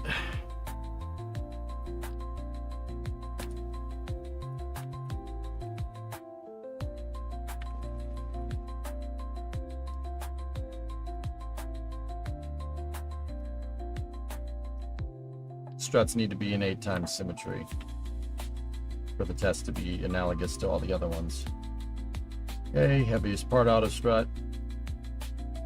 Just like every other one of them, take the staging clamps, put them in a different stage. Okay, let's do this. Switch it over to the VAB. Putting this bad mamma jam out on the test stand.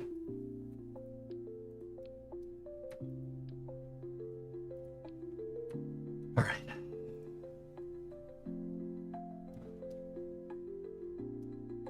Let's hope. What's our final part count? 191 parts for the first stage. It's 199, but we have 8 launch clamps. So 191, it's pretty good. And this thing should be able to hold up to some real abuse here. Let's see. A company called Ren Metal released an integrally suppressed 4570. What the hell? That must sound ridiculous, Ethereal. All that pops into my mind is the suppressed shotgun from No Country for Old Men. You know that noise? Must make the weirdest noise, dude. Link! Ethereal, you're gonna need to send a link over to the Twitch chat. All right. Here we go. Slow ramp for the first test. Oh, I didn't add the fuel lines.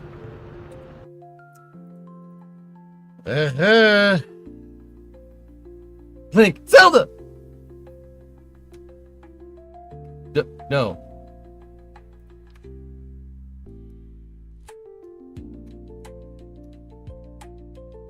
We got to make sure when we go back to the master craft file that we add these, because those are kind of important.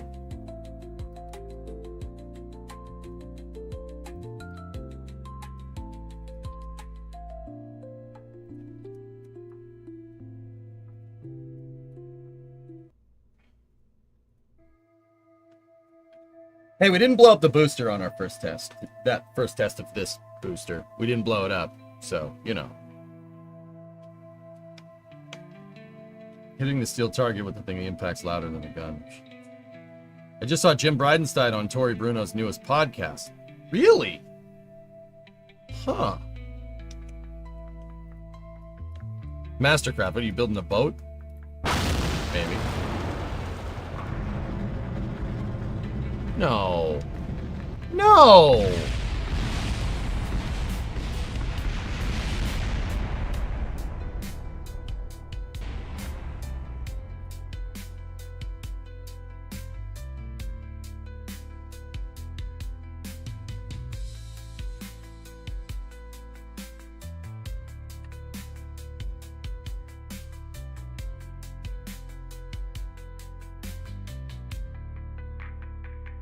I'm gonna go ahead and guess that that's probably the heaviest part auto strut that's messing that all up. So let's just hope and pray that I was right.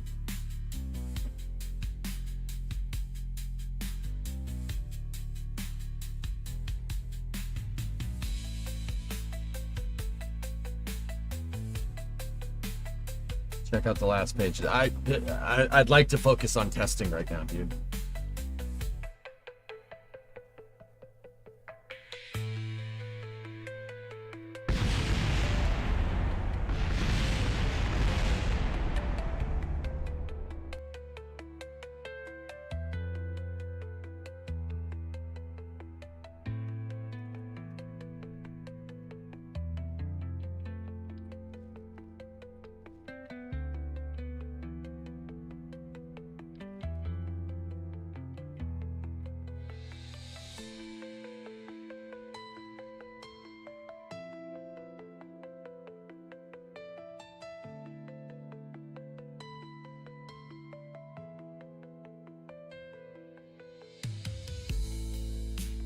It's so peculiar to me that potentially a scenario where adding less struts makes it stronger.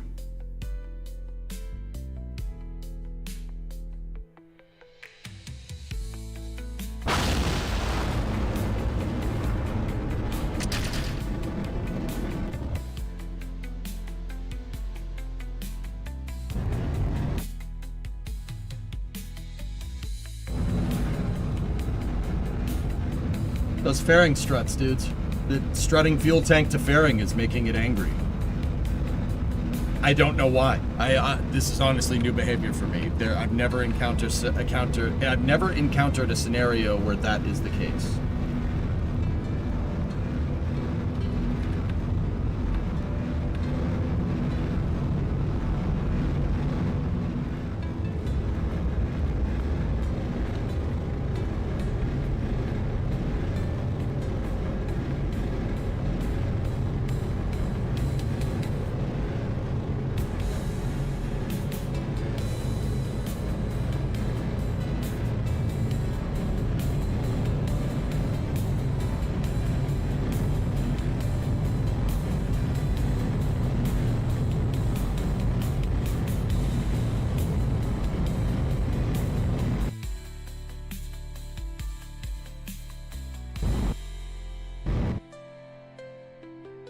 In all my years playing KSP, I've never seen that happen.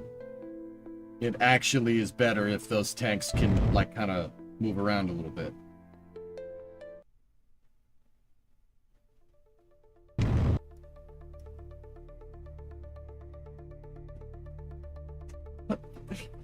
What?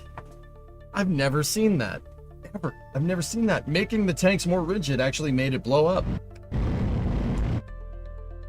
My only guess is that it needs to bend and flex a little bit. We were actually making the damn thing too dang rigid. It was too rigid, and if you make something too rigid, right, and it has a shock load like that, it snaps like a twig instead of bending. You know what I mean?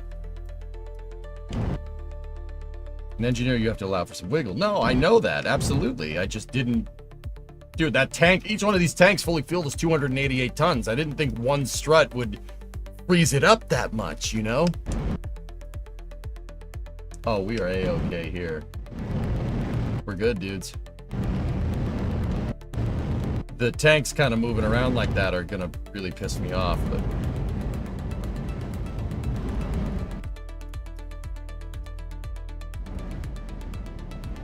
Alright, stress test it. Let's go up.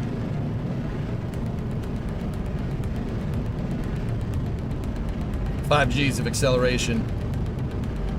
Mach 1. Now. Dynamic pressure is at 70, 80, 90,000 pascals.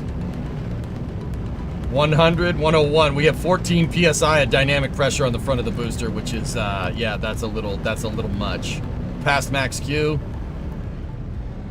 My brains are going into my feet.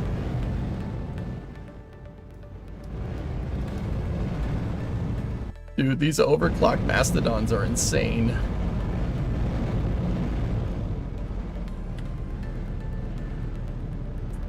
Whoa.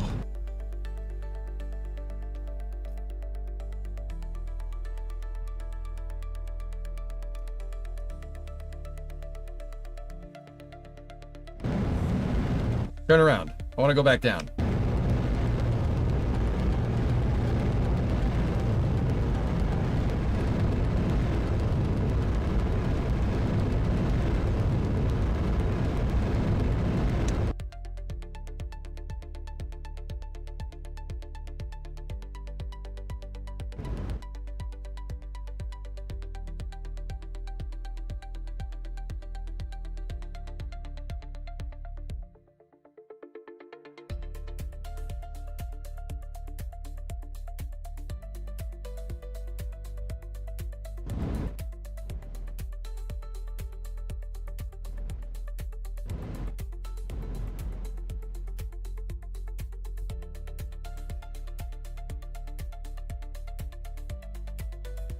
Damn, dude.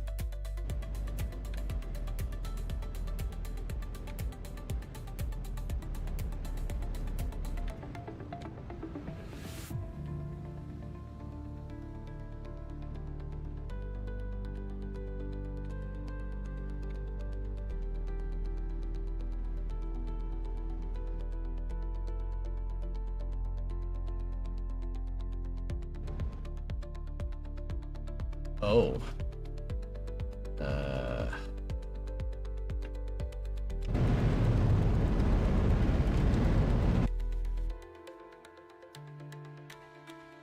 It's fine. It's fine.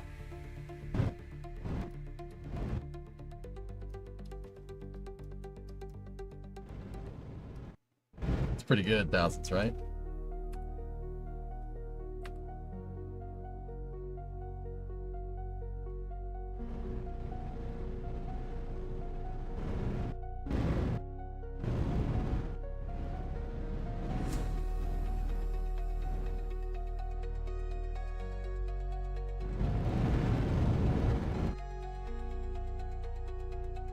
Okay, we're probably not coming back down to KSC, but you know.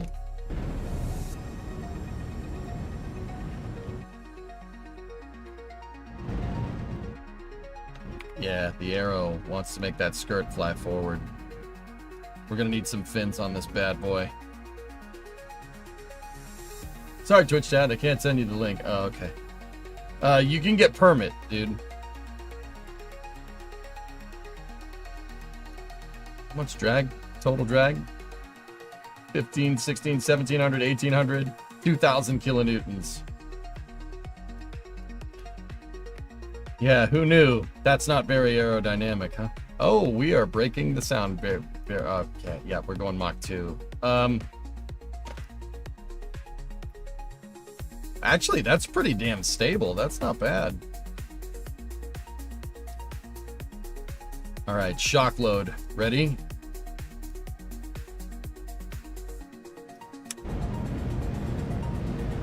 Oh my goodness, that thing slowed down fast.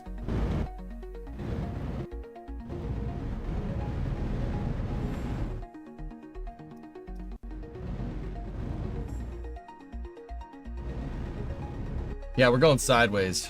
That's not great.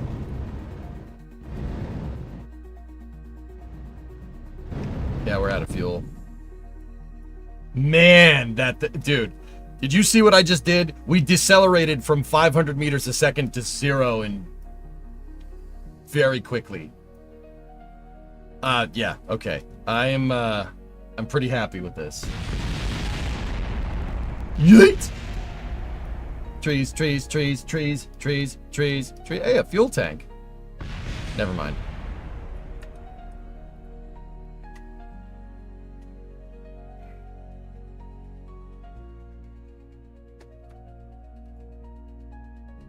Okay.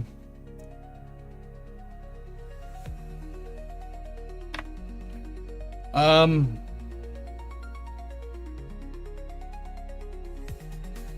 gonna do the test again. We'll do it one more time.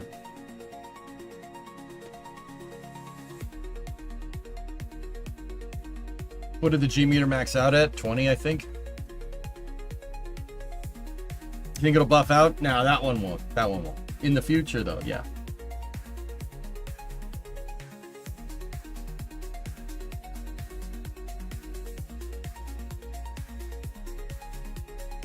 Save it to the master file. I will in a second.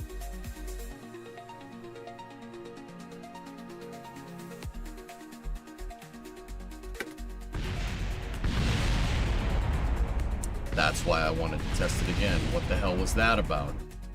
Now, what the hell was that about? I haven't gotten into doing engine configuration, Tom. Engine configurations for, like, starting in action groups and stuff. I'm gonna take the clamps off. See what happens. I accidentally installed the ULA sniper. Are you going to make a trip down to see Artemis 2? I would like to, Methane, but yeah, I don't know.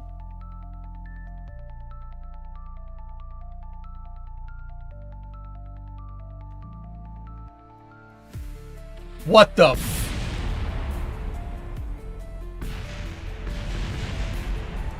Yeah, frick that water tower. We didn't need that.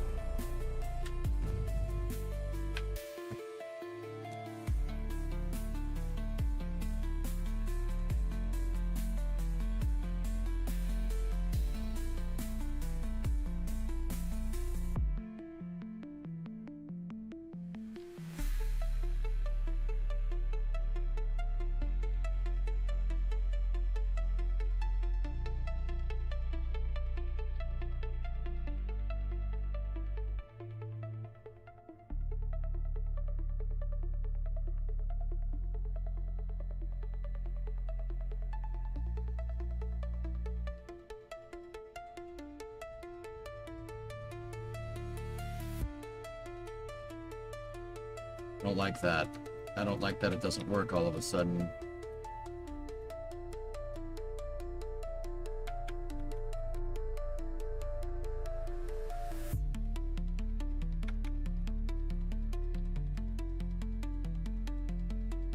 Let's try 12 launch clamps down the bottom and see what it does.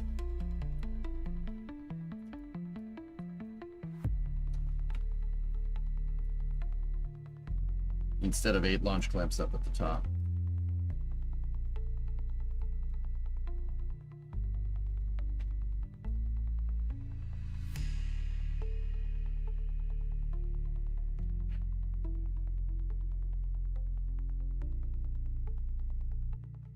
Possible bug with fuel tanks clipping.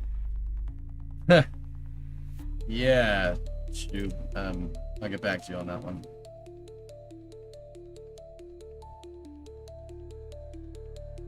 This motherfucker. Excuse my language. I gotta time myself out.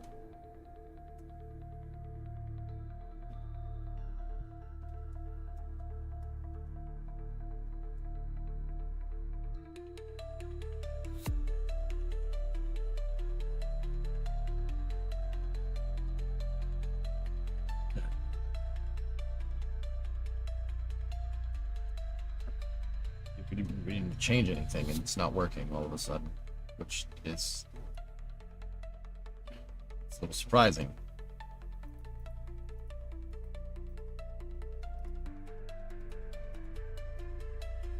And it's not that it's not even working, it doesn't even, can't even put it out all of a sudden.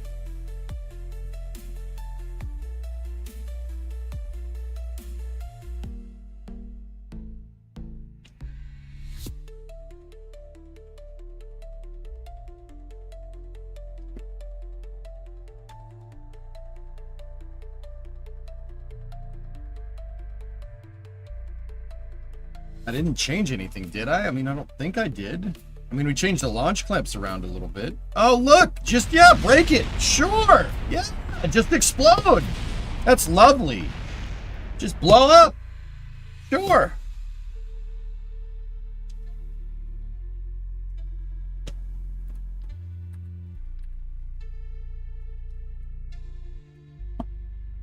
I just restarted it, Chuck.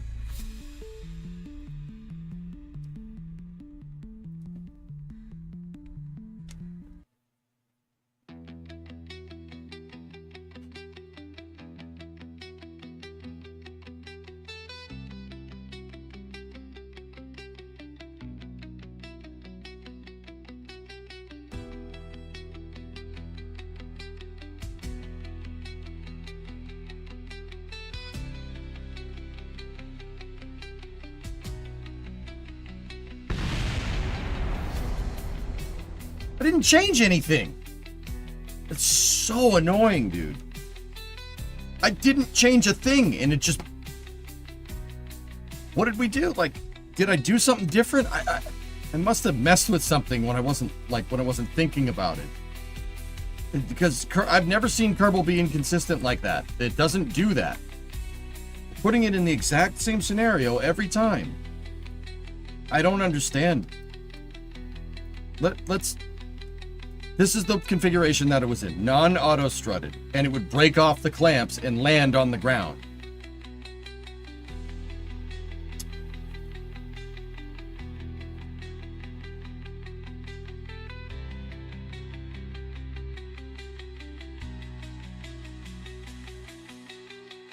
What changed? Yeah, Lisa, I did. That usually doesn't make a difference. I don't understand.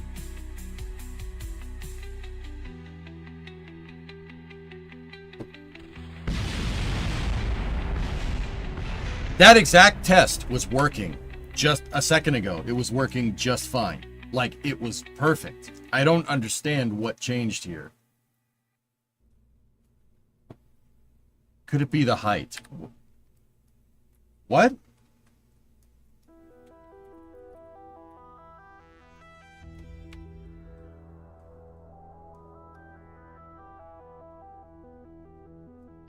Maybe though, I mean, see, Kraken, maybe it was those. Maybe it's those tanks clearly don't like being strutted to fairings, so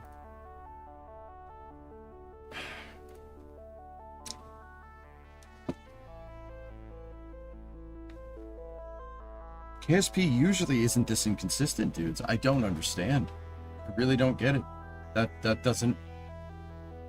I've never had that happen before.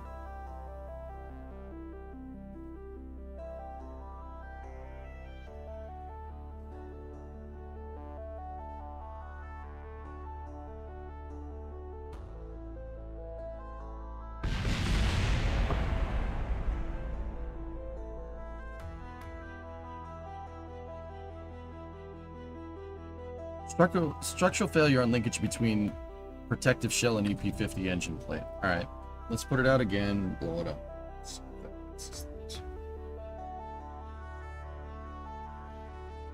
I don't understand. It was working just fine. Like it was working. Why isn't it working anymore?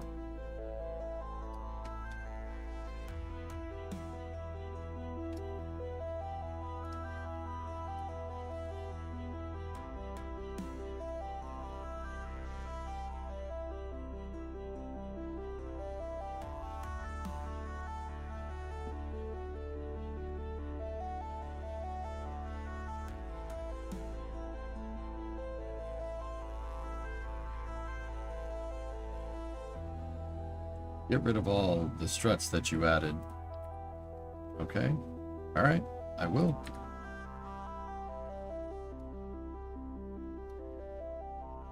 All of them are gone. The only thing here, this is the version that worked. See, correct. The thing different here is the fuel lines at this point.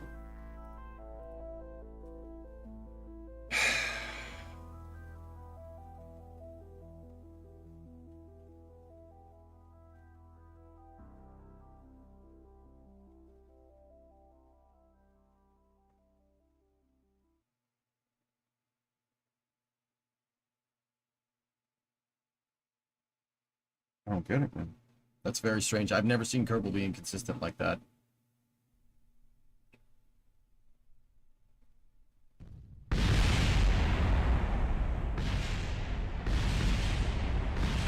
I've never seen it do that. Structural failure on linkage between the engine plate. All of a sudden. That's what I mean about engine plates, dudes. Engine plates are very strange. The attachment is real weird. I didn't reroute it. No, the hierarchy hasn't changed. Engine plates are inconsistent. I did say this when we put it on there.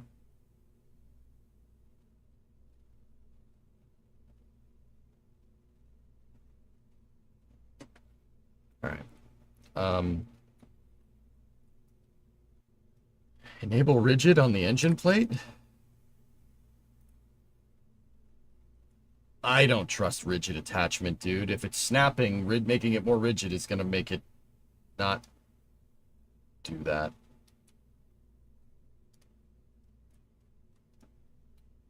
What I'm going to do is down here, I'm going to put some struts here from the tanks to the aft skirt fairing. The tanks are attached to the engine plate. The fairings are attached to the engine plate. At the end of the tank hierarchy, if I attach it to the end of the fairing hierarchy, so the main load path, that might actually fix it. It might actually strengthen the connection. So not as much force is being pushed up on the main load path against that node that keeps breaking on the engine plate. At least we're getting consistent failures. That no matter what we do, it's the same thing. So that's good. We're getting a consistent failure. I just don't understand what made that consistent failure so consistent when I didn't change anything. It's very peculiar.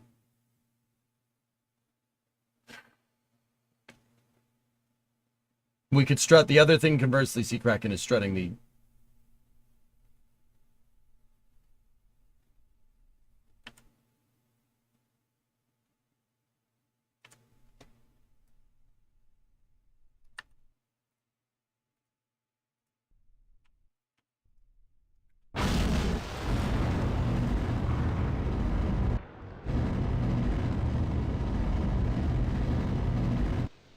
The aft section broke.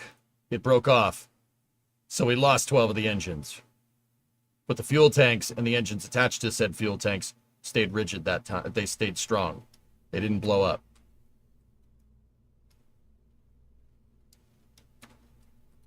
So clearly we're on to something with this.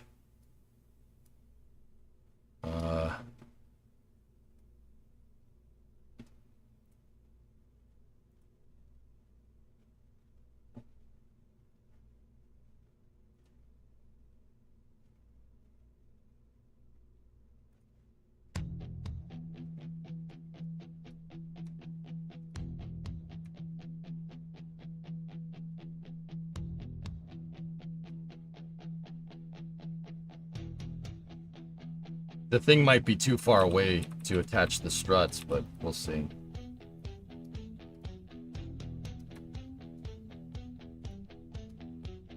Yeah, it is. Oh, this is space. I'm in space. No Raptor gifted a sub. Thank you. So let's do our old... Let's do a physics-less part.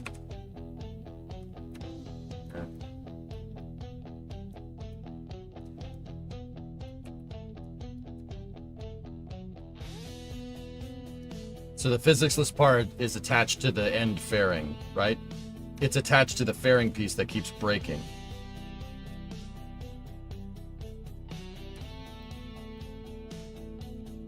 And what I'm going to do from the physics-less part to the engine plate is run a strut. Make sure that strut is snapped in absolute.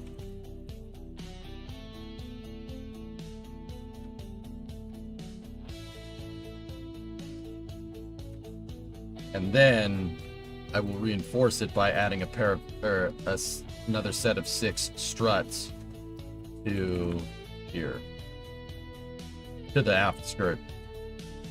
This is the original reinforcement mechanism that I did.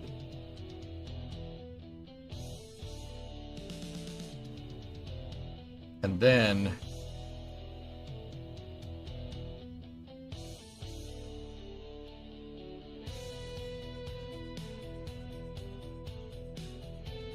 I'm going to attach the aft bearing to the end of the fuel tanks instead of the aft skirt. All right. Let's see what that does.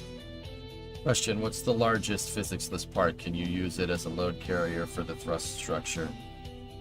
The largest physics-less part is one of the pie plates, dude. Not big enough. Could the garbage have slowed the game down enough to do some sort of easing? I don't know, Aqualex. I just restarted the game, dude, so... You know, that was like the first test that we did after we restarted the game. Hey, Isabel. What's going on?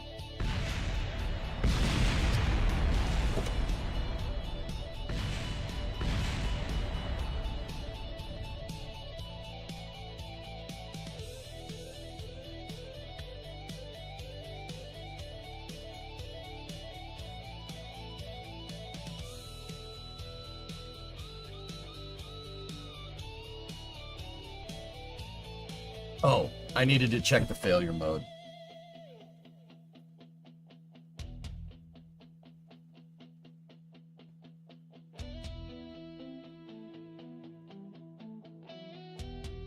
That's the, yeah, I mean, it's the only thing that really makes sense, dude. I just got to make sure we're failing in the same spot.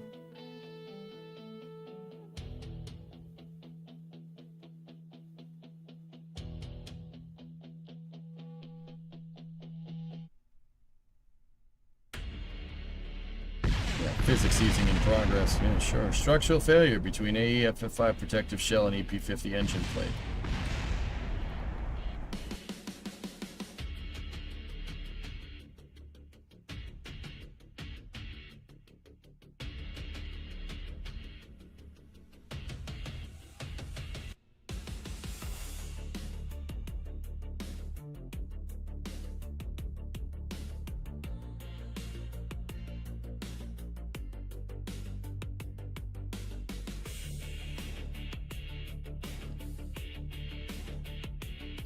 get rid of that. Maybe we made it too rigid, like before, perhaps. I'm just gonna go with that bottom strut and see what happens. Turn off rigid. Rigid wasn't on, dude, unless it's misclicked.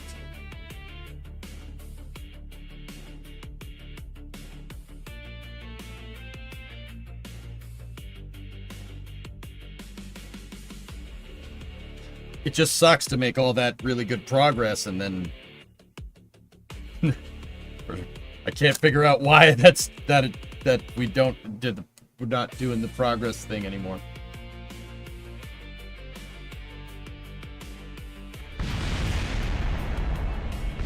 All of a sudden, just I didn't check the failure. What am I doing?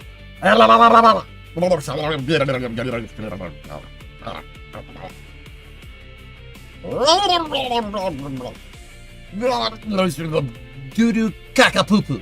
It's pee-pee!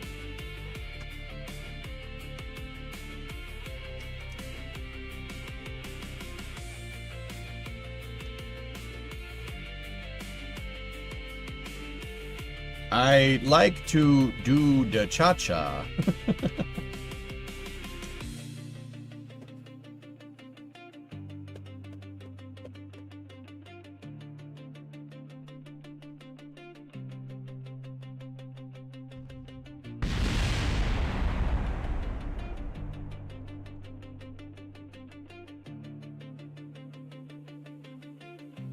Oh, okay, Ian.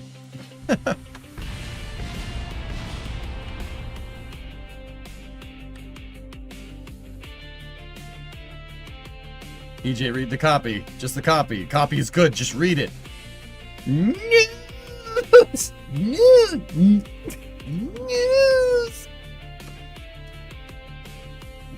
News! News!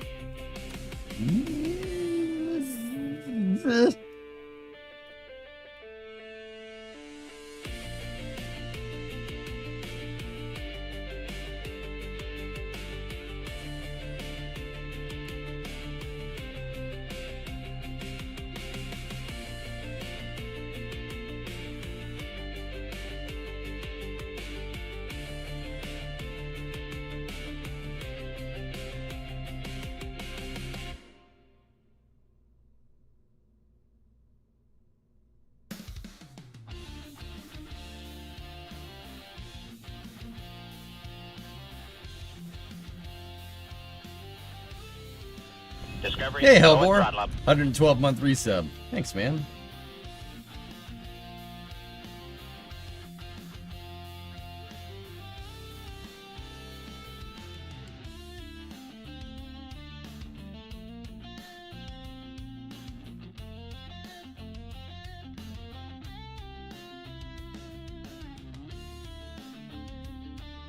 It's never gonna work.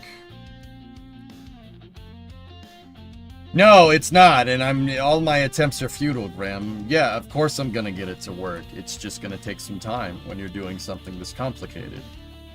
The hell kind of Bush League question is this gonna work? Yeah, it's gonna work. But if we don't, we have to will this thing into existence, and that's what we're gonna do. Will it work? Get out of here.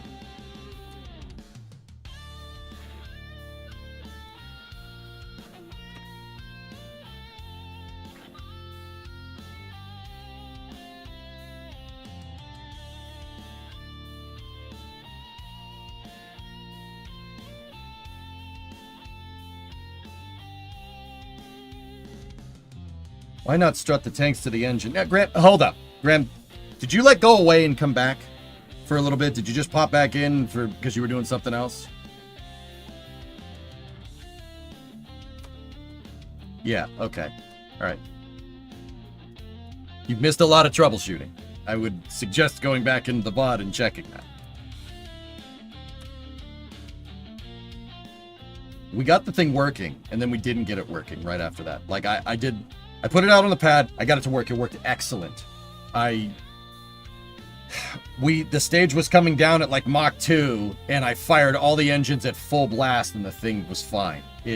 it was fine. We bounced it around on the ground. It was good. And then I reverted to VAB, put it back out on the pad again, and it's just been blowing up ever since. Doesn't even make it to flight. It just blows up.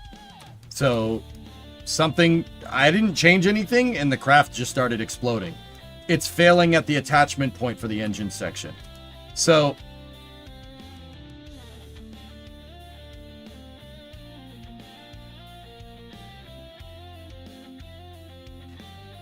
you know what, dudes?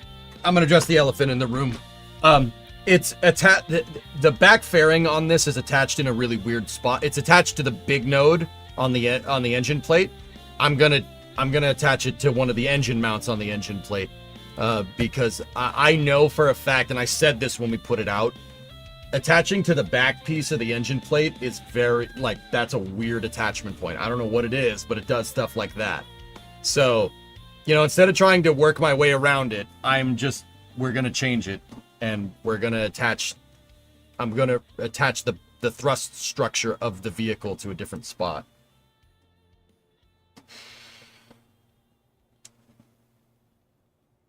I just don't understand why it was working, and then it wasn't. It was working perfectly, and then it wasn't. You ever reboot Kerbal? Yes.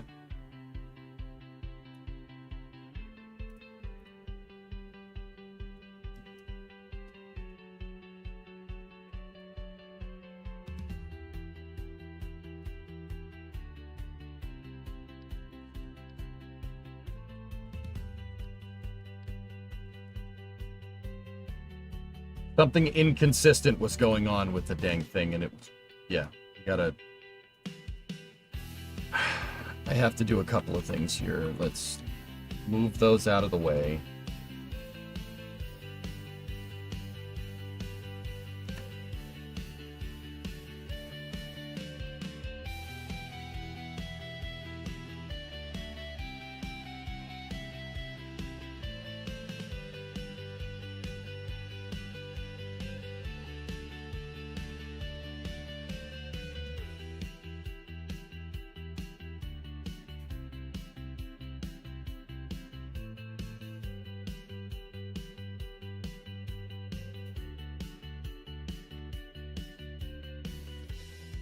Instead of attaching on that wonky attachment node, we will attach the whole back of the dang thing right there.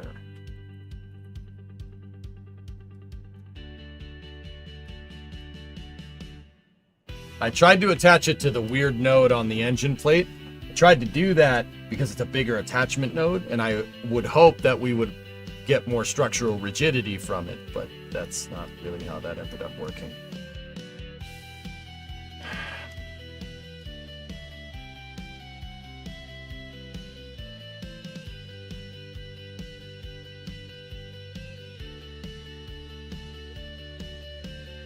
Now, because I attached and detached the stupid thing, all those struts that I ran are now in completely wonk directions.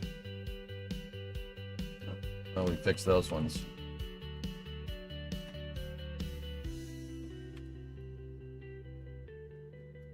Some of them are just still horribly janky.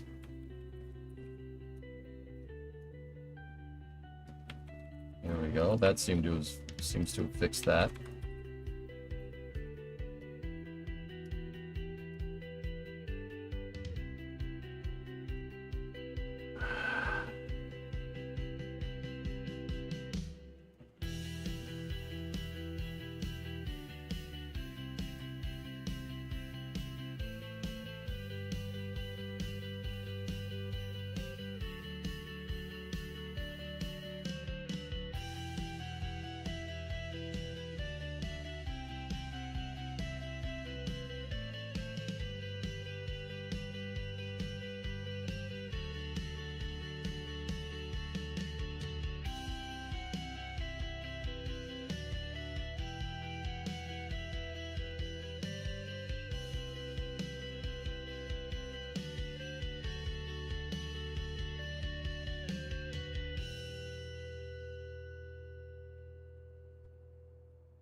redoing some of the struts.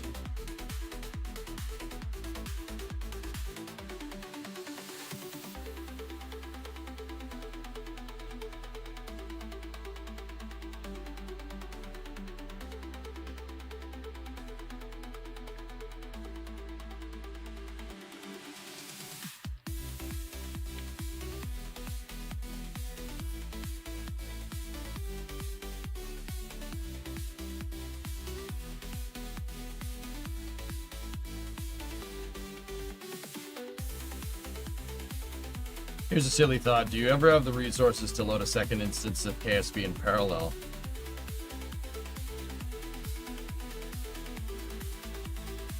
I've never tried that, Oculus, and I frankly don't want to.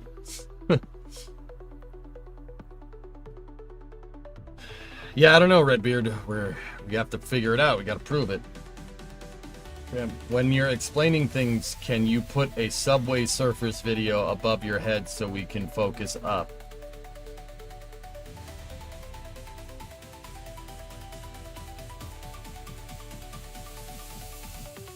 What?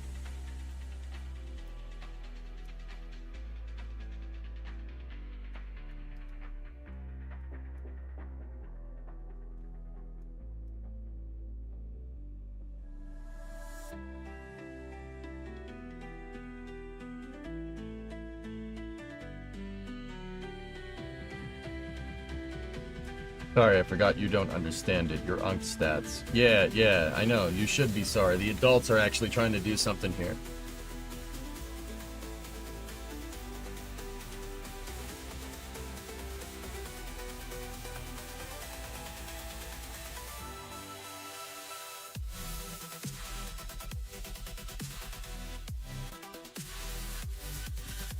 Hey, Paul, what's going on, man? Dinner is ready. Oh, okay, Bree.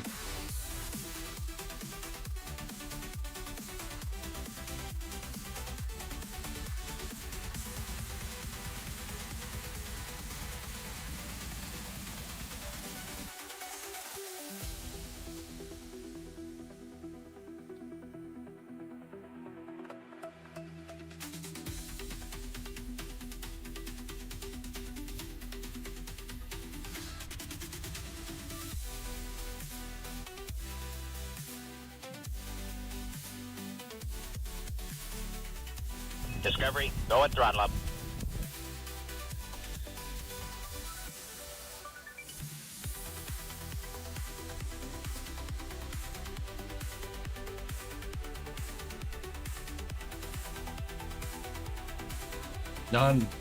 What is that, Rim? Non-boomers rise up? Oh. Non-boomers rise up. Yeah, you guys, yeah, just rise up and let us know who's a moron and who isn't, please. That makes it easier for me. Scooby-Doo toilet, France. You know, it's easier. It helps me figure out, you know, if I'm explaining something, whether to, you know, actually explain it right or, you know, just use children's terms.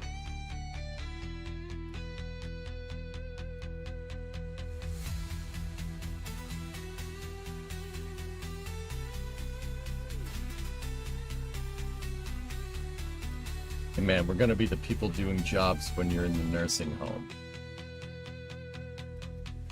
I'm not that much older than you, dude. And frankly, I'm not sure you possess the mental capacity to flush a toilet. So, I mean, respectfully, I'd probably want somebody else in the nursing home then. Your time is now, old man!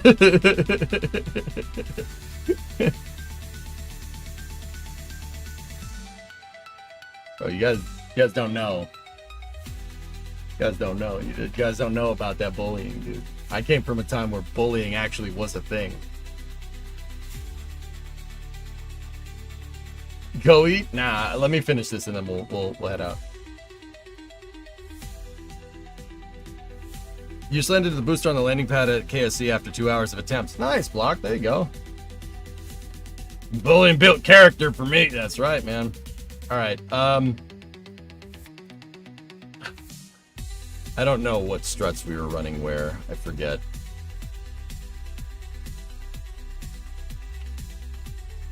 I'm pretty sure that was one.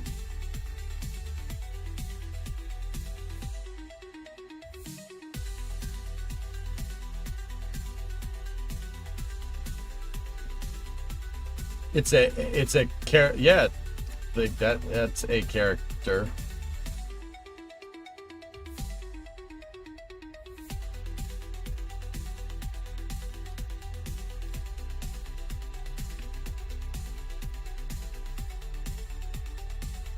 I don't know. Let's just see if we'll know if structurally if this thing decided to do what the hell is that?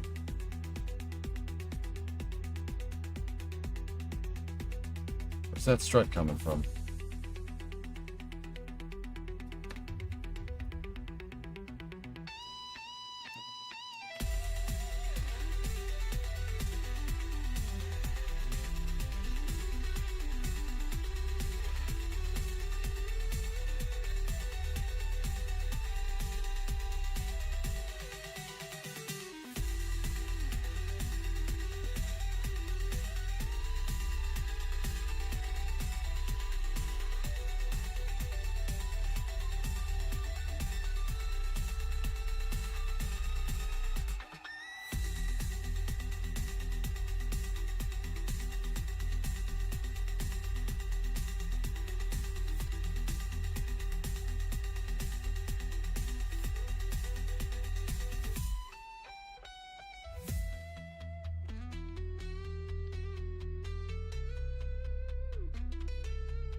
Discovery, go at throttle up.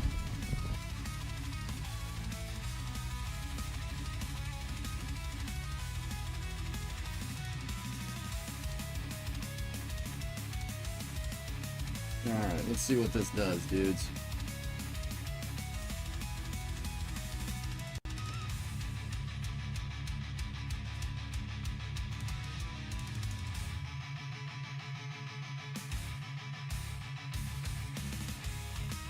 I'm slouching in my chair because I'm really sure that this is just...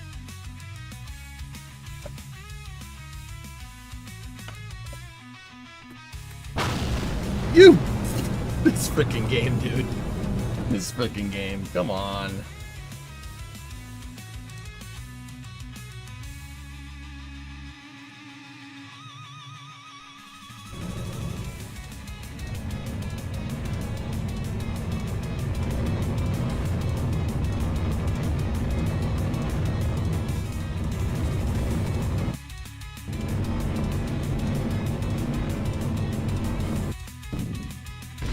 Not as strong as it was.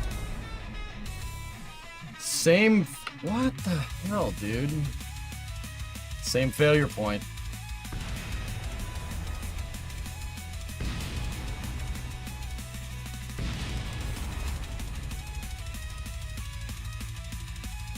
Go listen to your wife. Dinner's ready. Run. I know that dinner's ready. Can I please finish this? Don't you want to see explosions?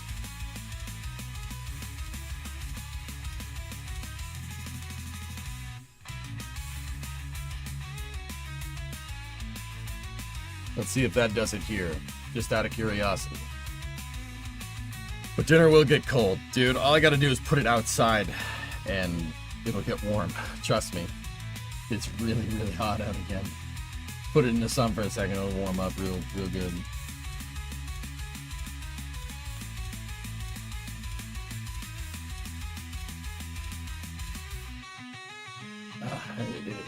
If it is a vector of failure, it's a vector of failure that I haven't encountered.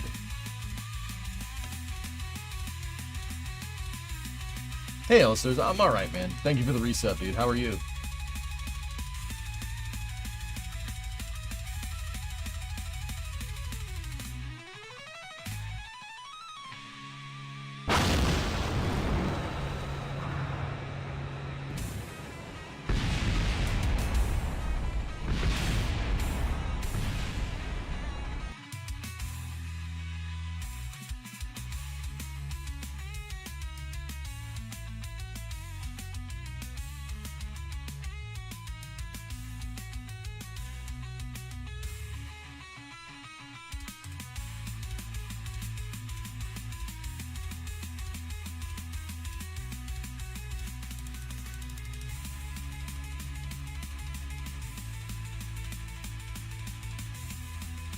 It's still failing in the same spot.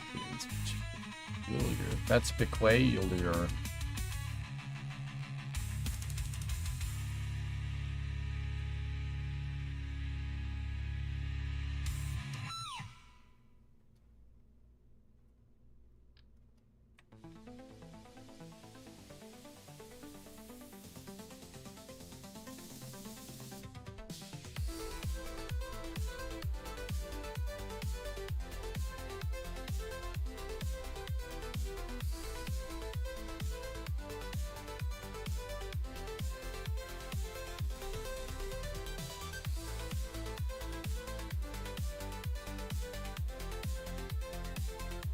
Actually, no. One set of struts at a time.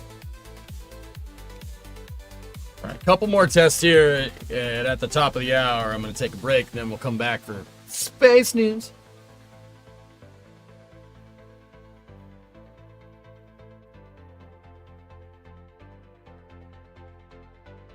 Anyway, Graham, you know I'm just screwing with you. I would hope.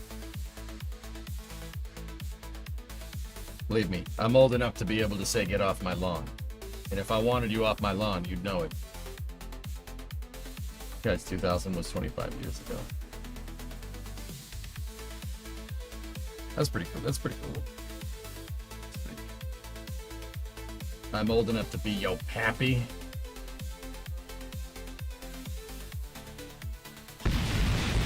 What the funkin' waggles is going on, dude? Feel old yet? No. You were born in 2008? I would have had to have had you when I was 20. I mean, I guess, yeah. That's quite the early pregnancy.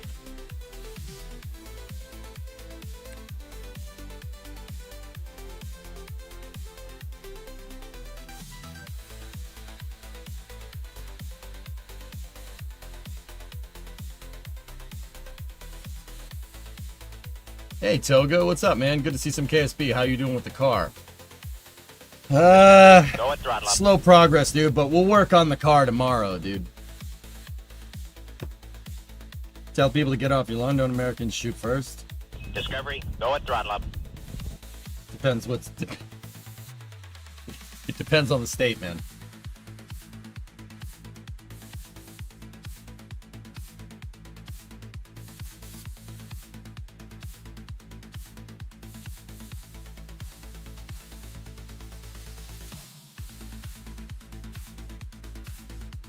Depends on the state, man. I wouldn't go on somebody else's property in Florida unless you were invited. Put it that way. I don't understand how adding struts is going to make this explode.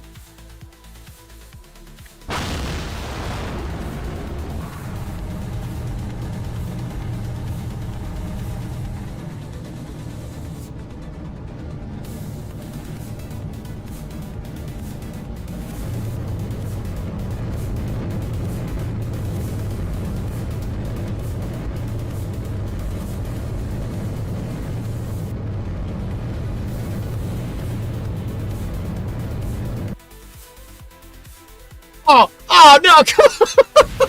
Come on, man. Those fuel tanks.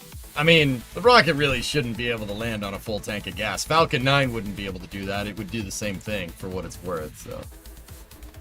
Yeah, I like how it landed and it settled and it's like, wait, I'm on the ground? Wait, I'm on the ground? Oh yeah, I gotta explode. Boom, you know.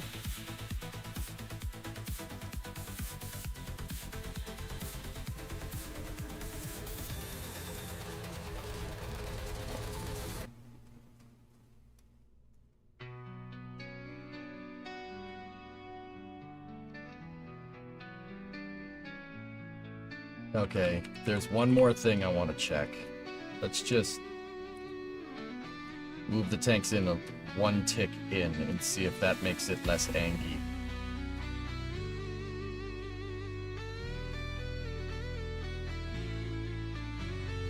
Actually, you know what? Screw that. This is working. We'll test that more on Thursday.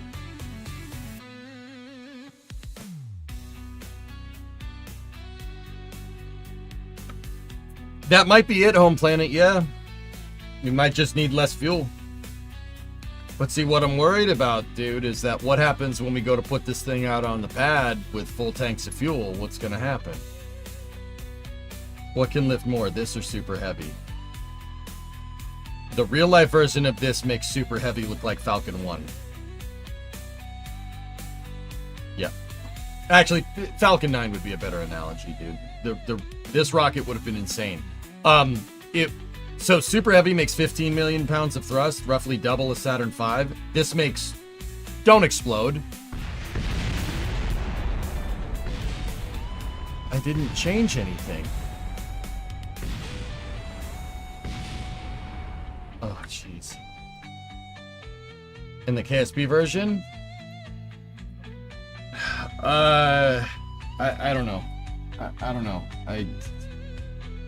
We know your wife would enjoy you at supper. Run. Stop. Stop. Stop it. Stop it.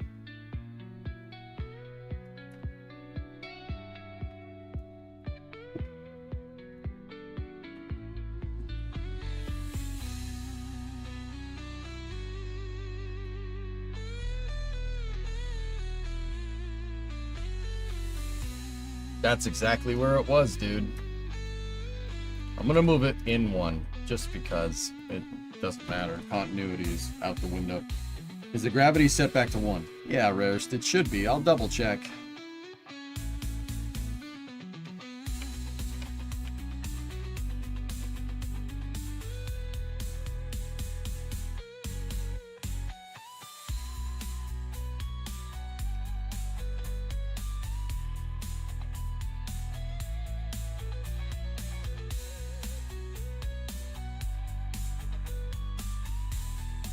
From happy wife, happy life. Yeah, no doubt, dude. But let me put it to you this way. If Brimo was pissed off at me, I wouldn't be here streaming.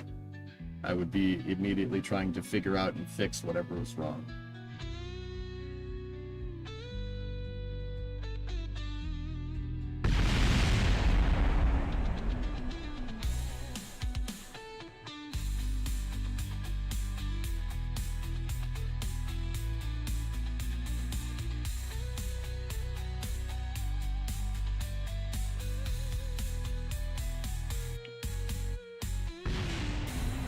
I don't know. Also, guys, Ozzy Osbourne did his last concert ever. Yeah, you're a Zoomer. Don't worry. You don't get the pleasure of knowing who Ozzy is, okay? Just go listen to spoken word or whatever the heck you guys listen to. Discovery, go at throttle up. You were there, immolated? That's awesome. Yeah, I don't understand, dude. That's the second time we've had completely inconsistent testing results.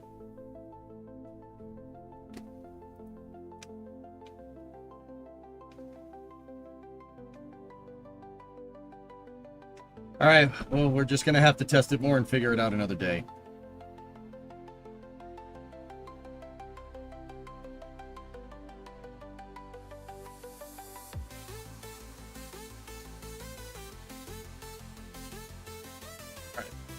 I'll be back. You guys know the drill. On the YouTube side of things, you're gonna have a lost signal. On Twitch, yeah, I'll just let the music play and take about a 15 to 20 minute intermission here. Hi, Ren. Bye, Ren. 123 month resub. Thanks, man. Yeah. I'll be back at past, which is in about 25 minutes, actually. Yeah, we'll go from there. Shake it off, brother. So Blitz, what's really screwing with me, dude, is that I've never encountered inconsistent gameplay with Kerbal. I used to think that there was inconsistent gameplay, but it turns out, honestly, Kerbal is very, very, very, very consistent in its physics simulation, almost to the point where it's unrealistic. Interestingly enough, like, I've never encountered something where I put the thing out on the stand, it works, and then I put it out on the stand again and it doesn't work. Usually the failures are very consistent.